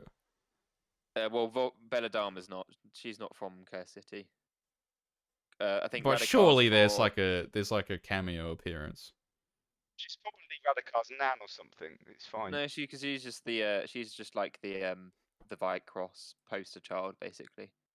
She rides a cool ass giant wolf. Doesn't she ride Anyway. it sideways, like not even on Okay, it properly? let's- on task, all right. Okay, so the list. Okay, so now almost everything in here becomes a general because it's Varikos. Now I believe Kritzer becomes a general, which is a bit of a problem because he becomes like the easiest Slay the Warlord known to man. But then he might come back. Yeah. Like I don't mind him as a unit. I just don't like him in Varikos because he's kind of free food. But Yeah. What's making him become a general in Vicross? It's like on his war scroll because he's already got the Oh yeah, he's treated as general. Yeah. he's Yeah, already that's a got bit the rough. You don't keyword. really want that. Yeah, because you kind of just want him as a unit that just dies and like basically Scar Bloodwrath. Yeah, just to be a pest. There you go. Stuart, Slay the Warlord is only the general you pick, isn't it? Not the treated as general. No, that's not right. That's not right. That's No, not I'm right. afraid, mate. Yeah. Yeah. Any general is pickings for Slay the Warlord, Yeah. which makes Okay. it bad. Yes, but this list I think is quite good. Like I like the 3 units of 5 Blood Knights with the 3 units of 10 Direwolves. Like there's like a nice Yeah, that's combo a solid there. setup. Yeah. Yeah. And I like the Coven Throne in I- this sort of list. Yeah. Well, yeah, this is exactly what the Coven Foe wants to be buffing, right? Like Coven Throne is great to stick on Radikar because their command abilities are in different phases. So you can have Radikar on 2s and 2s. And then he can use his +1 attack ability, and then after he goes, one of the Direwolves units can go. Personally, I would have liked probably 1 unit of zombies in there, maybe just as like a. I think you want 1 unit of slow summonable dudes to sit around at the back because he might find himself sitting 10 of the Direwolves around the back, and you're kind of wasting their points a little bit if they're just standing around not using their movement. Zippy stuff, aren't they? That's the point of them. Yeah, like they're supposed to be zipping around. If they're protecting your backfield, you probably should use zombies instead. But I think it's still a solid list. Yeah. Yeah, but I quite like the idea of like your Curse City boys just running around on foot trying to fight stuff together. Oh, it's so cool. Yeah, Definitely. it'll be a good image. I just don't know what it does, so I gave it a 2 wrongly, apparently. I think what is it's I'd say it's 3. I think it's a 3. I think that's fair. Yep. Because you can lean a lot in on the Coven Throne Blood Knights direwolves. The extra bits, and Redekar actually, he's very good.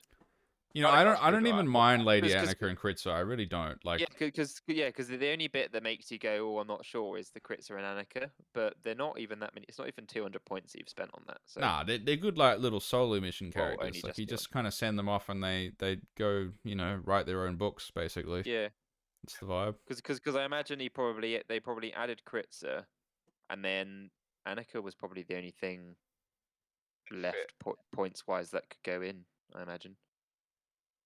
Because I think a normal vampire lord's like 140 or something.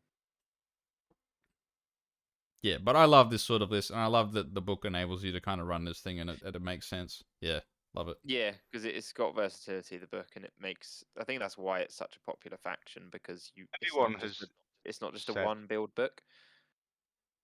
Yeah, we really like the Soulblight list, the book, don't we? We've Yeah. all said it's It such a cool gives book. people a nice toy box to play around with. Okay, Caradron Overlords. with some dragons.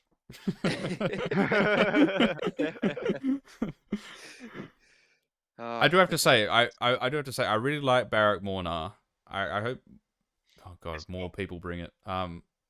Yeah, I really like it because you got the it's like a pre-game move basically with one of the ships, right? And you basically got the Khorne Demon Prince and the Galefall stave, right? So the double navigator is really nice against a lot of the flying threats around, like dragons and stuff, right? More crushes, yeah. halving movement, and a couple of mortal wounds. Pretty good. Yeah. Yeah. So I like also that he's gone the battering ram engine work. I see a lot of people go the last word, but I think this one's better. You really need the mortals in the KO list, especially if you're running the navigator. The charge gets a lot more reliable with the ironclad. So yeah, I've just seen when you scroll to the bottom that the two ships are in the Alpha Beast pack. How does that interact with the pre-game move from the Mornar? You get some weird shit going on. I think it's probably you can move them with the Alpha Beast pack, and then other way around. You can move the ironclad with the command trait, and then move the Alpha Beast pack. So you should fly high with the command trait, and then move D6 inches with the Alpha Beast pack, right? You can fly high with Alpha Beast pack. Yes, you can fly high with Alpha Beast pack. Yeah. Yeah, so you can fly high. No, but you do the command trait started. first. You do the command trait first, right? Yeah.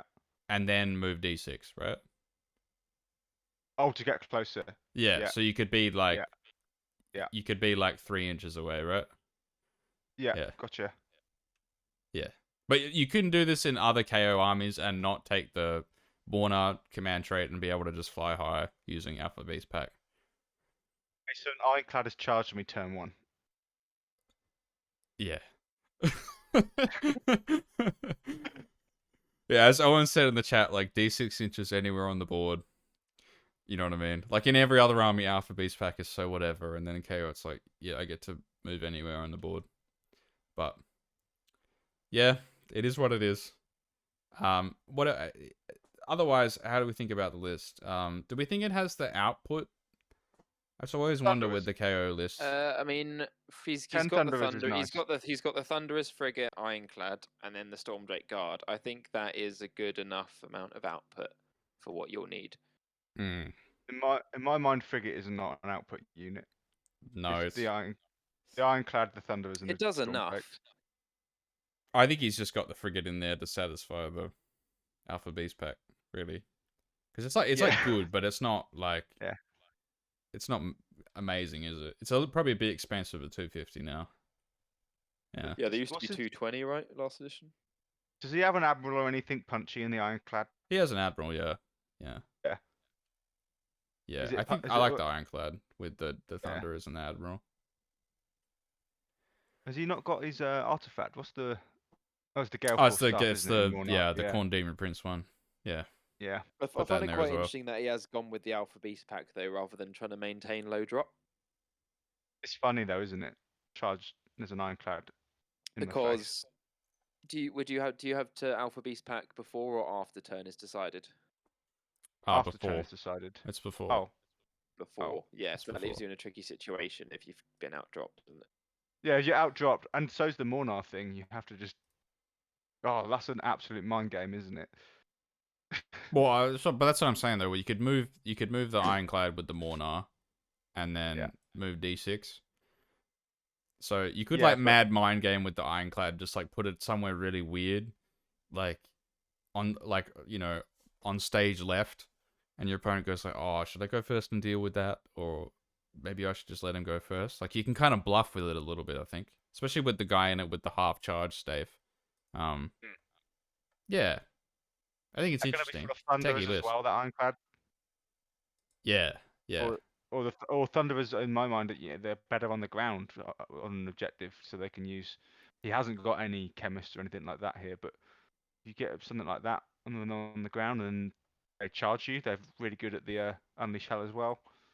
They get the extra attack when they're within 3, like the Sentinels do in Helion. Yep. It's pretty good. So what do we think on the rating? What do we give this? It's got dragons in, so it's got I think a 3.5. 3.5. It's just janky and fun. Do the Stormdrake guards benefit from being in KO in any way, or are they just well, there they to- do because it kind of all. Yeah, there's like a unified army role. That's the thing. Like they get a lot of support, like because you can kind of put your whole army in one place. Yeah, so the Stormdrake guards are never going to be on their own. They're going to have shit right with them, aren't they? Whereas a lot of other armies, you got to play them with screens and like kind of pick the right matchup. These Stormdrake guards are more just like YOLO towards the point where the Ironclad's going, and then you kill that thing, and then I think you could almost even use them as screens at that point to screen out your Ironclad, because they're tanky, and yeah, you basically got to deal with 36 wounds at a 3-up save between the Ironclad and the Stormdrake guards. So The Stormdrakes are also a unit that you want to go and fight on a point with, which has always been a problem with KO if the list doesn't have anything like that, is that you drop in shoot stuff that is on the objective, but then you're not actually on it yourself, so you don't get any points.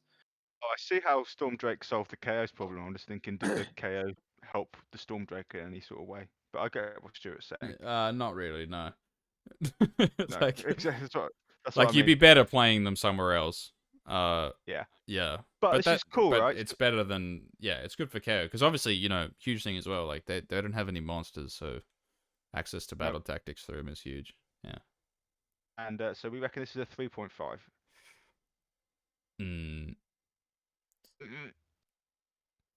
Yeah. It's like a 3-2-4-1 kind of list. So I think I think 3.5 is fair. Yep. Cool. That got us talking a bit, didn't it? All right. Another Stormcast list. This won't get us talking, will it? Actually, I like this one, and I haven't seen Jorge play in a while. I'm glad he's back. I remember playing him a bunch of times last year. Yeah.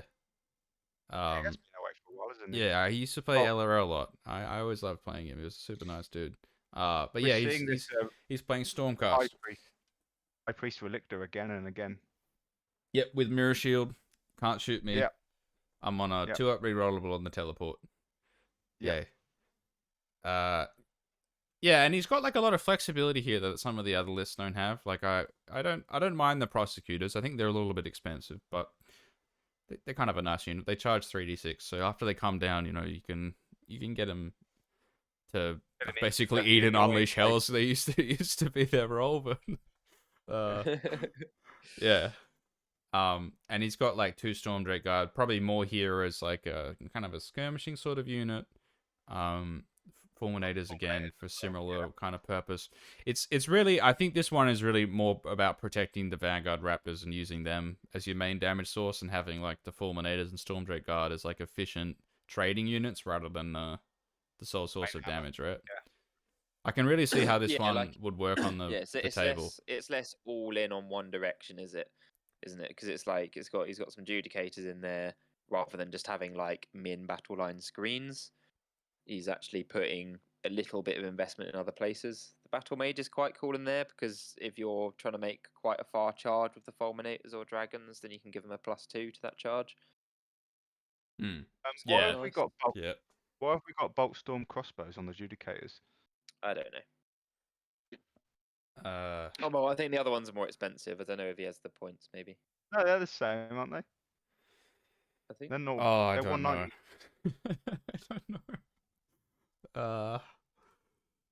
I don't know. They're just No, the worse, someone, bows are 10 someone get points Alan. more. The bows are 10 points more. They're Okay, 200 is that the points. reason why? What's up? What's up, guys? He's Yeah, got I don't 10 know. points fair though. Don't know. Alan, can What's up? what? Tell me about Judicators of Bolt Storm crossbows. Judicators with bolt storm crossbows. Yeah, the other weapon. Oh, so they generate more hits. So against lower armor, they do more damage than the long strikes. Okay. So like if they're not aiming to do mortals, if they're not aiming to do punch through armor, they will rip apart any other unit that's got like a 4 or worse, like a 5 up save or a 6 up save. Like they'll clear through zombies quick time. Okay. Oh, All right, so that they're makes screen sense. clear. Yeah, that makes sense. Fair enough. Okay. Okay. Having an Allen in the pocket, I think isn't it's. I think it's. Or at the table reporter. Yeah. We've used that one phone a friend for the next round. Okay. I don't know what this unit does. Help. Well, what are we rating Um, Horgate's list? But I'd say that's a 4. Yeah. It's got all the strong parts of Stormcast in there. Yep. Horgate's having a 4. I think I'm down basically with that. anything with 6 Vanguard Raptors is going to be a 4. Yeah. Yeah. Yeah, right? Just carry anything else that you put in around. Like, is that wrong? Like, you just run 6 Vanguard Raptors and then the rest of it's up to you, but... I agree with you. Yeah. Yeah. Alright. Yeah. I mean, Okay. as long as you're taking the shoot twice thing, then yes. Legion the First Prince. Horror Here we Legion. go. What we got here? Got the. So he's decided not to go for Kairos. I think Okay. might be a good decision. 1, 2, 3, 4. 4 units of horrors. Yeah. Oh no. And Yeah, a this bridge. one's the 5. This one's great. Yeah. Yeah. This is So a good one. this is the like I'm going all in on what's good about this. Like, I'm just taking pinks, the bridge to get them where they need to go. Bellacore Yeah. and Demon. This Prince, is like, this yeah, is this is your So eating your good. vegetables list. This is like your team's event list, I reckon, as well. Like this is gonna be on This is almost so every good. team.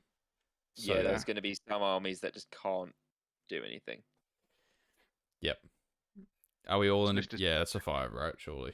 This Yeah. list is Fair. perfect. Yeah. Yeah. You Alright. can't beat this list. This list wins. But But we don't know this general, do we? We've not. I don't recognise the name. okay. So, Just put in a 4 so I can do the yeah. the use a 4. automated matchups afterwards. Okay. Katif. Does anyone know Mr. I think or Mrs. Katif? Katif is Mrs. Katif out of Holland. I think she did well in some of the Dutch events that Steve was at. I think. Okay. Yeah. She's got a good list. Going. All right. So it's it's basically an adjustment to the points changes, Yep. but it's the same Draco's Tail list that's been running a lot of shows. Hmm. With the Basti as well, which is Yeah. always cool. When it's That's not normally in there. standard. That's normally in there. So it's basically Yeah. gone up 135 points, right? So it's lost 1 Sally, basically. Yeah, you right? lose 1 Salamander. Cool. Yeah. Good, All right. 4.5. I mean, it was a 5. Definitely. Why isn't I it think a it 5? still is really. I mean, Yeah, does the one salamander make it a? No, it's still No, a 5, isn't it? it's still a 5. because you still have your slam protected by the guard. Keep Yeah. all the sallies off the board.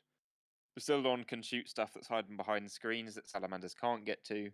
Anything the salamanders can get to is dead. It's great. Like Yeah, I and feel like with Seraphon, you almost just like add 0.5 to what you think it looks like, because it's like I feel like whenever you count Seraphon out, they always just come back and just become the strongest army anyway, eventually. Yeah. It's just been the And best he's army gone. in the game for like 2 years now. That's crazy. Sorry, she's gone for the old arcane tome on the skink priest, so it's the best 80 points you've ever spent. Yep. as well. Beautiful. Get that hand of glory in there. Yeah. Yep. Look at what that does for 80 points. So Poor mental. Mr. Yeah. Look, he's gonna get wrecked in the same way that the Warlock did, so it's okay. He's gonna get sent to Warlock prison as well. Yeah. Okay, and so that's a 5, isn't it? And That's a 5. Yes. yeah, strong list. She's a high-rated general as well as a 4. She's gone 4-1 before, so that's a good list to watch out for. All right, King Joffrey, Okay, this the is 001. interesting. What a name! Damn. Got Krulgast, Kurdos, Reikenor. Got the Oh, named hero. I played a list so similar to this the other day, actually. Oh man, on Saturday. I really like the Krulgast guy. He's really good. Yeah. The creep um, Oh, duty, yeah. Give the 5 up ward. Yeah, I Is he don't the one like with the- Kurdos. I don't like Kurdos. I know he went down He's in not that points, bad for the but points, though. I know, but what does he do? Krul- That's my The question. cool, He the steals a Coolgast command is the point. guy with the thing on his back, right? Okay, so the I'm trying to work Krulgast, out who he is. has like a, I think it's, I might, He has a it's- shooting attack. yeah, it's like 4 attacks, 3 threes, -2 damage, 1 I think is the profile, and then if he does Yeah. any damage, he doesn't have to kill a model, just has to do damage. Yeah. And it's not negated. Then Nighthawk units wholly within 12 get +1 to the ward. So It's until your only next against, shooting phase. normal wounds, though, not against mortals. Yeah, yep. What's the range on his shooting attack? It's 12. 12. But you can unleash hell and then get the ward. That's what's good about it. So if you get charged, you can just stick him behind your big block of chain rasps, and then your opponent charges, you unleash hell, and it's basically like giving your chain rasp +1 save, really. It's quite good. Yeah. And he's got the big block of spirit hosts that are going to regenerate via ruler of the spirit hosts as well. Like that. One trait. A good anvil unit, isn't it? But he Nice doesn't spirit have a house. black coach. Where's the black coach? He's got a Morgul instead. He's fine.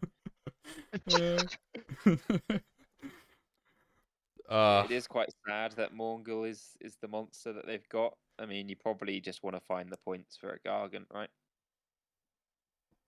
It's back. The Mortalis Terminexus. I still a really forgotten good what spell. it does. It's a really good spell. It's just really expensive, and you don't have like really any. With Okay, you have the corpse candle once, and it's got Reikenor as well. So it's got 2 corpse candles. Okay. What does the spell do again? The Um, Terminalis thing. Mortal wounds. Yeah. It's A it's lot of basically mortal wounds. yeah. Very, it's very good. it's actually very, very good. What's the list then? What do we reckon? How good's this list? Oh gosh, I never know with Nighthaunt lists. It got given a 2 by me. Nah, it's that not a too 2. harsh? It's not a. It's Nah, not it's a 2. not 2. 2.5? I think it's a 3. Ooh. Yeah, I'd Why? say a 3. I mean, like the hero loadout maybe isn't ideal, but I think it's I think it will do okay. Like, I think top level Nighthaunt is like 3.5 to 4, right? So, yeah. Well, Like, I guess yeah, our friend Alan has shown that. I think they're good. I actually do think they're good. I don't Yeah, think we'll put it that's. as a 3. Yep. They're definitely a hard counter to a Gargant, so I know that. Oh, Get jeez. over it. Okay. Yeah, 3 for that's good, I think. All right. Kozukus. All right, Kazokus. but he's not running Karazai. Okay. Okay, so it's another Hallowed Lights goddesses. And this one is going full on the bodies kind of orientation. Retributors. Retributors. What's Yeah, that? this is interesting. So he's getting. Hey, He's I feel got- like we've been saved for the most part with the Stormcasters so far. Not having to look up random war scrolls because there's so many random war scrolls in that book that like I reckon next tournament, guys, just all of you just bring one random hero from Stormcast that we have to look up during the list review show. Like, what does this guy do? He doesn't Knight do anything. Yeah. The Knight Alright. Zephyros, the Knight Especially Quester. now, like, basically they have something like 20 heroes, which each have one ability. Yeah, like That's just- Knight Quester. What does this guy do? I have no idea. I am losing my mind. He's got the good ones here. He's got the Azeros for real ones. He's got the Incanters. No, for it the doesn't do that anymore. It doesn't do that Plus one to anymore. hit, isn't it? No, One to these. hit now, isn't it? So the Castellan gives either a friendly unit +1 to save, or on a 2-up does D3 mortals to an enemy. That's the only thing he does. Yeah, I know that. He's Who else have they got? The Azeros. Is that the shoot? No, that's the Flyboy, isn't it? He's not. Yeah. He's not. Yeah, not good. I thought, is he not do reroll ones anymore? What does he do No. instead? Because that would be so Uh, good. Add 1 to hit rolls in the combat phase, but you do it at the end of the charge phase. Yeah. It's like that old, the shard speaker from Slanesh. It's kind of similar to that. Yeah, you pick an enemy unit for your army to be +1 to hit against. Yeah, it's not very good. He's there for double Warlord then. Yeah, I like the Knight Incanter. I think more people Great should unit. run her. Good Yeah. ally in a lot of lists as well. Like, I really think. Knight. I think 'Cause, some of the he has Stormdrake lists 2 should probably abilities, consider. so he's twice as good. People Yeah. should consider an auto unbind in the Stormdrake list. I think. Yeah. Yeah, I mean, Vindictors are solid, aren't they? I mean, like We love them- Invictors. We like Invictors. especially if they're running around with Gardus, they'll be very hard to shift. Yeah, but where's Indrasta? Like, surely this is the That's what I was Indrasta about to list, say. right? Yeah, Vindictors and Indrasta would Indrasta be is really so useful here, strong. actually. Yeah, Drop another unit of Liberators and your Azeros and put Indrasta in. absolutely. Yeah. Mm. Retributors, which ones are they? Big hammer ones? Or are they the big sticky ones? Oh, I don't know. Do you want me to tell you? Yeah. Yes, thank you. Alan. Three attacks each. There's 5 in the unit, so 5 guys, 3 wounds each, 3 up save. 3 attacks each. Hits on freeze, wound on freeze, rend 2, 2 damage, and any 6s to hit do 2 mortal wounds. But the Oh, attack okay. sequence ends. Yeah, they're quite good then. Annihilators. Just get Annihilators though, bro. No, Really. I think they're actually better than Annihilators. I think on the math. Yeah. I don't know. What do we think? It's a very grindy list. It's very different to the other Stormcast lists. The thing is, though, I'm looking at this and I'm like, isn't it just better if you take 6 Vanguard Raptors? I mean, yes, but Is this Like, a because I'm 3.5? thinking, this is a castle list with a 5-up ward that's mega durable, but what does it do if your opponent just doesn't come at you? Right? well, you try and you sit on the objectives, right? You just I'm gonna say, is it drop Stormkeep? down. It is Stormkeep. Yeah, Oh, so all those Vindictors and Liberators will count as 3 Three on turn models. 3 onwards on the neutral So- objectives. It's basically Gargants, but Stormcast. Is that... Yes. okay. Yes. That's what So this list therefore- does. The best thing to do with it is nothing. Yeah. Yeah. Yeah. Don't play the game. And Okay, you'll win. now, alright. I think an obvious inclusion here, and I should have said it earlier with Gardas, but surely this just has to have some Praetors in it if you're taking Gardas, right? Protect him. Otherwise he just dies turn 1. Surely. They're the bodyguards, aren't they? Yeah. Yeah. I think you got to So- take some Praetors. Really good at objectives. Could maybe be improved with a little bit of tweaks. We like Indrasta. We like the Praetors. Obviously, it's not got super high output. Do you reckon it's a 3.5? No, I think it's a 3. Davi, you get the final say. Yeah, I'll say a 3. I think the nature of the hero loadout, it will just get picked apart by some armies. And like, I don't think the staying power will be quite enough because it's just relying on Gardus, who again picked out. Yep. So go Okay. 3. Yep. Is a really high drop, so the opponent's going to get to dictate those first couple of turns. Okay. Oh my gosh, where is that on the spreadsheet? Yeah, he's at the bottom. Give him number Okay. 3. Alright, good. Okay. Another Legion in the First Prince. Legion the First Prince. With 2 Bloodthirsters. It's Oh, he's gone Bloodthirsters. Okay. oh, it's just not as good as that other one, though, is it? Is this the last one of the Legion of the First Prince? I think is there one more maybe? Yeah, There's one more, There right? was 4. Yeah, there was 4. Yeah. Got a Okay, so 4.5. I don't think we need to go through this a huge amount because we I don't talked really about get the everything in purpose of here. the blue scribes in this one. They don't have Kairos. Yeah, he's So kind of they're just. only helping Bellicor, right? And he Just- doesn't really have anything to cast. So I guess it's don't- just 2-up autocast Life Swarm. Life Swarm, yeah. Forget the horrors Yes. back. You can't bring Which is still back the good. Horus with Life Swarm. No. Huh? You can't bring back the Horus with Life Swarm. So is it to keep the Demon Prince alive? Yeah, then? it's to keep the heroes healthy. Yeah. You need it to keep the Demon Prince up. But I don't like the Bloodthirsters. But that's with 4-4 blade. I mean, That's funny. And he he's got doesn't have the ward. epitome. No. you I need the think epitome. this is A 4. no, I think this is a 3.5. no, 3.5. No. Oh, it's still pink horrors and Bellicor. Yeah, I He's know, he's but- only got 20 though. He's only got 20. Yeah. The other list had 40, Some armies just lose to pink horrors. Like you can't. not Okay, to I've- 20. You'll be surprised. Hey, he has gone like he's basically gone like double down on the slot machine on the Insensate Rage.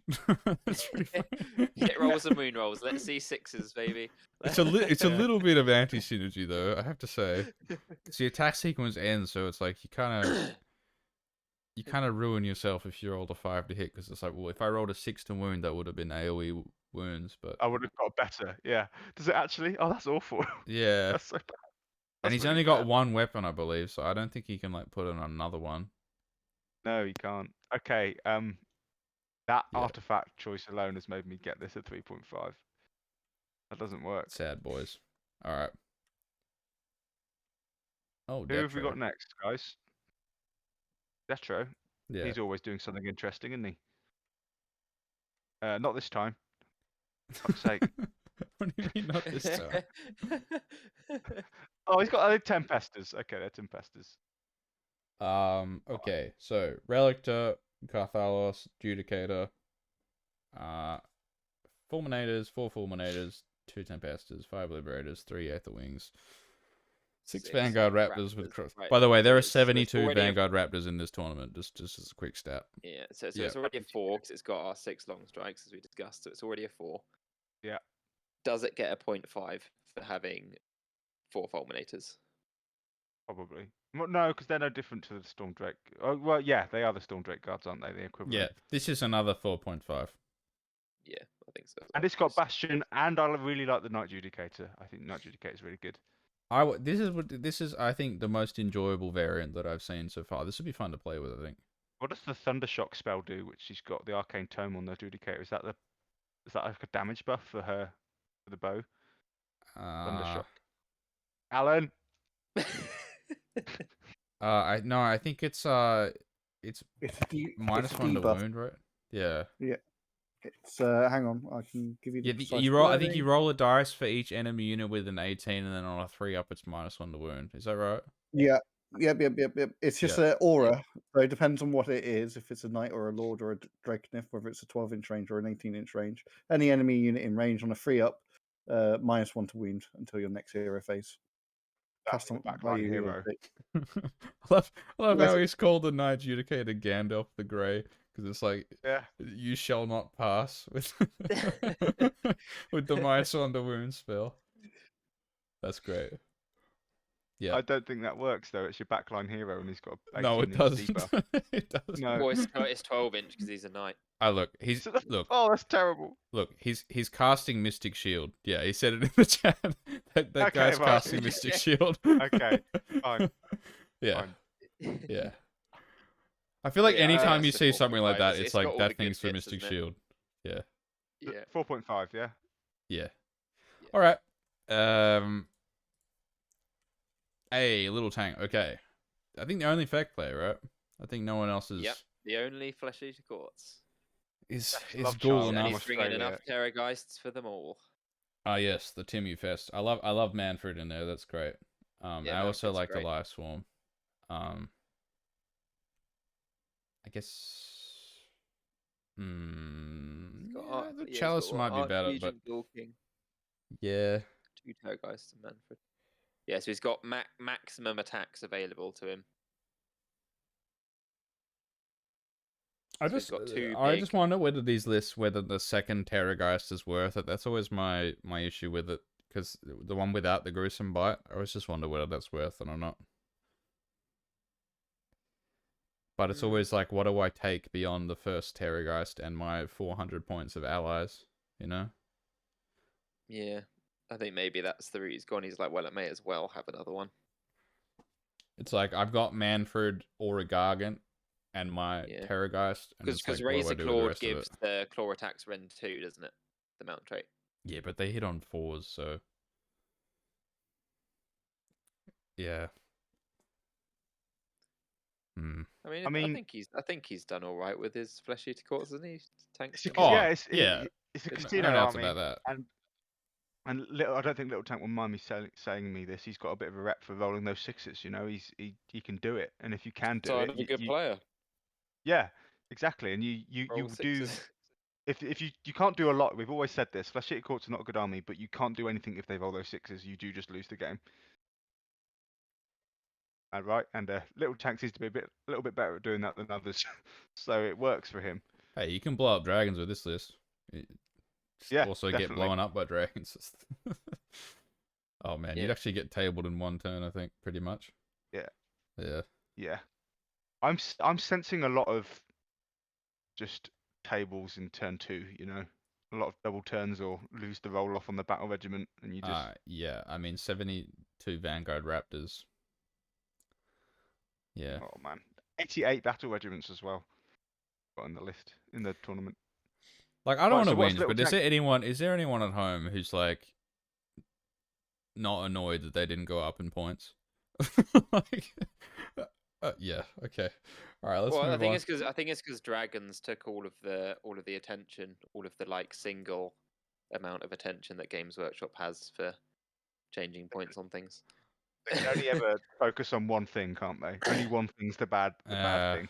Yeah. Yeah, there's only ever one bad thing at a time, as according to Games Workshop. That's all right. As long as we're all in like the same boat. Like I don't mind if people play them. You know, just as long as we all just know the situation. What are we rating Little Tank in? Is Yeah, it's a bit hard to rate, isn't it?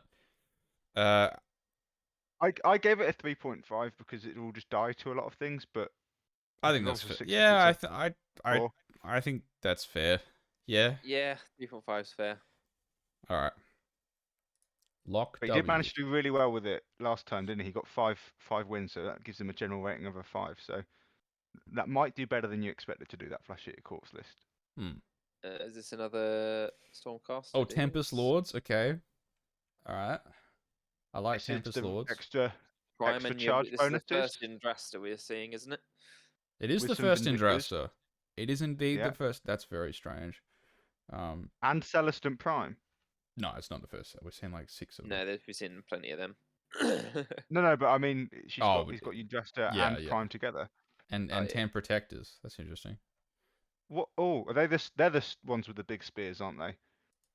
Do they give -1 to hit against shit No, that goes they're past the them? No, they're the guards, aren't they, paladins. the protectors? Oh no, they're the Ah, praetors. Yeah, they're the paladins. Yeah. Alan. No. Hello. Oh, yeah. Okay. 5 attack feet, 3s and 3s, then 2, 1 damage. Yeah, and they get they +1 get- save. Yeah, right. They get +1 save as well, and they have a decent alternative weapon that they don't get any attacks, but on a 2-up does D3 mortal wounds. So, and they Which got is- 3-inch range, so those that unit of 10 will be able to have 30 attacks, 3s and 3s, Ren 2, 1 damage.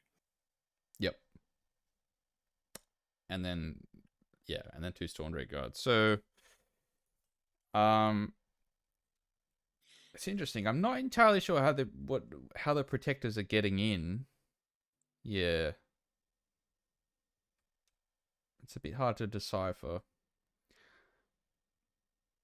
Suppose the good old-fashioned way: walk up and charge or get charged. I'm going to say, I'm just going to point out that's 30 wounds on a 2-up save. Yeah. Yeah, I guess that's pretty nice. he's tanking. Is he stormed? Okay. Oh, it's not written, is it? No, he's got to write that in. Whether he's a storm host, Scions of the Storm, or Keep. Keep. Yeah, he's got to write that in. Yeah, and this one looks a bit more grindy, but it's kind of hot. You've got some like teleporting elements in the cells to prime. Speedy. The prosecutors and the Has he Stormgrid forgotten to write in Arcane Tome on his Griff Charger? Oh no. It's Why has he got Master? he's the Lord Arcanum, so he's a wizard. Yeah, It's a wizard, Harry. he's a wizard. Oh, he is Yeah. a wizard. Yep. The wizard. Yeah. He's got Cycle of the Storm and all that cool stuff. I have to say, those 10 protectors are going to be a pain in the rear for a lot of armies to deal with, considering they're in hunters. It's interesting. Yeah. Hunter's Vect is good, isn't it? Also, neg 2 Ren damage 1 is quite good. Like, in this meta. It's not bad. So it doesn't have 6 Vanguard Raptors, but it has got some bits that are piquing our interest. Is it still a 4? Yeah. I think it's more 3.5. Yeah. I mean, okay. Alan seemed pretty excited about the protectors, so I'm Yeah, happy no, to get but it I at think 4. without the Vanguard Raptors, there's no range Because you don't so. have like the advantage in other lists with either Raptors where you get long range output or a lot of Drake Guard where you then have speed to put your output in. This is all quite slow. So it's kind of a more outputty version of that other foot slogging list we saw. Give that one. But it would be good to know whether it is in a keep or a science. Whose list is this, Stuart? Could you scroll up? Lock W. Lock W. Oh, I've sent them a message already. So he needs to tell us that. Yeah. Okay. Lock W, get in touch. What are we giving his list? 3.5. Oof. Right, this is Monty. Lieutenant Colonel Monty Jacob, and he's been running Soul Blight for a long time now, since they come out. And he's been a fan of the Castelli sort of stuff. What do you feel about Castelli, Stuart? Yeah, I like Castelli. What does Castelli do? Well, it gives you a buffs range to of Blood Knight bonuses. when you kill stuff. When you kill stuff. A lot of them don't matter. Like the +1 damage is good on Blood Knights, but is fairly insignificant on Vordry. It's decent on the Vangorian Lord because all of his profiles get it, as opposed to just the Rider because he's like kind of bolted onto his horse. Yeah, but I think the main reason that people run Castelli is for the Fragment of Keep artifact, which is once per game +1 to your boards until the end of the turn. Which sounds kind of meh, but into like Vanguard Raptors or something, it's really useful. Kind of just gives you a buffer turn. Yeah. So in the past, we've seen this mostly be like Nagash. But obviously he's no longer with us. Rest in pieces. So we're going back to kind of the annoying old one, the old copy pasta, which is like, take Manfred and Vordry. Vordry's always on 2s and 2s. And then the Vangorian Lord, you put him in there as like a defensive option, so to get the 3 monsters in there. Yeah. And then Blood Knights are great. And then you take the 10 direwolves as like the screen for the Blood Knights. And he's taken 10 Graveguard in here mainly because 20. they've got 20 Graveguard. Because they've got good synergy with Manfred. Yeah, because you can +1 attack and from if he kills a model, and also obviously the +1 to hit and wound from his command ability. Yeah, it was Graveguard and Manfred that Matt Terrell did last Release the Beast tournament to do like 107 damage or something like that, isn't it? They can pack a punch if you get all of the things go well. Yeah. Yeah, they absorb buffs probably better than any other unit in Soul Blight. In the book. Yeah. What are we giving this list? A 3.5 off the top of my head? That'd be a 4. Should be a 4, I think. Yeah. It's a good list. It does damage, doesn't it? And it's got some tricks. It's got, like, with the Fragment of the Keep really kind of tilts it over from, like, Vordry getting shot off in 1 turn to, like, him living and then healing D3 and then D6 with his pot, and then, like, D3 in the next turn as well. Yeah, because I think for a lot of armies, all you need is just to live that 1 extra turn. because then it forces your opponent to try again to kill that thing for another turn, which means you've had 2 turns for the rest of your army to do what it likes, which is very important. Yep. Because you don't want that key piece just to be knocked out in 1 turn. Where is he on the spreadsheet? I can't find him. He's not here. Okay, we need to speed through. Next. What have we Oh got my next, God. guys? Luke Morton playing with Skywarden Spam. Okay. Well, Do we have to talk about this? the summary of this list is there's an artifact called Flare Pistol, which if you hit the pistol with the navigator, your whole army gets to reroll hits against that one thing, and then his whole army is drill launchers. That's basically the idea. So that's how that I mean, works. I did something similar, didn't I, Stuart, with the gunstock gun Yeah, haulers with the yeah. Now, drill cannons. Skywardens are basically a more efficient way to get drill launchers than gun haulers, especially Yeah. since they've gone down 10 points. But the drill launchers only happen on a 6, where it happens on a 5 for the gun stocks. Oh, okay. But you get some other shooting weapons with them. Do I think this list is good? No. I don't think Luke does either. Luke just loves his spam, doesn't he? He goes like, "What unit am I going to spam? This one. Let's go." Yeah. I That did seems to be send Luke a his message. I was philosophy. like, mate, can you just play one list that isn't go second, sit at the back of the board, null deploy, and then go for the double and win? Like, is there any list that he plays that isn't that?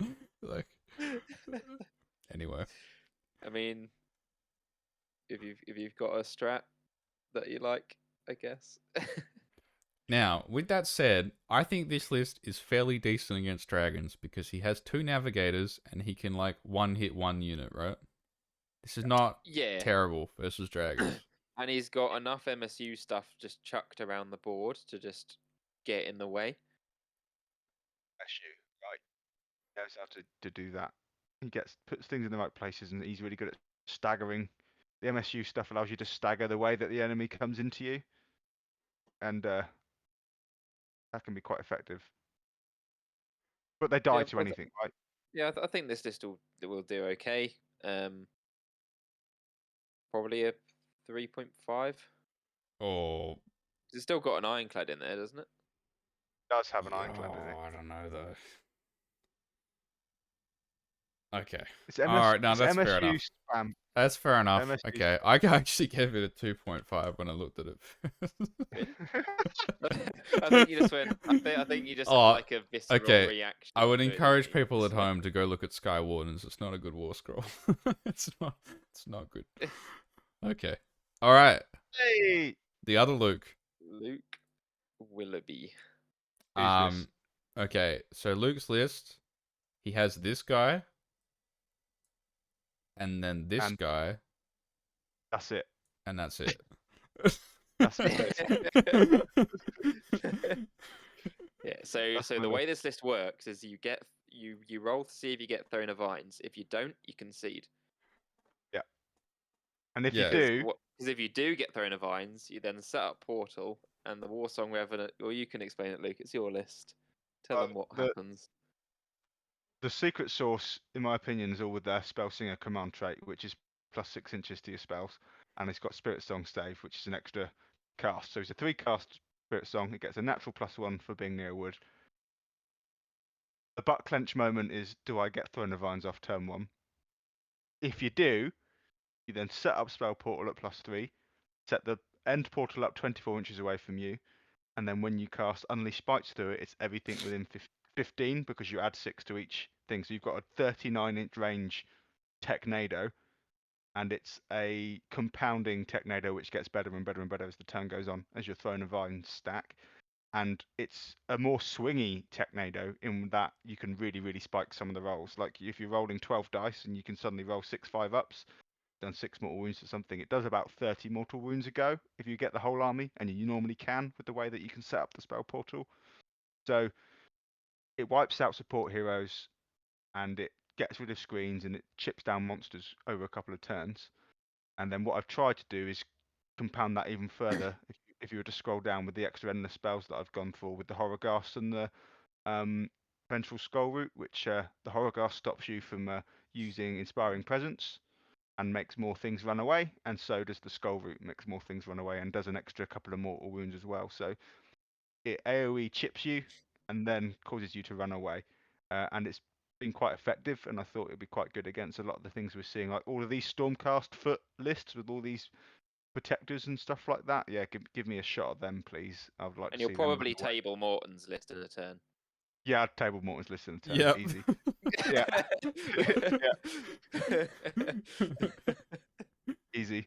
And then I've got the other Warsong Revenant to get out those other endless spells, and the Branch Wraith to summon stuff. 20 Dryads for screens, because you build a castle around your woods. You set up your woods with your wizards in it. You put 40 Dryads around that. The 2 Tree Revenants to get the objectives, or to do a Savage Spearhead, and then the Stormdrake Guard are a counter punch. And the way the Sylvaneth actually have quite a good, you've got quite a lot of shit to put in their way. So Stuart was always saying about his ogre list is that with his Yetis, the sword on Stonehorn would do like 1,500 points of damage because all the other stuff in the list allows it to do so. I feel the same about the Stormdrake Guard, where the Tree Nado softens everything up, and all the tree revs and the dryads and the summon gets in the way, so the Stormdrake Guards can just do what they want to do and clear up and always get their points and then some back. And I've got a Tree Lord because I needed one of those, I think. But where do you think where do you think it sits on the scale? What do you score your list? I gave it a 3 because it dies to a double turn of anything punchy. Okay, so And here's my problem, Luke. Okay, like Stormdrake Guards destroy it. I think your list can lose to any list in the game. Like, If I roll the double one. like if you get doubled by Skaven with 200 clan rats, you're gonna lose the game. Like, Yeah. yeah. But I also think it can win against. Yes, no, I most understand that as in the well. If game. you roll well, I do think you can win against a lot of armies. Probably just not dragons. Yeah. Just not dragons. Dragons is the only one I auto lose to. Yeah. Which isn't bad. I just 18 of them, but it's not that bad. I also think my Spider Fang list is decent against it. But to my surprise and to the surprise of everyone played it, this list is stronger than it looks. It's the Unleashed Spikes is a absolute MPE. It's just you watch half your army get taken off a turn if it goes off. It do not underestimate the damage that it does. Yeah, because And it does. Because you roll dice equal to the casting roll, and it's not the unmodified casting roll, which is why Throne of Vines is so good with it. Because you end up getting just stacking pluses, and then you're rolling a lot of the time. You're rolling like 12 plus dice, and each 5 up in a gigantic bubble is taking mortal wounds. So it does a lot of damage. Yep. It does combo well with everything else. Like it is a defensive castle army, Sylvaneth, and having the damage behind that castle really helps. Loses quite hard to Gargants. Yeah. All right. Although yeah. Three's What good. do you rate my list, guys? You think it's a 3? Yeah, Oh, I it's do. all in a 1. Yeah, I'd say so. Because of the swingy nature of it, it's like it can either act as a 5 or a 1. Yeah. So Yeah. All right. Magoth Rider. But he's not playing Nurgle. Moving along. Oh, it's not got any dragons. It's Judicators and Vanguard. Yeah, but he's got this. So he's gone double in on the shooting. So he's gone with both Raptors and Judicators. So he's just You gone don't go forward at God. all. You stay in your You board just half shoot. the Oh, entire he's game. got these though. I love Vigilers. They're such cool models. Which ones are they? War Scrolls complete bin, but they're good models. It's like if they hit something, you get +1 to hit against it for the rest of the I mean, shooting it's not phase, that so- bad, but you're paying a lot for that ability. They're the marker light shooter guys, aren't they? Yeah. Yeah, Yeah, but like basically. the So it's Vanguard like- so I Raptors already hit imagine- I on imagine- twos, so Yeah, I imagine what happens is they're dropping in again, like in front of the target unit. You get your +1 to hit, and then Judicators and Raptors go burr. I mean, they don't actually need that though. That's the thing. So they don't actually need that +1 to hit. So maybe I'm But they wrong. are Did cool they did they models. swap it around? It used to be twos and threes.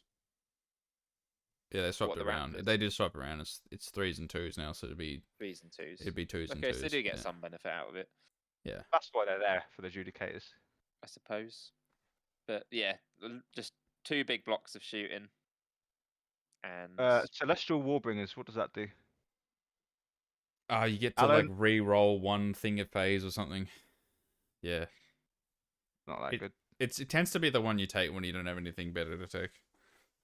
Why isn't he yeah, doing? because a lot of the other stuff affects stuff that you either want to charge or fight in combat. Celestial Vindicators. Is it that one? Celestial Vindicators. Warbringers. No, Warbringers. Warbringers. Celestial Warbringers. Oh, it's that one. Once per phase, you can re-roll 1 hit roll, 1 wound roll made by a Warbringer unit, or 1 save roll that targets a friendly Warbringer. So it's just 1 hit roll, 1 wound roll, or 1 save roll per phase. So you probably just re-roll one of the ones from the Vanguard Raptors hits. Yep. Yeah, and 1 of the save rolls in combat. So it's once per phase. So it's re-roll the Very hit in phase. Yeah. Is there It's really just- nothing better Mm, for the shooting? I'd probably just go Hammer the Sigma, the 6-up ward. Yeah. I assume this is in a workshop. It doesn't say that he's got any battalions. Oh, okay. Yeah, I mean it Get is. in touch, Magarth Rider, because you want that battle regiment. Okay, but what is that? That's That's a a 4. 4 as well, right? Is it a 4.5 or not? It doesn't get objectives, does it? No, it doesn't.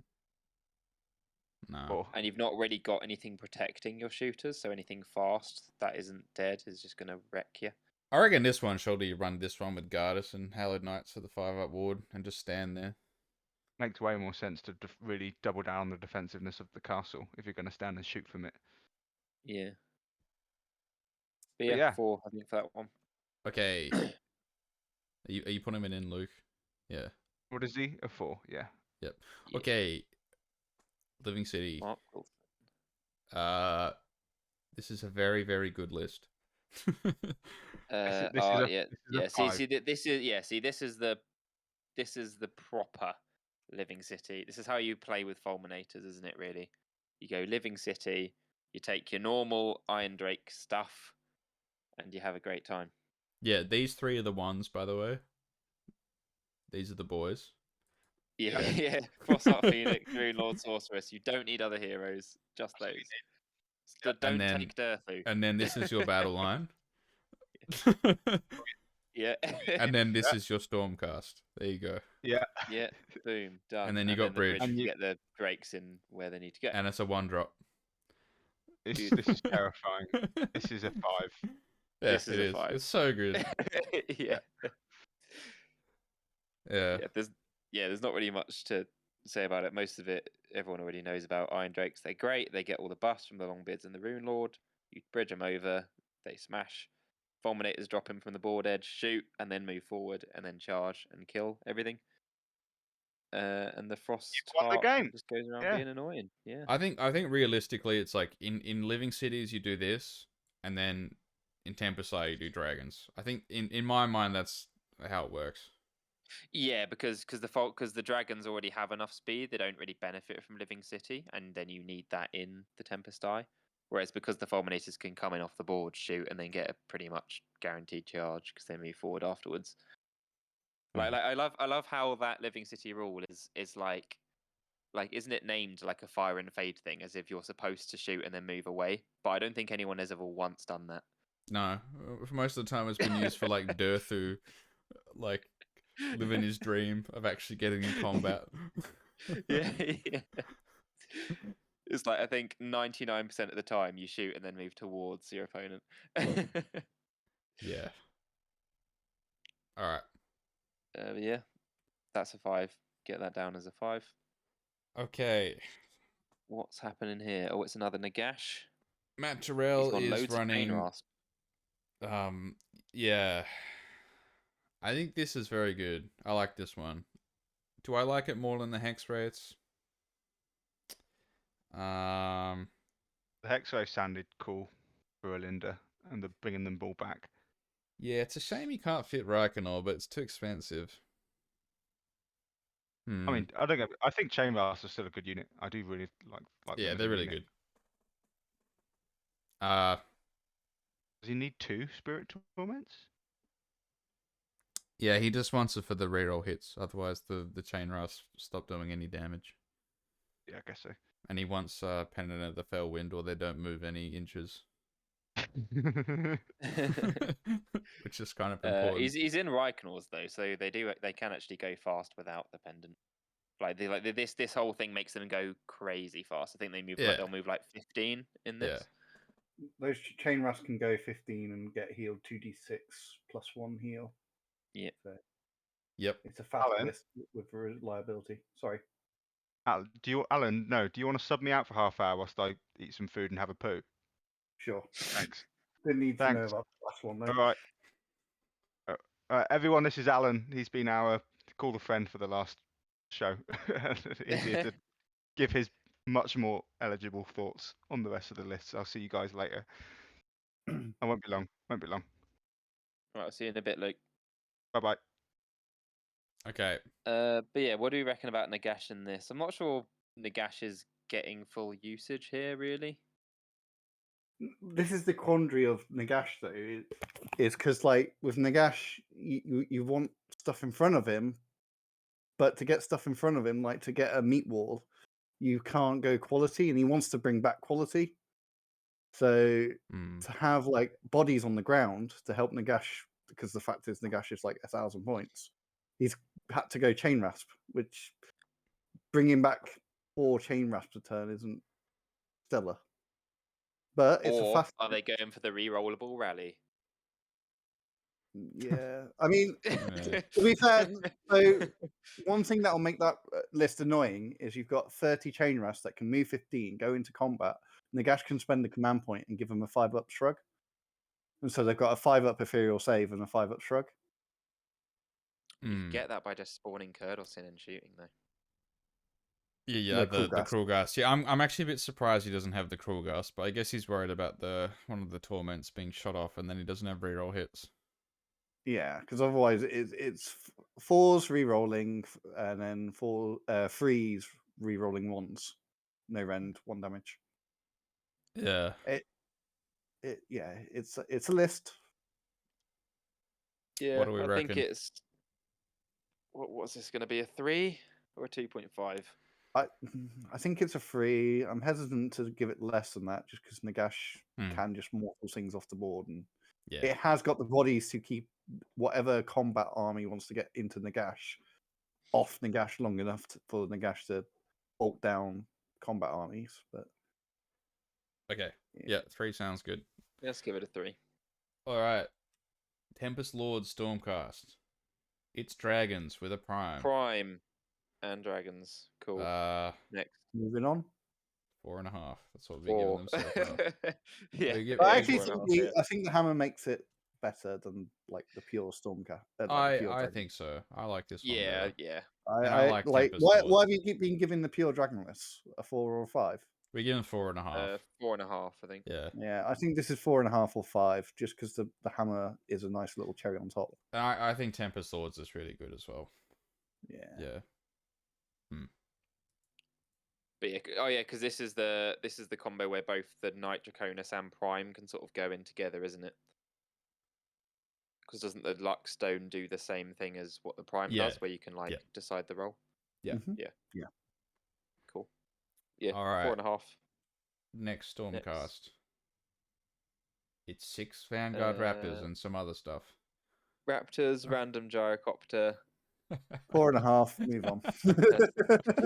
I don't think this one. I'm not sure this one quite gets 4.5. No, it's got Bastion.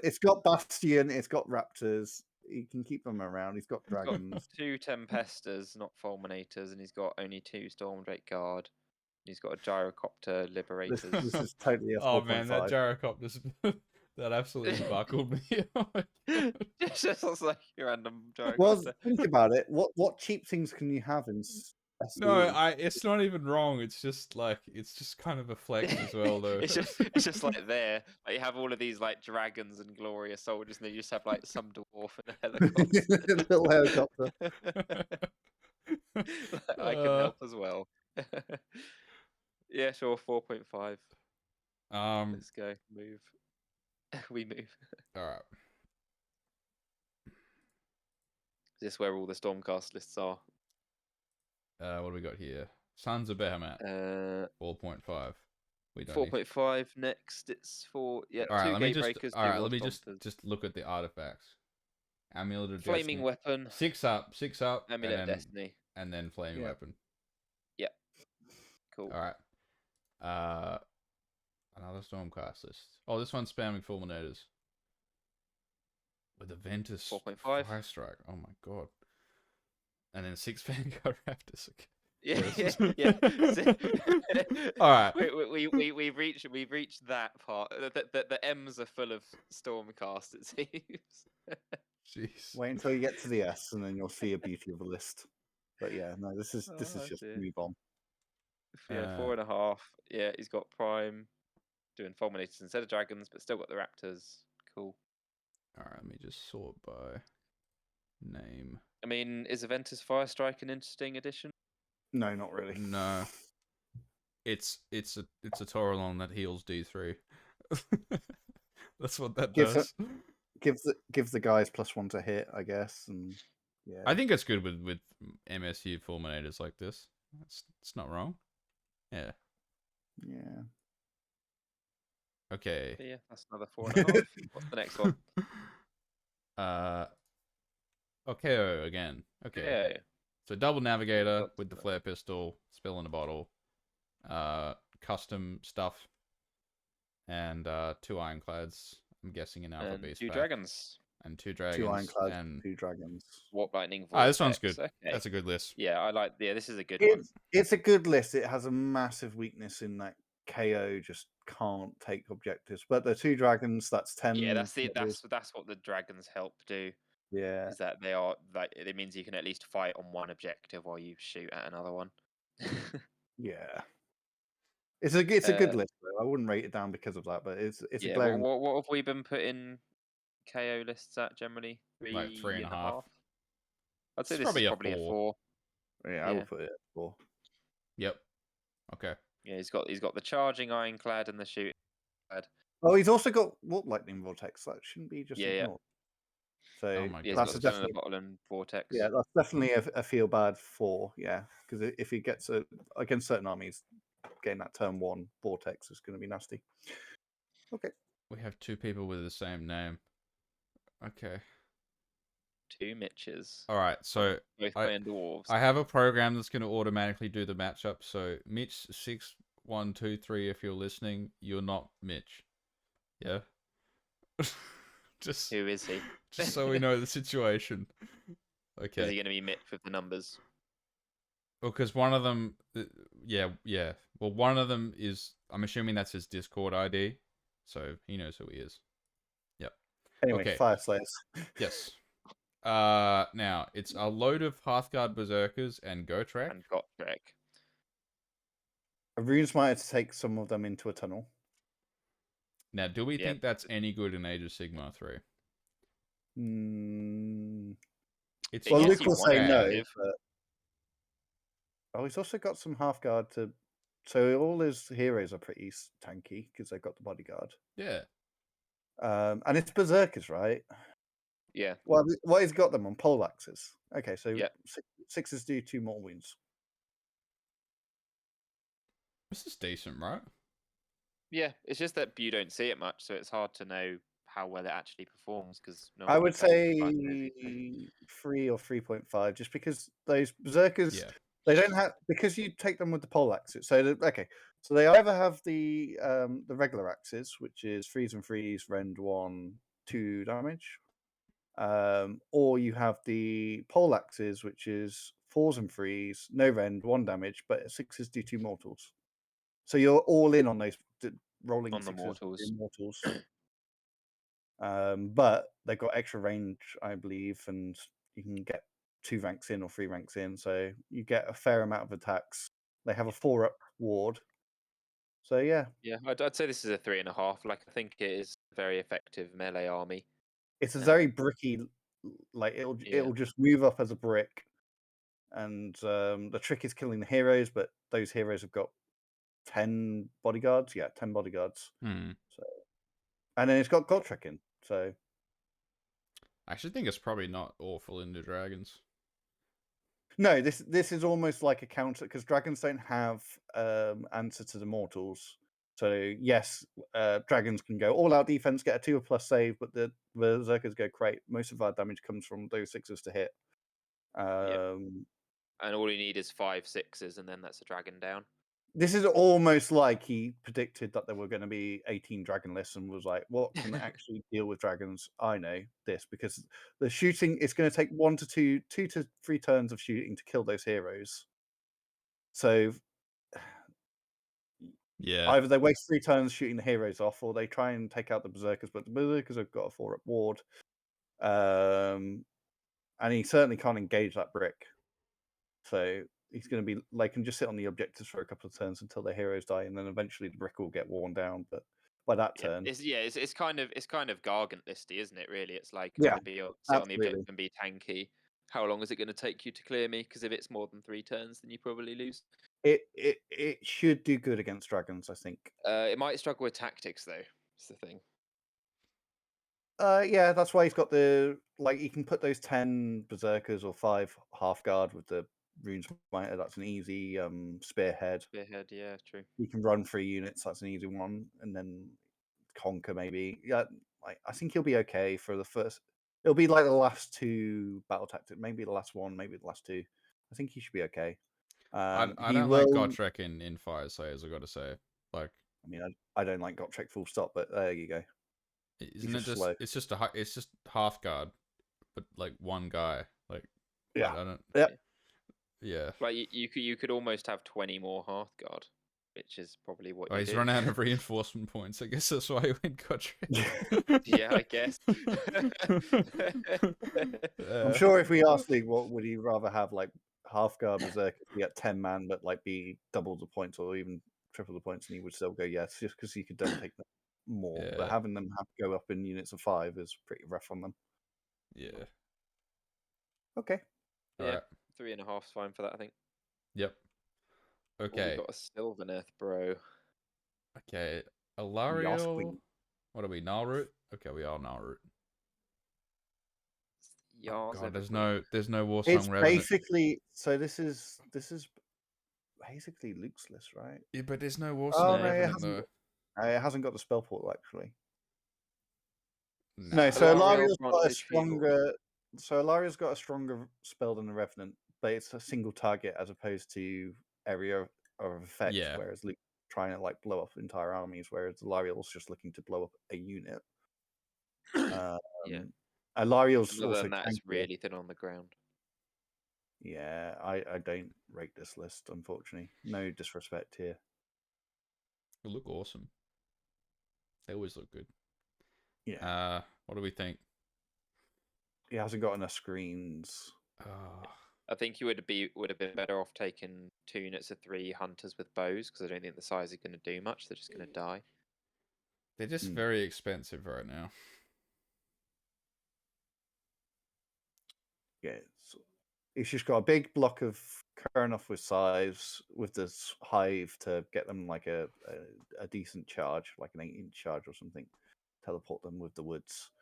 That's why he's got the Tree Lord Ancient to make a wood anywhere on the board without having to rely on the spell. So Tree Lord makes a wood, teleports the hunters to be within 9 inches away from the enemy. You've got the hive to, I think it gives +1 or +2 to charge. And then you try and get them in, and then with the Art Revenant can give them command anywhere on the field, so you can give them all out. And then he also gives them like reroll 1s anyway. So it is a deadly unit. But yeah. Yeah, the issue is It's a glass cannon. Like the cannon can go off and do damage, but a Lariel's just dying of Vanguard Raptors on turn 1. So this is a solid free list where That's why you hide her behind the woods in the corner. it has the tools to do real damage, but it trades that damage for a lack of defense. what are we giving So, it? I would say 3. It's a solid 3 in my eyes. Really? Yeah. I'd say Nah. 2.5. I think it's a 2. No, because it can do a lot of damage. Can do a lot I of think damage. it's just too thin on the ground. It will just fall apart it's a against 2. so Well, much. remember, so Ilaria will bring in a unit. So remember, it's not just what you're looking there. You're also looking at 3 other Karanovs, most likely. Anything that can alpha you, though, you just get slapped. Because it's not low drop. Yeah, but most alpha lists we've been putting at 4 or 4.5, right? Yeah, about 4s. Okay, compared to the other lists we've been putting at 3. Let me think. Yeah, okay. Yeah, I feel like our scores might be slightly inflated at this point, but Well, what did you put the other Luke's list? What did you put Luke's list? Luke's list is a 3. So I think Luke's list is better than this. Really, I rate this list over Luke's. I mean, Luke's does have some dragons, I guess, but I mean, this list does more than one thing. yeah, So it's that's got better than 3. Luke's. It's got 3 things going for it, which I just meets don't my like the hunters with sides. Yeah. Okay. I'll give you the benefit of the doubt. We'll give it a 3. Well, we'll find out at the end of the tournament, I guess. Do me proud, whoever you are. Okay. Another corn list. This time we've got the 6-inch pile in Bloodthirster. We're in Reapers of Vengeance, obviously. And Garbrand as well. Scarbrand, But very nice. no Lotto Firster, no Boom Firster. No, because Scarbrand's better. And then a boatload of screens and 5 Wrathmongers. This is a good list. This is the best corn list. Yeah, this is solid. Like, this is... Yeah, it's just an attempt an efficient corn. Yeah, it's just run Scarbrand to be within 6 of an enemy, pop the command so you can pile in 6, engage Scarbrand in, give him +2 attack, and then have fun with those special attacks, because that's 3 special attacks, doing 8 mortals at least as long as he doesn't roll a 1, and then if he rolls a 6, that's 16 mortals per 6 he rolls. So Scarbrand is the best combat thing you can do if you get to attack with him before they get to attack you. Otherwise, it's one of the worst defense. So it's all attack, no defense. But that's why you got tons of screens, that's why the 6-inch piling helps you as well. Yeah, that's why you got tons of screens, and that's why you got the 6-inch piling to run him up and then get him in. So. Yeah, but what if we put most other corn lists at about 3s, most of the corn stuff through, right? Yeah, this is a 3. I think. Yeah, this is what I would say baseline of a 3. A 3 is where it has game and could do well in tournament, but will fold to certain things. And this is no exception to the rule. Okay. Cool. I just went back. Next list, Angels. Bloodtooths. One more crusher. The one All drop. the Gorgrunters. And loads of pigs. Yeah, all the Gorgrunters. 4.5. He's not got the teleport in there, as he know, but he's got everything else. 5 odd boys. Yeah, he went for the big red button as opposed to the teleport. I think the teleport's better, but yeah, but this is got to be a 4. It's really good. Right? 4.5. This is just going to get in the opponent's face. 4.5. Yeah. Yeah. It's still really good. Yep. I still don't know how it deals with screens, but there you go. Well, he doesn't have to he has got the big red button, but he doesn't have to go with the big red button. He could just send 2 units of 6 up, and they will clear the screens, and then send the other 2 6s up, type of thing. Yes. Yep, that's true. Okay. All right. KO. Yeah, another KO list. Barrack Thring. There's your Incanter. You were saying you wanted to see more Incanter. There's there you the Incanter. Go. And there's 30 Iron Drakes. Do we have spell in a Interesting. bottle? We do with bridge, so you can auto cast the bridge. Yep. Okay, so just I've we're run bringing this in the once Iron before. Drakes combo into KO. So yeah, this is interesting. So he's gone. I like the bridge out of like the 30 Iron Drakes and the bridge in cities, but rather than have city units, I rather have KO units backing it up.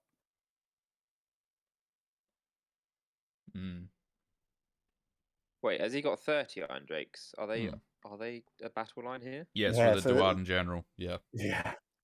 But it allows them to be battle line still in KO. Yep. But they don't count towards battle line because they're coalition. But they are battle line, Yep. so you can reinforce them twice. Okay. Yeah. It's clear rules. Gotta love it. Yeah, what do we think? I I don't like know. I like it. I wish this had the I like battering it. ram. I just love What's that thing. how's he getting that bridge? Like, how's he pushing that bridge through? Because most cities lists get like a +3 to cast. Oh, he's got He's spell got in a it bottle. in a bottle. Yeah, I like this. So he's got a way of doing it turn one. But yeah, it's a full in commit list because once you teleport those Iron Drakes and that bridge gets dispelled, those Iron Drakes are now stranded. Yeah, because there's nowhere to like recast it really. Yeah, so whereas most city lists can get them out of trouble if they then like get them out of combat without having to retreat and so get to shoot and keep them safe.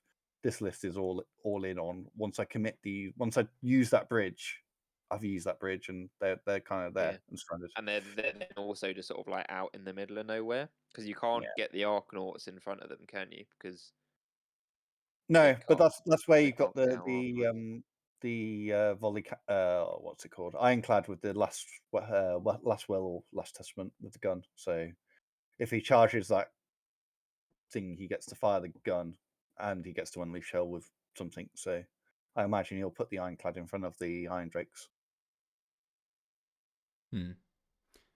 So what do we think? 3.5, 4, maybe. 3.5, I think. Yeah. It's your typical bridge list. So whatever you've done with the bridges. Yep. The 30 Iron Drakes and bridge. Yep. Agreed. Okay. All right, another Stormcasters with Krondo. Oh, we got Krondo. Is this the first Krondis? The first big dragon. The first big dragon. Oh. With still only 40 raptors. points left. I say I sigh because I see the 6 raptors and it's just like, yeah, what 6 was raptors, it? Krondis, 2 fulminators, 4.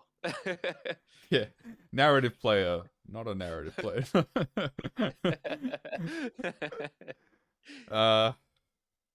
Yeah, it's a 4. Got We Gardas move on. as well to just protect things. Yeah, move on. I mean, Condrus is interesting to talk about, but we can do that another time. Yeah.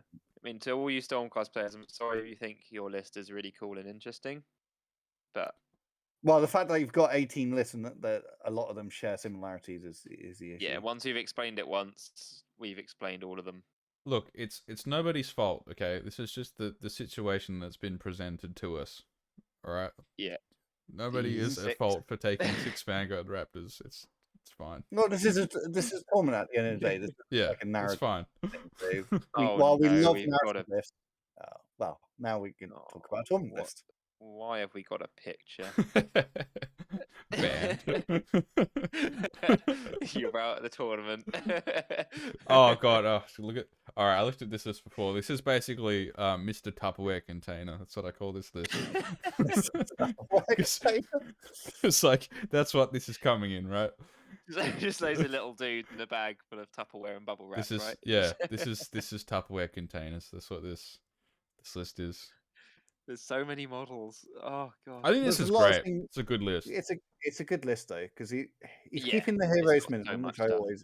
always like because that means more bodies on the ground.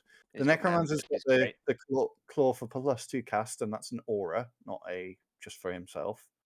And you can't move as the minus to that, but that's fine. It's a Necromancer. Necromancer's great anyway because that means he's going to get a +2 to try and cast that spell that allows the Graveguard to fight twice, and Graveguard with the blades is good. They hopefully get +1 to hit and wound and +1 attack from Manfred, so he can buff them that 20 up quite well. I think the 10 are just going to be through a grave site just as a little punch. Like, oh, be careful being next to this grave site because you've got 10 graveyard that can come and punch you. I'm not sure about the 5 Blood Knights. Not really sure why they just kind of been thrown into the list. The zombies are great screens as always. The direwolves are great fast screens, and yeah, so you got I fast suppose the screens. Blood Knights are there so that you have the option of like a durable screen if you require it against something with more elite damage.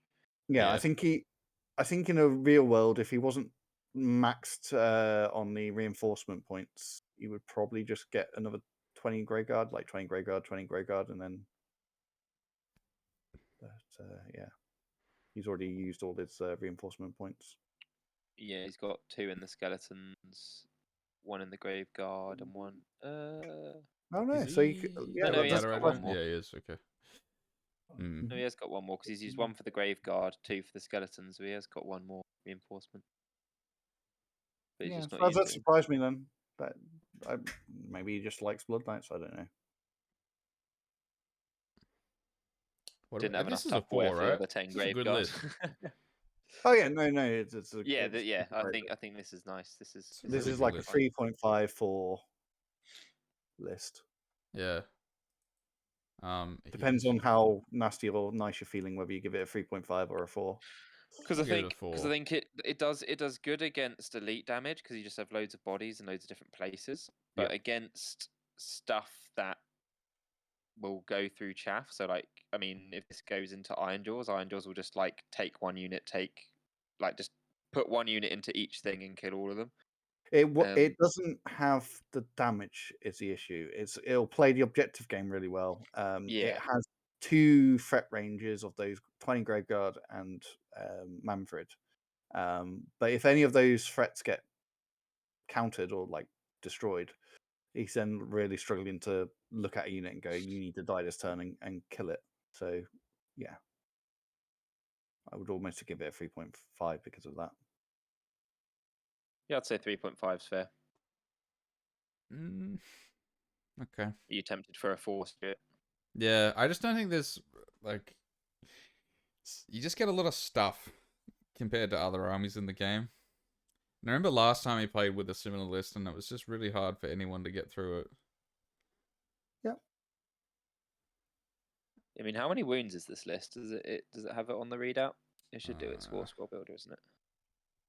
192. 192 wounds. That's a lot. Yeah, with a lot of it coming back as well. That's what I mean. Yeah. It's All right, make it a 4. Yeah, then. I'm tempted for 4 as well. Actually, then yeah, 4. It will play the objective. The whole point of this list is to play the objective game, which is Yeah. my type of list. It's a slow army to play though. It takes patience we and might have takes to watch that. a bit of skill. Yeah. Okay. Yeah, but you can bring up the zombies through the grave sites, run the direwolves up while the slow stuff. Oh, I mean then in has terms chance of actually go playing the down. game. Oh right, she just have Yeah. so much stuff to move. Yeah. It's a lot of models. Oh, Okay. here we go. He's playing brutes. Playing brutes. That's a big unit of brutes. 15 brutes. I love He's got the boys. I love this. I love it. love it. I Love like it. Love this. it. Has he got teleport? He does. He has. He's the got the war teleport. chant to a tome. Yeah. So against certain lists won't be able to deal with this because he can teleport those 15 brutes onto an objective, and against 1 wounded infantry, he goes, "You're never taking this objective, just never," because that's a lot of wounds. I mean, the only thing I would urge is they're going to die to bravery. Like, as in, he's only going to be able to keep 1 unit immune to brave battle shock, and all those other units, he only needs to kill 1 model, and then No, he can keep 3 alive. You can do 3, but yeah. But, with the Mega Boss, the Mega Boss is going to get killed by 6 Raptors. What we talking about? That's the problem. That's But why no, I don't like I the nerfed love it. amulet in Destiny. I absolutely love the brutes. Really, I really like the brutes. Yeah, I think this is solid. I think this gets at least a 4. Yeah, absolutely. It's a 4. Absolutely, it's good. Yep. I love 15 Solid. brutes. That's great. Yep, he's got cheeky Iron Skulls boys in there as well to fill the battle. They're really for good. cheap. They're really I love good. them as well. They're good. Yeah. Okay. Have you Passed. got Not Luke. This is I passed. believe this is Task, right? Yeah, this is Task. He's running Kragnos and Frostlord. Is this the first Kragnos? Yes, this is the first Kragnos. Oh no, there was one. There was a big war, like way back, Yeah. like 4 hours ago. Okay. why So do we what- have to be so popular and successful? It's too many So lists. what's the list? It's a Frostlord and a Stonehorn with Kragnos leading the charge. Is this good? But we'll Um, find out. I don't think so. I don't think it's good. Right. So my question on this 3? is Kragnos worth taking out 2 Stonehorns in the list? No. No. I was hoping you were going to give a counter argument and go, well, No. maybe. He's not. 100% Like not. Kragnos is only put into lists for funsies. He's not the competitive choice. Unless he gets, because everything you have sucks. I mean, does the 3d6 charge help you Okay. in certain matchups where That there's makes a getting difference. the Stonehorn into combat, whereas like you can't get them in combat because they're getting shot on the way in? Well, they're Does that fast 3d6 enough charge normally help? anyway. It's more just getting extra impact mortals, really. The problem And is I don't this think though, they are right? fast enough. Though, This is the normally. problem, right? The 2 Oh, drop. it's 2 drop. Mm. That's the problem. Like, I feel like if you were gonna do this, maybe you would go Kragnos, a Hunter General, and then you just run a bunch of Beast Riders, and then be 1 drop if you're gonna do that strat. Yeah, because it almost feels like this is meant to be like a showmanship. Oh, you see Kragnos on the right hand, whereas the actual my game plan is on the left hand. Like it feels smoke and mirrors where like Kragnos and those 2 Stonehorns lead a charge, and then everything else is just trying to grab objectives while he hopefully does some damage on the charge and survives 1 more turn. I don't know. I just feel like I would want 2 more Stonehorns rather than big Yeah. old Kragnos. I agree. But I'm running Kragnos, so what do I? Oh, he's cool, right? And it remains to be seen whether there is a list, and I'm sure there must be a list that utilizes him. But yeah, I just feel I think like he you needs just want to do bridge. Like, Stonehorn. I think you need to take bridge with him for him to do anything. Because Okay. like otherwise, like if you take bridge with Kragnos, and you have a teleporting hero, you can just stick him in the corner in a really bad matchup, like against Vanguard Raptors, and then not get shot, and then just, yeah, on diagonal battle plans, and then teleport him 54 inches and get in combat. So what are we rating this then? 3. 3. Yeah. Nice. Maybe. Yeah. I think 3. Okay. Where are we? Orcman. Yay. Playing orcs. Is this Big War? No, it's Bone He's Splitters. Orcmans, Nice. and he's playing orcs He's playing Bone Splitters. with a load of boars. Okay, so 30 savage orcs. I have ran the Ball Boy Maniacs. They're actually pretty good. So where's this general? No, it's the big boss. Savage with Big the, Boss. Yeah, Great. the so movie one. Great Hunter. Is that that's the movie run, right? Yeah, it's the 8-inch move. Like, so Yeah. half the unit is doing the 8-inch move. He can get a lot of Ball Boy Maniacs to get forward. He's got the Glowy Green Tusk, which is the Ren 2 spell, so he gives mount weapons Ren 2. There's a lot of attacks coming from Ball Boy Maniacs. The reason you pick Ball Boy Maniacs over normal Ball Boys, normal Ball Boys do become battle line, so that's why you take the normal Ball Boys. But the Ball Boy Maniacs just have more attacks. You don't care about losing the save because you're banking on that ward save. So they normally have a 6-up ward save, but the War turn, once per phase or once per battle in the combat phase, gives them a 4+ ward save. So he can move those Ball Boys forwards.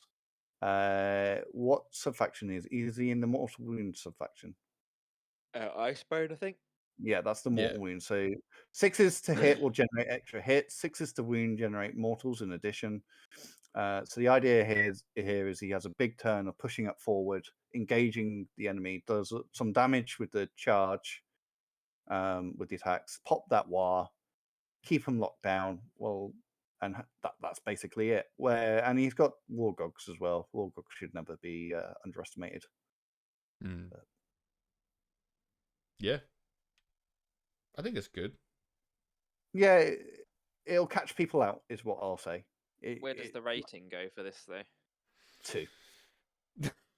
Nah. Just spent so long talking it up. Oh my god. So it's like, oh, it's So- doing loads of interesting things. It is sucks. okay. It isn't good, is it? So while it will catch people out, Uh, it hasn't got staying power. The and so- bravery is such a Yeah. problem, isn't it? It won't That's push outrageous. enough damage to really impact the game. It will be annoying, but then anything that can do damage back will just wipe this army out in 2 turns.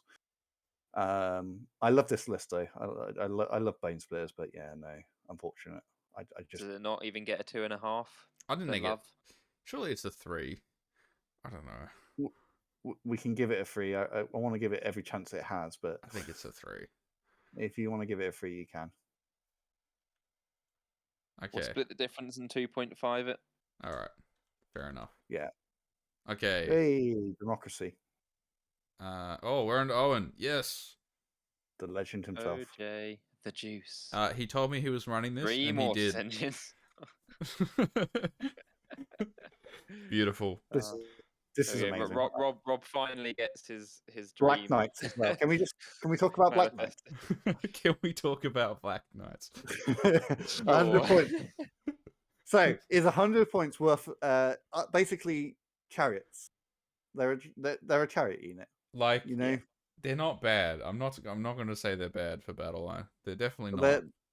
They're like every other chariot in a city's book or in a slave's book, but the difference is they've got 2 wounds or 3 wounds more than those chariots, but they're about 20 points more expensive.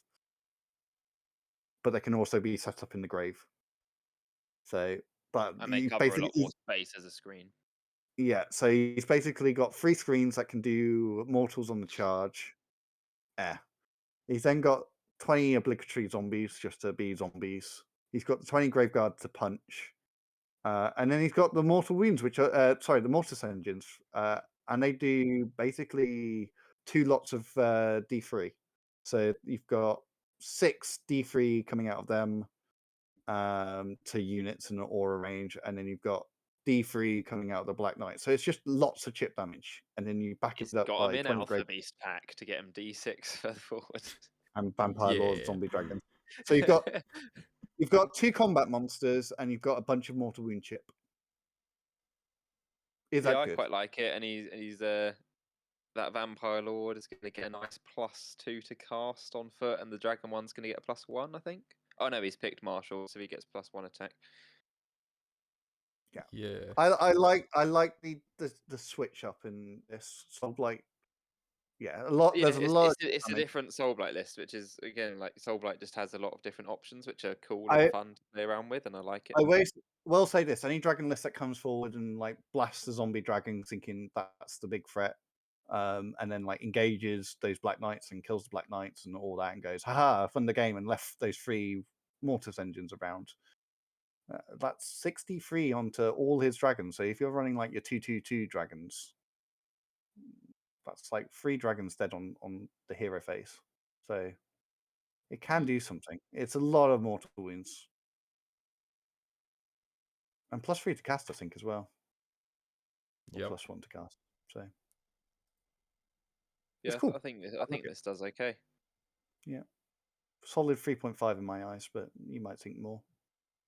No, I'd say 3.5. I don't think it's I quite think that's 4. fair. Yeah. Doesn't not do enough to get 4. Okay. Move on then. Okay. Another Soul Blight. More Soulblight. What we got? Yeah, this isn't as exciting. Skelly's Graveguard, Belladama, Manfred. You just got your very toolkitty heroes, very nice heroes, backed up by some good screens, some good graveguard. It's just a solid Soulblight list. It's just a solid 3 in my eyes. Yep. 3.5, 3. It's just a solid list. It's kind of a mix of the last 2. Yeah, Yeah. it's like it's taking like a lot of good different parts mixed about really. Yep. 30 skeletons, 20 Graveguard for damage. There You've got doesn't units of seem to be Blood Knights in there. there's nothing too techy on this. It's just some punchy heroes, some techie heroes, some punchy units, and then a fair amount of screens. Yeah, like it's just a solid like army setup, isn't it? Really. So Yep. yeah. Yep. Okay. Okay. So we're giving it a 3 and 3 or 3.5. 3. Yeah, I think he needs a combat zombie dragon. Okay. Yeah. Yeah. Give it good. a 3 and let's move. Nah, I should be 3.5. It's about the same level as Owens, right? Yeah. Yeah. I said 3.5. I like. Yeah. Okay. What we got, Peter? Seraphon. Thunder Lizard, Oh. Croak, Engine, 2 Salamanders, and a Vistodon. And a Stegodon.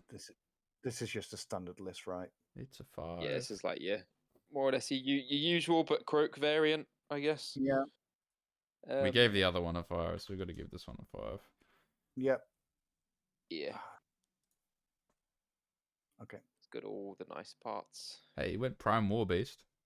And this guy's a wizard. Yeah. I actually like that. I don't mind it on the engine. Well, Yeah. because the good thing about that is because he doesn't have another wizard in there, so the engine of gods is doing Arcane Vassal for Croak. So as long as the engine's because the engine has like a double sort of synergy with Croak that way. Because if the engine's near a slan, it gets to roll 3d6, and if the slan's within 12 of a skink wizard, he can cast his spell ranges from that skink wizard. So they work together really nicely in that way. Very nice. So you just maintain that 12-inch distance and just get all your cake and eat it all. Yeah. Yeah. Okay. Oh Okay. my. Hasn't been Lumina for a while, jeez. 5 foxes. Yeah. 5 foxes. Okay, is 5 3. good? No. No, he's not got any sentinels, so it's... I love it. This is purely jank. Yeah. This is just jank. Yeah, this is just, I'm going to play with my 5 models, move them every single Yeah, phase. I've played against this before. It's funny, but it's not. This is going to really give. This is going to tear people's hair out if they have no shooting, though. I will say that. Yeah. Like if they're just a combat army, it's just going to tear their hair out. Yeah, my spooters are not going to like this. Because so like you've got a 3d6 charge to it, you'll be fine. Yeah, the 5 can just block you, and then I don't know. Actually, I have ways to get out of it though. It's fine. But yeah, you can do quite a decent amount of damage with the concentration out of Severith and the 4 other foxes. They were all going into the same target, all moving over them. You're doing quite a lot. This will kill a warlord. Like they can do slay the warlord. They can do broken ranks. Like they will be able to target single units and take them down, and then. Yeah, they're just not going to get any objectives until you wipe the entire enemy army, and they're just not going to do that quick enough. Well, but the enemy army aren't going to get onto the objectives because they're going to get blocked by 5 foxes. Oh yeah, true. Because they go into combat and then pile out, but then make sure that you can't pile in. I forgot about that. Fun. You can't you can't totally stop people from getting on it. Yeah, but you still have to. Because you can just keep retreating on until you're there. Yeah. What do we think? I think just wardens are just not amazing. I just love that he had to have 3 wardens and they're just cheering in the back line. Just going, yeah, I don't know what they do. Well, he does actually have the points for 10 sentinels. You could just get rid of. Yeah, he does. Get 10 sentinels. Don't know why he's not bothered doing that. 10 sentinels is pretty sad. It is. Yeah, I agree. I actually would have gone 5 Dawn Riders. Rather sad. I would have gone 5 Dawn Riders. This is just riding on the coattails of the foxes and how good the Fox War Scroll is. Yeah. So. What's this, like 3.5? He's just gone. Foxes have got a silly War Scroll profile. That. Let's maximize it. I think this is 2.5. Maybe. This will be the bane of some armies, and then other armies will just laugh at it. So it's hard to judge this. That makes it like a 3, though, doesn't it? It's sort of like Luke's either it wrecks them or you get wrecked, so therefore you sort of sit in the middle. Yeah, yep, absolutely. Okay. What's Philly K Hello, rolling? guys. I'm back. Hey, you're back to Philip Carter. Just in time. Yes. He's going to win. It's a good list. It's a Thank you good very much, list. Alan, for stepping in. So what is Philip doing, guys? Living City and Stormcast. It's these guys, only now it's not a dwarf. It's What's a lady that? with a bow. And then Does she the one that shoots endless spells? yeah, that she's really good actually. She's She's really also good. racist towards demons and does really good damage against demons. And wizards, yeah. I like how he's splitting the difference by having both fulminators and guard as well. So Yeah. he has the guard to be start on the board and rush around, and then the fulminators to be the bring in from the board edge unit. Yeah. Because it's similar to the other list, but you're not taking the shooting and you're doubling up on the melee threats. Yep. This I don't list know what just else to absolutely say. wrecks. It's really good. Imagine this list, Philip Cartier versus last tournament's Philip Cartier. This list just fucking wrecks it. Yeah, Yeah, you would true. think Doesn't so. it? Yeah, because you get to go first, so Yeah, it just absolutely destroys it. Is this a 5? Oh, yeah. without a shadow, it's a 6. This It's is really my good. pick to win. It's Philip again. It's 1 drop as well. Really, really good. It's disgusting. It's got everything. He's got a You can't write 45-point triumph bid as well. You With the cannot write a +1 better land. list than this. It's so good. All right, Man. then go marry him. Jeez. Billy's on the We on are. the podcast. Okay. All right. Another list that's going to win. Thunder Lizards. with But- he's got a prime in there. Nice. And then Slan, and then 2x2 Sallies. 2 lots of Sallies in a Bastildon. Double 2 drop. regiment to try and keep as low drop as he can. It's a 5. Yeah, Yep. definitely a 5. I would probably not bother with the Astrolith and take a Yeah, Star Priest I instead. agree. Well, Or with just you only need it something with else. the croak, really, don't you? Yeah. Get the Star Priest. Star Priest is better. I like the engine as well. But anyway. Yeah, engine in Thunder's Lizard is great because like the summoning potential, and also the engine can do its own little engine nado, which is just great.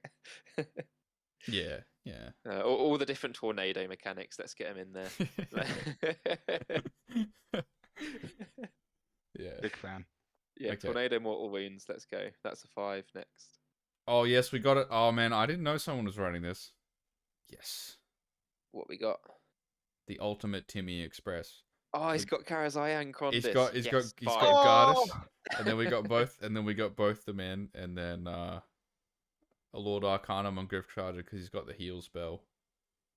And then 3x5 Liberators, and then 3 Prosecutors. 3 prosecutors. Just to take the Unleash Hell. That's your job is to die. Your job is to let Karazai get unwounded into combat. Kazakhstan, the dragons are really shit though. Yeah, problem he's with not this. good, is he? Mm. Krondys is just so much better for the points because he's a wizard and he has good spell with +3 to cast, and he does it because Karazai's only slightly better in combat, isn't he? He has like Yeah. an extra rend on the claws and like a better tail attack or something. He is So that's Ren it. 3 on his 6 attacks, though. That is something. Ren Yeah. 3, Yeah. 3 damage, 6 attacks on that. But most of the damage from both of those war scrolls comes from the tail, and they both have that. But Krondys can do a spell to reduce your save by 1, so that evens it out anyway. And get Ren 3 anyway. Kondis is good. Kazakhstan's not up to scratch. Sorry, mate. It's cool Yeah. though. Yeah. Cool What list. do we Oh, think? this is fun. 3.5? 3? 3. 2.5. 3. Well, let me think. Pick So two and- I was gonna run.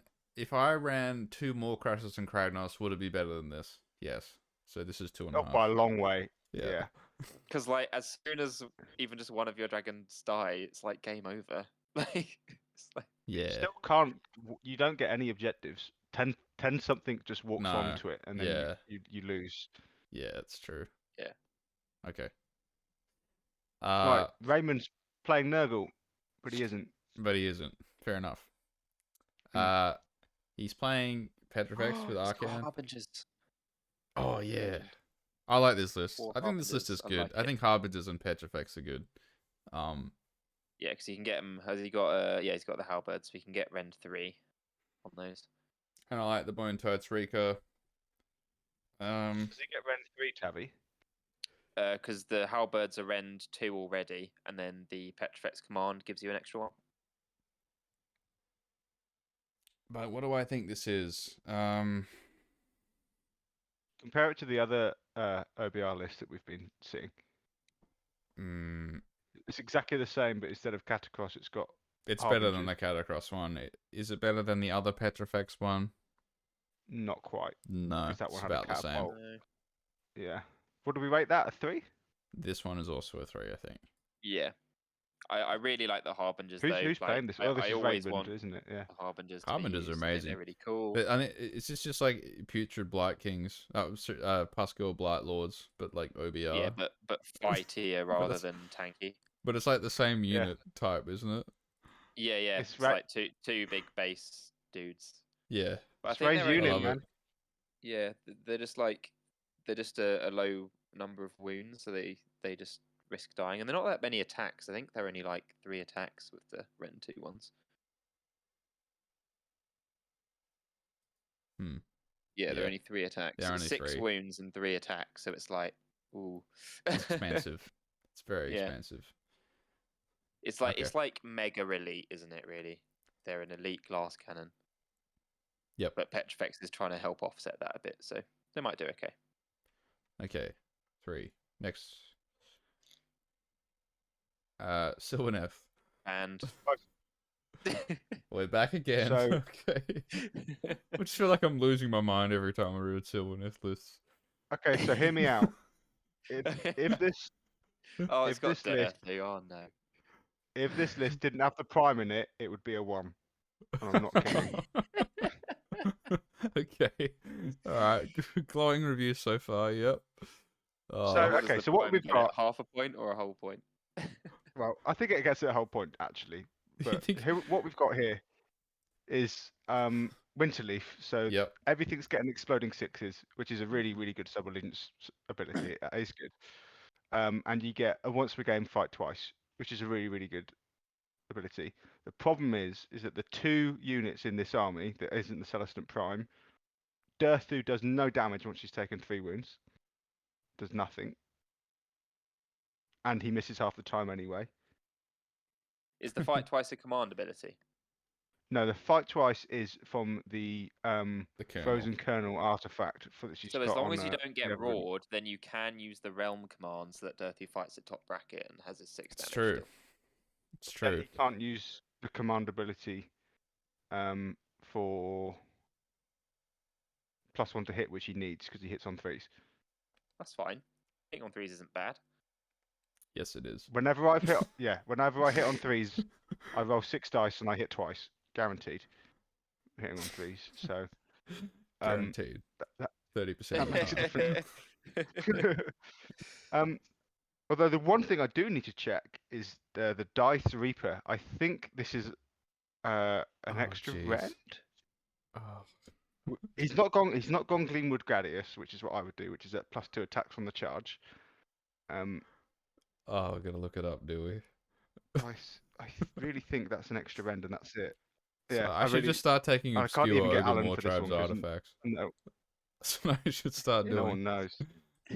I got it. This is no, I've got it. Let me do it. I want it. It's a weapon of the Ren glade. 1, you're right. There you go. Yeah, Rend 1. So he's now got a Rend 4 Durthu. Rend 3 Durthu. Good job. Yeah, Gleamwood Gradius is what that should have been for +2 attacks. Because then what you do is when you get him on the +2 attacks, and he's top bracket, and you get an extra attack from the Arch Revenant, and you've got your finest hour on, then you do your fight twice, and then Spirit Durthu does something once, and then he dies. And then that's what you do. Yep. Tree Revenants are fantastic battle line units, but they don't achieve anything in the game state. They're good trading pieces, and what I tend to use them for is turn one, you pop them on an objective, so it forces them to commit something to come kill them and get them off the objective, or they're obviously very good just to sit in your pocket and threaten a savage spearhead or try and threaten a backline wizard or something, which they probably won't kill, but they'll give it a bother. Colonel Yeah. Hunters with scythes, they're not good, I'm afraid. They're not good anymore. Even with the fight twice that you might get from them, and with the exploding sixes, they're just too expensive for the number of attacks that they have. They're very whiffable. They get 3 attacks each. 4 attacks if you put them next to the Revenant. Rerolling ones next to the Revenant. Fighting twice. It all sounds good, but they're just points inefficient compared to other things in the game. And they're slow as all shit. He hasn't got Spite Swarm Hive, so I really don't know how he's getting Colonel Hunters or Dirthu in. He's rolling a 9. He's rolling a 9. He's Is what rolling he's a trying to 9. do is roll a 9. Cogs means you can do it on an. Is it +2 to charge Cogs or +1? 1. Plus So 1. it is an 8. There you go. In he goes. He's doing it on an 8.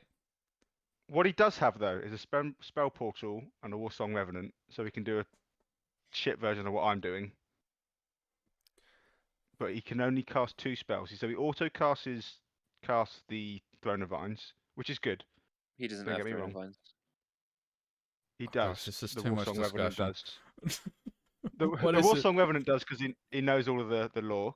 So the Vespral Gem is an auto cast. He auto casts Throne of Vines, and then either casts Spell Portal or the Unleash Spite. So I'm guessing he's trying to get a branch raid. One of the raids can try and do it. Just naked hard cast an Umbral Spell Portal. Yeah. Yeah. Doesn't work. No, it doesn't. I'm does it? afraid. Yeah. Okay, so is this So- a 2 then? Is that what we're saying? Yeah. This it is So is. the only you can't get anywhere, but the Celestant Prime will kill something. Nice. So it's a 2. Okay. 2. Oh, I changed the wrong one. What was that one? Oh, jeez. This is Rawkin, I think. Okay, 2. But Yep. big respect for playing Sylvaneth. All Obviously. right, Rob is running. Oh, okay, yeah. He's still running Soulblight. By the way, did you see Rob's picture he put off of his Belladama earlier in the chat? Yeah, that was earlier this beautiful. morning? Yeah. Oh, nice. Really nice. Yeah, nice. There's been a few people running these 30 block of skeletons. Yeah, A few lists. yeah, I'm building that at the moment. Yeah, because they're a pain in the ass The to models, get through, man. oh man, the models are awful to build. I gotta say. Oh my. Yeah. No. Right, so what we got here, guys? More dry. What's it doing? So he's got Belladama.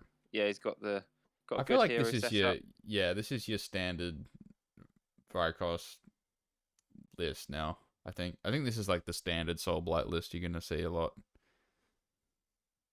Yeah, like Manfred, Vordry, Bodies Belladama, Volga, and 100 Necromancer, guys. and then Graveguard, and then just But basically, your whole army just comes up from the grave, doesn't it? Really, you just start with your heroes. Everything else comes up from the grave.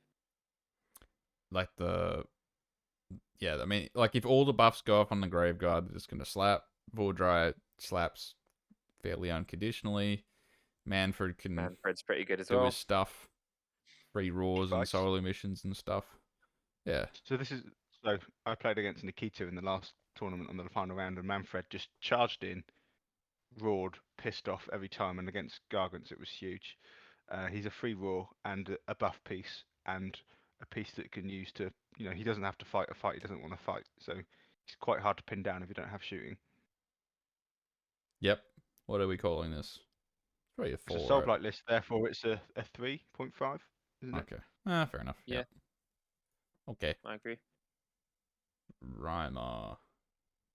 It's dragons. So Last, It's a dragons, 4.5. 4.5. Next. I know I've Yep. just said it. I've just said it to about Ray, but this guy's army's really, really sexy. He's got the beach bases on all of his. Oh, Stormtrade is that cards. okay? It's In the that guy. chat. Yeah. Yeah, they're really, really nice with like the water effects. Yeah. And he said he's got a display board that matches. So we don't like your list because it's boring, but your models look great, mate. That's so rude. Hey, it's not That's so boring. It'll be rude. fun to play. That's for sure. Okay. Right, what we got here is Fangs. Fangs a Sotek. Why is he playing it? Oh, he has got a 30 blocker skinks. Okay, fair. Oh, come on, where's the Prime Pterodon chief Priest, with the Star dagger? Come on. Priest. Yeah, come on now. So this is AOS2. You don't need that extra 10 skinks. Just get the chief in there, give him the dagger, one shot an Archeon, and go home. So this list won AOS2, right? This was the AOS2 list that won everything. No, still because win in it? AOS2 you tended to have like just one block or maybe two of salamanders and way more skinks. Yeah. Like 100. You would almost always have 2 blocks of skinks because they cost absolutely nothing. So you would just start with 2 40s of skinks and then build the rest of your list. Yeah. They used to be 60 each. There used to be 240 was 40. Yeah. So you could have 80 wounds and have only not even spent a quarter of your points, and it was ridiculous. What do we think this is now? Solid. I think this is a 4? 4.5. Yeah, I think it's really good still. Yeah, It's I not. mean, It's not quite as good as the Prime's nice. Thunder Lizard ones and the Draco's Tail maxing out on salamanders, but it will still do almost as well. combat army, the Fangs of Sotek stuff just is so hard to play against.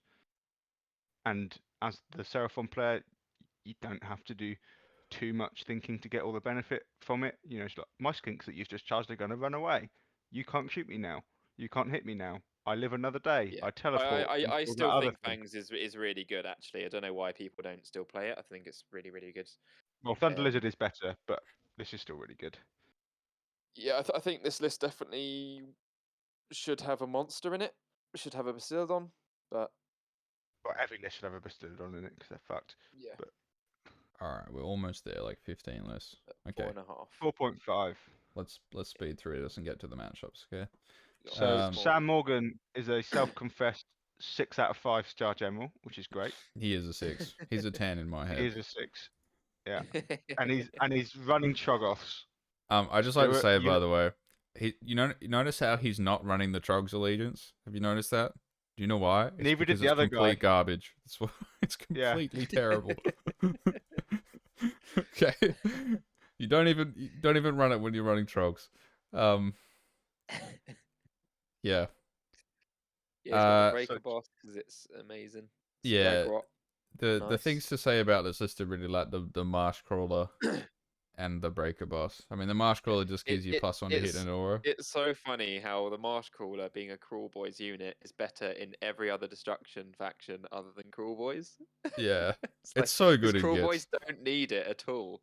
Like, they don't care. Like, the only thing the Marsh Crawler Sloggoth will do is like, oh, cool, my Gut Rippers will get +1 to hit on their no-rend attacks where I'm fishing for mortals anyway. Like, you just Yeah. don't need it. But in other destruction factions, it's really good. Yeah, but he does look really shit, doesn't he? I don't think What? so. I think it's quite a cool model. It's a What great do you mean? model. I don't like his head. It's like, Just a Oh. ferocious Dobby. Yeah, I've got it. It's a great model. It's awesome. Yeah, someone's got to paint socks on him. I love Scragrot, but he's better when he's the general. But that's But he can't be the general. Yeah, but yeah, it is what it is. What's You know? what's tough as rocks? Which one's tough as rocks? Come on, Trey. Fuck is that? I think it's just Did he like, make that up? No. Did he Let's make that up? pretend. No. See, the thing is, probably like no one has ever used that ever because they're like, oh, I'm playing Trogs. Let's go Glogs, make a mob. You know? But actually, okay, I've got it here. +2 wounds. Moving on. So what's the list? What It's is a it? 2.5, this list, surely. Okay. Yeah. Yeah. Piloted by Sam Morgan, so it could catch some people out. Like they do slap. They're just funny. Yeah. It's got some Yeah. problems. That's what's going on. Yeah. Got some problems. Okay. Yeah. Shaughnessy. Bastion, Relicton, Long Paradin, Strikes, Vandactors. Annihilators. It's a 4. No, we had this exact list Uh, earlier. The guy Yeah, that it's did a the 4. Long Strikes and the And the Also, Annihilators. this Yeah, we've just had this list. this output is just no. This is 6. This number is 6. Okay. 1 come- times Annihilators. No, that's not true. Look, at least we know what made it. Yeah. Okay. Sorry, Sean. We've seen it. It's good. It's a 4.5. It's a 4. No, it's a 4. No, That's a it's 4. not. It's a 4. Okay. Oh, it's not a 4.5 because it's not Drake's. Got you. All right. Thunder Because lizards. if you're just leaning on the Raptors, it's a 4. They get you a 4. This is a 5. No, this is not. This Thunder is not. Lizard, Engine Priest, 2-star Priest, Starmaster. He's got the Chief and 30 skinks in there. This isn't a 5. This is a Okay. 3.5, I think. No, it's not 3.5. Hang It's on, better it's than a that. 4. It's a 4. Yeah, but hold on. So a Comedians 4 are means it's nice. going 4-1, right? Yeah, this will go 4-1. You think this goes 4-1? Really? And a played- Bastillodon in yeah. Thunder Lizard just kills anything. It doesn't kill anything. It's Ren Like, 1. Comedians are nice. Like the 30 fucking skinks hate are it. good. Because what I would change about it is basically if you take out the Chief and then add in 2 Salamanders, it then becomes a 5. So it's got to be a 4, surely. I like camo skinks.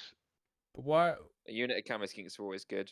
Why is this 30 Star skinks not Priest bad, as they're gonna general? get buffed up by a That's I why- don't know. Yeah. Oh, yeah, okay. He's gone wrong there. Does that give him a spell? No? What does that? No, what he's does that already do? a spell. Does that give him the he's the just skink taken priest the- command ability? Is that what that does?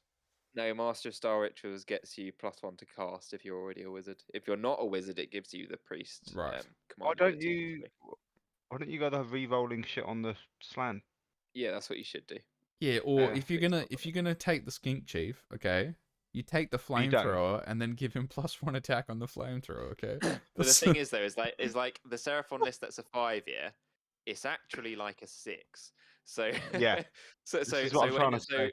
so like even if a list is worse than that, it can still be like a 5 and a 4. Yeah, I know, but okay. Like well, okay. I don't think I think this is a 4 Okay. still because All right.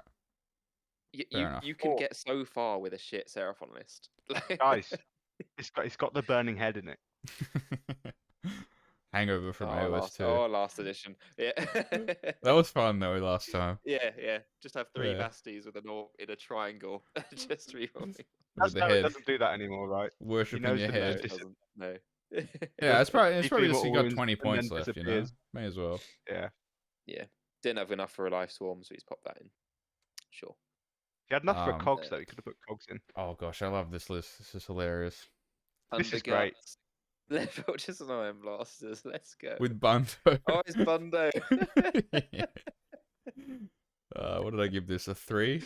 Yeah, Why it's is a 3. Bundo such a meme? Why is Bundo a meme? Bundo's good. Bundo's good. He's actually really good. That's the thing. He's actually really good. Right, Stuart, why is Bundo good? What's the trick? Okay, Tell me. well, there's no trick. He just Net. rerolls hits. That's the trick. And then he goes fights last and he breaks your coherency. Yeah, but It's really good. that never does anything. No. I made it work once and it felt great. He's got long strider on his tyrant, dude. That is the big brain take. I agree with that. That's big brain. This is like the movement 9 tyrant or something, isn't Yeah, it? he moves faster. That's what that does. +2 move or Yeah. something. I don't know if that's worth losing a save for, but maybe. Firebelly, great. Lead belches. Yep. Not great, but Not great. whatever. Iron blast. Iron Blasters. Even Depends more on the not great. weather. Yeah. Is it raining outside? Time to bring some iron blasters. But yeah, it's cool. Allies Gargan out of 400. just that the app doesn't do that, right? He put that in there. That's Yeah, great. He did that. And that's but what are we giving this list out of 5, guys? Is it a 3? Look, it's It's a a thank 3, you, right? but it's a 10 in my heart. It's great. Yeah. Who's this? Soulbind gets it's a 3. Did someone give him? No. Okay, cool. Right. Okay. Alan Alarm. the man. Alan's got Misthaven. No one knows what that does. Yeah. Alan, what does Misthaven do? I was hoping you try and have a look at the list, and then I'll explain if you need to. Well, explain. No. I believe. Misthaven. Go on then, Stu. Well, I believe the Night Draconis can be ethereal, right? Is that how that works? Yeah, so Misthaven, every artifact you have, you can take a narcotic, a drug. Drugs are once per game use, but they have numerous effects. I've gone for the ethereal one on the Draconis and the +1 cast on the Battle Mage. The Misthaven lets you put units off the board and they can come down, but only certain units, like it's the Dark Elf units that can go off the Corsair board. stuff. Yeah. Usually you would see like a dragon come down and then move d6 forward. So the two things is they can put stuff off the board and they can come down anywhere, ambush you anywhere. And then they've got a command ability to, when a unit comes down from the board 9 inches away from the enemy, they can move d6 forward. I haven't really utilized that with the dragons or stuff because the only unit that can really do that is the Tenant Black Ark Corsairs. So the strategy here is you've got an assassin with a strangler kelp noose. What's that do? That sounds so cool. What does that So artifact at the do? start of the combat phase, you pick a model, you roll a dice, a d6, and if you get under its wounds characteristic, it cannot fight. Now, if you're a Whoa. monster and you've got more than 6 wounds, that means you're just not going to fight that turn. The assassin obviously can hide in a unit of 20 or less models with a wounds characteristic of 1, so that's all the dwarf units and the 10 Black Ark Corsairs. So the idea is... Does What? the assassin still get to fight if he stops the monster from fighting? Yeah, absolutely. Yeah. He's not good, You get a but he free gets round to of fight. assassin fighting. He gets a Yeah. free go. Essentially, so what you can either do is if a big scary thing comes and charges the Ironbreakers or the Iron Drakes, the assassin comes out and go, well, you're not firing this turn. And then the other way of utilizing him is dropping down the 10 Black Ark Corsairs, moving them d6 forward, getting the charge, charging forwards, and then him popping out and going, well, you're not fighting this turn either. And then they've just got to deal with the fact that that big scary monster's now got a turn of having to clear off 16 wounds that are engaged with him, which he'll do, but then that means he's not moving and engaging the rest of the army. You got a Knight Draconis with a Ren-free weapon and flaming weapon to make it damage-free, and the chance to make it ethereal, so he can go after big things that's got high rend, and he can just sit on a free-up save. Ethereal. You got the Battle Mage on Griffin, who's going to get a +3 to cast Bridge, re-rolling. And also when he dies, he can come back on a 2+ and come out anywhere on the board. So pretty hard to kill your general on that Slay the Warlord turn. And then you just got 40 Ironbreakers because Ironbreakers are dirt cheap on a free up save. 10 Longbeards because they got a good buff, and then you got 20 Iron Drakes to teleport across the board with the bridge. And then you've just got another dragon, a single Drake, just to make it so you've got 3 monsters in this to do the run and the shooting, and it's just a dragon with a lance. Fun, so yeah, man. there you go. Lots of tech. Is it any good though? Yeah, so this is still cities. This is still cities with Iron Drakes and Drakes in it, and you've got some really good tech that, if utilized well, which I imagine it will be in this list. Alan is a clear 5-star general here. We're going to be getting monsters that shouldn't be tied up. You're going to be getting that Knight Draconis getting his points back because of his ethereal stuff. So are we saying what, a high 3.5? Despite it surely. being a Misthaven, or a 4? What do you reckon, guys? I think it's got a lot of potential. Maybe No 3.5. idea. 3.5? Probably 3.5, yeah. 3.5 then. That's what I put A down. 1. Give it a 1. Okay. Alright. Statue Man 12. Spicy lads. What's this? Oh, Okay. Oh. How's ah, this? What's he done God, here? I can't read this. What's I'm this not been reading made this. in? It's been made in. It's been made in the old Yeah. app. It's not his fault. Okay. Let's decipher One unit what's going on Reavers? here. No. Okay. Leviathan. Okay, start from the top. Scrolling. Volturnus. Soul Soul Squire. Is that the first Soul Squire we've seen? Yeah. Aspect of the Storm. I don't know why the Leviathan's there. Leviathan. Ishlan, 3 lots of Ishlan, a unit more. Yes. Oh, a reinforced unit of Reavers. Interesting. Yeah. Big unit of Reavers that's gonna die. 20 Reavers. What like what sub was allegiance telling is he? us. Fuathan. Futhwen, the only sub allegiance. Yeah. I don't know. It just does the stuff, doesn't it? He's not got any sharks though, does he? No. He's got Reavers instead of the Sharks, basically. And he's got 1 unit of Well, Morsar. So I think it would be better if he didn't have the Reavers or Morsar and just had Sharks instead. it would be. So this is not the best. What did we give Ideneth. the other sort of like eel-based Ideneth lists? We gave the good one a 3, didn't we? Or 3.5. Yeah. So does make this a 3? Yeah. Where are we? Who's this? Statue man. Is it literally just the Reavers that we're shitting all over? We just don't like the Namachi Reavers. Is that why we're being so And harsh? the Morsar Guard are a bit rubbish these days, really. Yeah, I guess so. Okay. Traditionally, they're way better. Steve playing Yes. Archeon and Vanguard. It went up a lot of points. Is it still good? Yes. Is it good against Vanguard Raptors? No.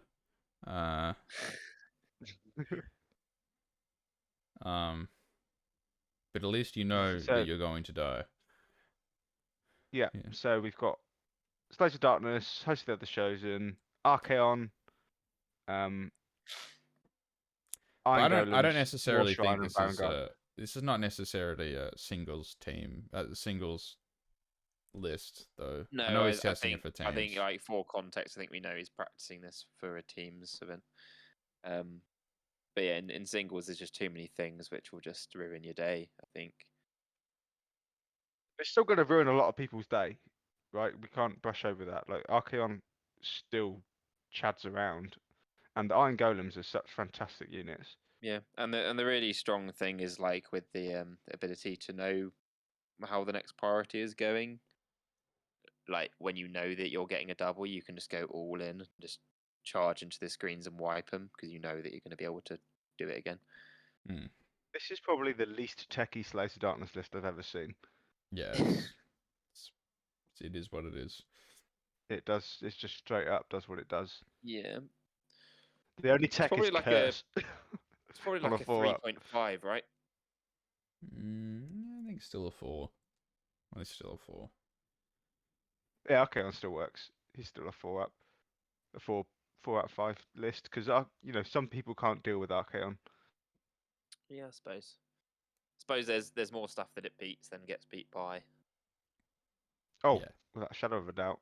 Yeah, and the Vanguard are still very good trading pieces. They're a bit pricey, but they fight twice and do the work. Okay. And Yeah. All right. We gotta machete through these last ones. Stuart's. Can we skip this one? Listen, Here mate. we I'm not go. here. I'm not here to fuck spiders. Yeah. Now Spoolers, Stuart. is this good? I don't know.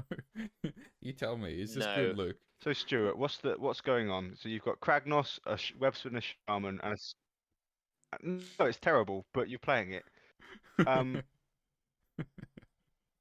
What's the Spider lowest rated Riders- list thus far?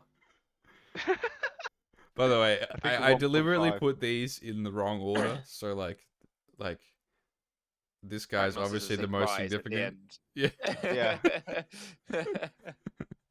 Right, Stuart, is there any sort of tech or buffs or synergies that you want? Yeah, to talk I about? can move Kragnos 54 inches. That's my tech. How are you doing And that? when the moon's in the middle of the board, his army might do something for a bit. Well, no, Maybe. because I can with this command trait, I can turn it on at will. Yeah, but he's obviously going to be dead, so that doesn't matter. Yeah, but he's not because I sit him in the corner. Then how is he buffing anyone? He gets he doing teleported any by this damage? guy. Who died? Essentially, you teleport the web spinner, and then he casts bridge and teleports Kragnos, and then this guy comes up, right? You're and then- trying to hard alpha someone, aren't you, Stuart? It's just the threat of it. It's the mind games, you know. So you Great. mean all that stuff that we've been talking about, stuff like Storm Drake Guards doing, where they just going to get into you, or Iron Jaws Yeah, going to but get they into you won't. with their more Because look at crackers. this. Look at this. They can't get me. The Vanguard I Raptors mean, are a like, separate issue Ragnarok's here, better okay? in this edition because being able to stomp probably like doubles their output. I'm getting roasted. All right, what's my army rating? Surely I get like the lowest one, like It's got to So what? be like 1.5, right? 1.5. Yeah. Yeah. So 1.5. This is the worst list in the tournament, I think, right? But we had another 1.5. What was the other 1.5? Was it the Sylvaneth? I did. Yeah, I chat on some of the other Sylvaneth list, didn't I? So you might be playing Sylvaneth, Stuart. There you go. No, but Stuart is a general rating of a 5, so he's got that going for him. So he's going to get mashed up against Soulblight and lose, and it's going to be great. Mate, I don't even care. Like I'm just enjoying myself playing Gits. It's great. I'm gonna get It's some really 3D good. printed spider riders. It's gonna be We've great. got Draco's Tail with Croak, 2 lots of 30 skinks, so that's wrong. He doesn't even have a. Does he even? Oh, he has 1 Star Priest and 2 singles of Salamanders. I mean, I don't really know what the damage is here. this is supposed. If this was in Fangs, it would be Yeah. good. It's supposed to be in the you're skinks. you're getting nothing out of Draco's Tail here, apart from I guess the command trait and the artifact. Oh, I he's suppose. It's gone like, Croak and Slan to try and be edgy. He's got both. Yeah, yeah, he's trying to pump up. that's good. I think Croak and Troglodon work as a better combo than Croak Yeah. and Slan, though, I like the 'cause then you Trog. get the monster as well. Or Croak and the Engine of the Gods with the Arcane Tome. It's really good In as Thunder well. Lizard, yeah, but he's going Yeah. for summoning here. Right, okay. So like you So want you either the Slan or the Trog for the extra D3, but Trog. that's the way to get around the Salamander points increase. Is just do the summoning still. Doesn't You matter, have to mate. summon them in. Don't worry. But This yeah, is- I don't think he should be taking. Like, I think 1 block of 30 skinks is fine. Don't really see the point in having 2. There should be a monster here instead of that other unit of 30 skinks. Yeah, I still think it's a 4, though. Oh, It's- Croak Okay. and Salamanders is still a 4. Yeah. All right. Like he's Still a going to 4. be, he's going to be summoning in, so he's 2 Salamanders to start. But it'll probably, like on average, he'll have another 1 on the 5. second turn. So Yeah. 5 or All 6 throughout the game.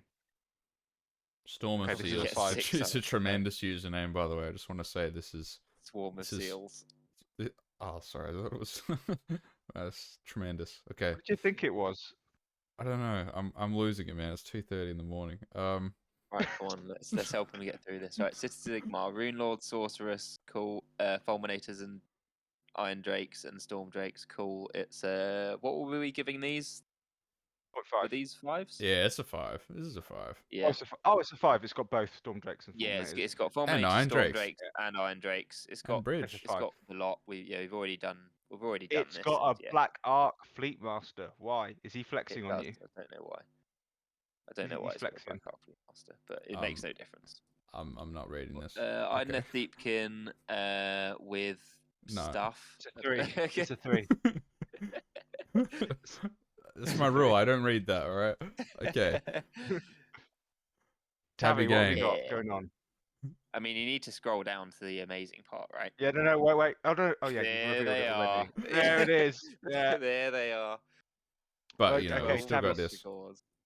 Yeah, you got this, so you're cheating. But you claim that Croxigors are more points efficient output than Salamanders now. They are. Just And they're explain twice that. the wounds. Well, just like if you do the unbuffed maths on, because 3 Croxigors are 150 points, 1 Salamander is 140 now.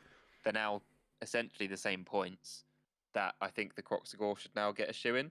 Because I think basically what's been happening is because the increase to Salamander points has been so slow, it's basically been like they got, what was it? They got 4. Did they get 40 points after the 80 like points book to begin FAQ? with. They went from They got- 80 to 30, I think. 110 110, wasn't To it? 110. Yeah. and then they went up to 120 in the new edition, and they went up to 40. I think because that process has been so slow, people sort of built their list, and what's been happening is just like things have just come out of that list as points have been changed, rather than people going, right, let's look at the book again and see what's happened with these new points. Because the Croxigores 300 are points of free really shit. solid. Yeah, they are good. They're better than Because for Iron Guts, aren't 150 they, Stuart? points, you get 12 wounds on a Yes. 4-up save. Their output is the same, or well, against 4-up save, their output is the same. Well, actually, it's slightly better than a salamander, both shooting and fighting. So you're getting the same output for twice the number of wounds on the same save, and Will be that they half the scale salamanders. really well into hordes as well. I mean, there's not many hordes around, but all you need to do is go up against at least 4 models, and then the moon hammers are doing as much as a normal Croxigore is. They move 8s, they're not even slow. And the battle synergy to get the +1 to hit on them is actually not as hard to do as you might initially think. Because basically, what you'll do with these Croxigore is you have the 2 screens of skinks. You'll put the Croxigore like 2.5 inches behind said screen, so that opponent hits the skinks, and then the Croxigores wipe whatever hit them. And then you've Yeah, got but the usual half Thunder the Lizard. damage done by the salamanders is done at range, right? Yeah, but if you're doing, but then you're only doing half the damage if you're only shooting. Do you shoot and then charge? Yeah, and then you And- get the same Well, you amount of shoot the damage thing as behind the Croxigores. You shoot the thing behind the screen and then charge something else. They're only 12-inch range though. Like salamanders are obviously still really good, and they'll get better into higher armored stuff. But I'm saying Croxigores are great because they'll be more durable because they just have more wounds and they can go on to the objectives and fight their skink bros. And it's got all the I'm really happy normal for you. Thunder Lizard goodness with Bastillodon, Engine of the Gods, Slan, Priest, all that happy goodness. And I think a unit of 5 chameleons should exist list as well. Just for any of those battle plans where you have a backfield objective, you just want to make sure your opponent has to keep something there. You don't want them to be able to just walk away without being punished. So it's a great time. What's your list, Tavi? What are you rating your own list? What is my list? You It's tell me. salamanders that don't shoot. That's what it is. Yeah. So what do you think of that in consideration? This is a 4 still because of It's the a 4, Bastillodon yeah. on the slam. Yeah. I think so as well. Okay. Croxigore And- slap. -1 damage with Croxigore is just so good. So good. So good. What's this? A copycat? More Thunder Lizard. Skink Chief. Slan, Star Priest, Engine, Chief, Guard, Oh. Knights, 30 Warriors. And a Wrong. Bastillodon. Oh, yeah. He's So close I- to someone doing it one day. my problem is I that don't know you why. want to- No, like I don't know why taking the Chief, you don't just take the flamethrower if you're taking the mount trait. Yeah. So much better. Take the flamethrower. Do it. The flamethrower is good. 30 Saurus Warriors, terrible. Yeah, awful. really bad. So bad. Really Knights have bad. got blades for some reason. Don't know why. Knights are so much better than the Source Warriors. And he's got a Bastillodon. It's the Bastillodon that just makes it. Yeah, it's a 3.5 Fine. because we've got the Bastillodon. Otherwise, it'd be like a 2 yeah, or something. I think it's 3.5 because like because he doesn't have the one other thing to push it to 4. No, if those Source Warriors these- were those yeah. salamanders, then you'd be. This is a good list. This is fine. Yeah, but 30 Warriors are just a waste, really. But yeah, they're fucking useless. Yeah, and I'm not a fan of the 3.5. Chief personally. I don't think the Chief is the right option in Thunder Lizard. All right. Why have Let's we got power 3 through. Sons of Lizard in a Expensive. row? Why? Thunder Lizard. Another Chief, Prime, no engine, With that, No Saurus he hasn't got the Knights, flamethrowers. Double 2 Bastillodon. Bastillodons. This one's a 4. Yeah, So he's do not we got the think engine. that? Does he have a slan? He definitely has a slan. Yeah. right? Of course he does. Makes- Do we think yeah. that 1 Bastillodon is better than 2? Because I think it is. No, he doesn't have a No, slan. he doesn't have a has, slan. He has Chief, Priest, Star, So yeah, this is a Okay. 3.5. Yeah, you need the slan for the unbinds and the. Actually, is it even that? He's not got the slan. He's not got the engine. He's just got the Yeah. Bastillodon. This is just a Bastillodon now. Yeah. There's 2 of them, but The list is basically 2 Bastillodons. He's a little low on Chief, I CPs, guess. isn't he? And yeah, yeah, he doesn't get the CP from the slan. Is this a 3? Yeah. I don't. It might. I don't know. I think being Nah, minus still 1 damage 3.5 against is anything fine. still makes it at least a 3.5. Yeah, you can't be lower than a 3.5 with Thunder Lizard. No matter what you put in Oh, it. mate, you definitely can. Yeah, you yeah, you definitely can. can. You could take just like Losasaurus warriors and some Who was other that? Was something, that and you could be Wilhelm? like a 2. Yeah. Okay. We have Yes. Tiger Sloth running Bone Splitters. Here we go. Oh, jeez, what is this? Got Jeez. Rogue Idol, Oh, 2 man, Prophets, 15 board boys. loads of Fucking board hell. boys, 2 Stabbers, and some Troggoths. That's a It's a big, big unit. unit. Nah, Yeah. this is as bad as mine. This is. He's got the This he's got the lasers though. He's got the lasers coming out of the Oh, wargogs. okay. is it, I think it's a 2. Yeah, it's better than mine. All right, I'll give you that. Okay. All right. I love it though. All right, this is a next one's master. All right, the chosen Hey, one. is it- Rogor's better than dragons. Yeah. Shagoth, Shaman, Demon Prince, and all the ogres. is this a 5? Is this a 5? No, it's a 3. It's definitely a 3. Yeah, it's But just it used to it's be a it's 2, so it's a bodies on the board thing. It's just like, yeah, I just have stuff. it's Am I good allowed though. to say the thing that you can't do against this list, otherwise you'd lose? Or should I No, not say that? Is that don't unfair? say that. Okay, People that's can fine. work that out themselves. work Okay. that out. But Alright. I'm like a 3-0-1, but for how good I am. But this list is 100% lols. Is this Trevor? Gun haulers. Oh, this is loads of gun haulers and some The Hydra flare breachers as well. pistol. Yeah, Uh, it's Trevor. it's not that great, is it? Has he got the flare pistol though? Is this better than the Skywarden No. spam though? Yes. No, it's So not. it's- He doesn't have the flare pistol. It's worse. It's a Oh yeah, he poo. doesn't Oh, have the you- flare pistol. You didn't have Trevor, mate. We need to sort this out. By the way, what? So this is so that he gets a re. Oh, I can reroll the unbind. Okay. Yeah. Okay. Oh, Because this is one of the lists that I reviewed, and I was like, why has he got master? Oh, it's so he can re-roll an unbind. Understood. Okay. Understood. Cool. Okay. Moving on. hang on, we haven't rated it, and are we willing to rate it a 1? Is the It's not question. 1. No, I'll give it a 1.5. 1.5? 1.5. 1.5? Yeah. 1.5. Did we give anything a Well 1? done. Someone's got to get a 1. What? This is what I mean. Someone's got to get it wrong, and this doesn't have flare pistol in it. Is this worse what I'm than my saying. list? My list is a 1.5. This is Your worse list, than my no, list. your list kills this. Yeah, he it can't does. kill Alright. Kragnos. Yeah. Okay. Alright. So we're giving this the 1, the mighty 1. This is It's not this the is one. the one. This is the one. Well done, Trevor. Jesus. Well Okay. done, Trevor. Oh god. Okay, here Alright. we go. Everyone's- What is this? Everyone's competing for the 1. Double Eidolon, Storm, Prime, Tidecaster. Soul Scryer, Tirecaster, Triple Thralls of Iodon. This is a Double is Eidolon. Do red, we like red. Eidolons? Oh, is Do he we like even- Eidolons? We need to talk lower? about Eidolons. Is he in my spreadsheet? Did someone unlock the list or something? Who's this? Mine Someone Eidolon, else. Soul Sky, Tidecaster. Who is it? What's his name? That.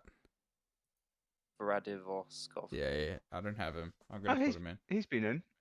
Yeah, Has put he? him in. We missed. You guys No, he's didn't not put on him our spreadsheet. No, we must have missed him. Must have been missed on the spreadsheet. in? Okay, what's he playing? Sorry, Ragnar mate. Deepkin. All right. Fuethon. Do it. What are we calling his general rating? 5. 5 it says there. Army rating is. Okay. What's that? What I do think we? this might be a 1.5 as well. No, That's no, a 2. no, It's a not. 2. It's not At a least 2, 2. it's I a would say 3. 2.5. It's This still is a got Turtle 3. and Double Eidolon. That still This does is a 3. something. What are you guys on about? This is fine. What? He's only got, what has he got? Leviathan, Prime. It's a good list. Got Prime as well. Is that enough? Yeah, it's Just the good. heroes? I mean, he takes no objectives throughout the whole Okay. game. All right. 2.5. Move on. All right. Cool. I'm running out Guys, of juice. we need to break it We'll through. Right, this cross is it. the other. Okay, 6 lasers. Yeah, he's claiming it's a 1, and he might be right, although it's got 5 profits. So who knows? This is a 1.5. This it's not quite a 1, but it's The Wurgog spam gets it a half a point, right? yeah, it's not good. Quickly, but- just explain how the Wargog laser works, because obviously that's very central to that list. What's the Wargog laser, and why is it funny? Start a hero phase, pick an enemy within 12, roll a dice. On a 3-up, you do D3. On a 1 or 2, you take D6 mortal wounds, and you keep rolling for however long you want. Die. Yeah. Yeah. That's it. So, in theory, he can table a whole army in one turn with this. But he won't, though. All his Wurgogs will die, and then all his Yeah. ball boys will do nothing. That's what's going to happen. So it's a 1.5. Yes, What it is. that's Has- okay. Yeah. And Did then he we put got Palisades in there? He put Palisades in it. Oh man, I just imagine that it's just like a big orc head, like on its side, you know. Just yeah. It's a large bone. It's just a big bone that they put down. Yeah. Okay. Wargog's bone just flopped it out. So this is corn, but in Legion. You got a If 1.5, Will. You got a 1.5. He's been robbed. All right. Well, what do we think about this one? Scarbrand and Bellicor in Legion with the unfettered 6-inch piling in Scarbrand. But he's got no pinks. You've done it wrong. It's a 2. Taking bloodletters, yes, too. Mate, if you put 2 units of pinks in here, this is like a 4.5. No, it's No. not. It's a No, it's 3.5. Yeah, it Hero- is. 3 probably. Hero setup is awful. I love some of Luke's takes. It's like if you just no Yeah. matter what you do in Vandals, it can't be below a 3.5. And if you It's take just like- pinks, it can't be below Like, a 4. if your list has 20 pinks in it, it's an auto 4. Okay. Literally. All right, I'm gonna do the matchups. Just give me a sec. Right, everyone, thank you so much for sticking with us. It got a little bit messy at the end. We got a little bit tired. It's very late where Stuart is. Thank you so much for sticking around. Anyone that did the full, how long have we been going for? The full 6 hours. Put your name in the chat. You get a little thumbs up. You get a medal if you're a 6-hour warrior like Stuart was. We're really Probably looking people forward. at the bottom of the list waiting for their ones. Yeah. Hey, that I got a really scrappy 1.5, at the so bottom. I'm down there with everybody. Okay. Obviously, we've got a whole 6 weeks of fun ahead of us. We're really looking forward to it. If you have any questions, keep up the banter. Let us know. Post pictures of your armies and keep telling us stories. We've really enjoyed the atmosphere on this Discord server. We want to keep it up. And now Stuart's going to use his magic to tell us who we're playing round 1. And this is using our experimental rating system that we've put in place. Let us know what you think of the rating system. We think it adds a little bit of fun, and we also think it means that hopefully the round 1s aren't going to be a complete washout. That you get a little bit of a change there. So, Stuart, can you please hit the magic button? I'm just checking if it actually worked fine. I think so. 60. Now, this isn't going to be available on TTO, is it? This is going to be a spreadsheet that we're going to have to post in. No, because I've done it in matchups. Python, so I just have to. Okay. All right. Let me share this one instead.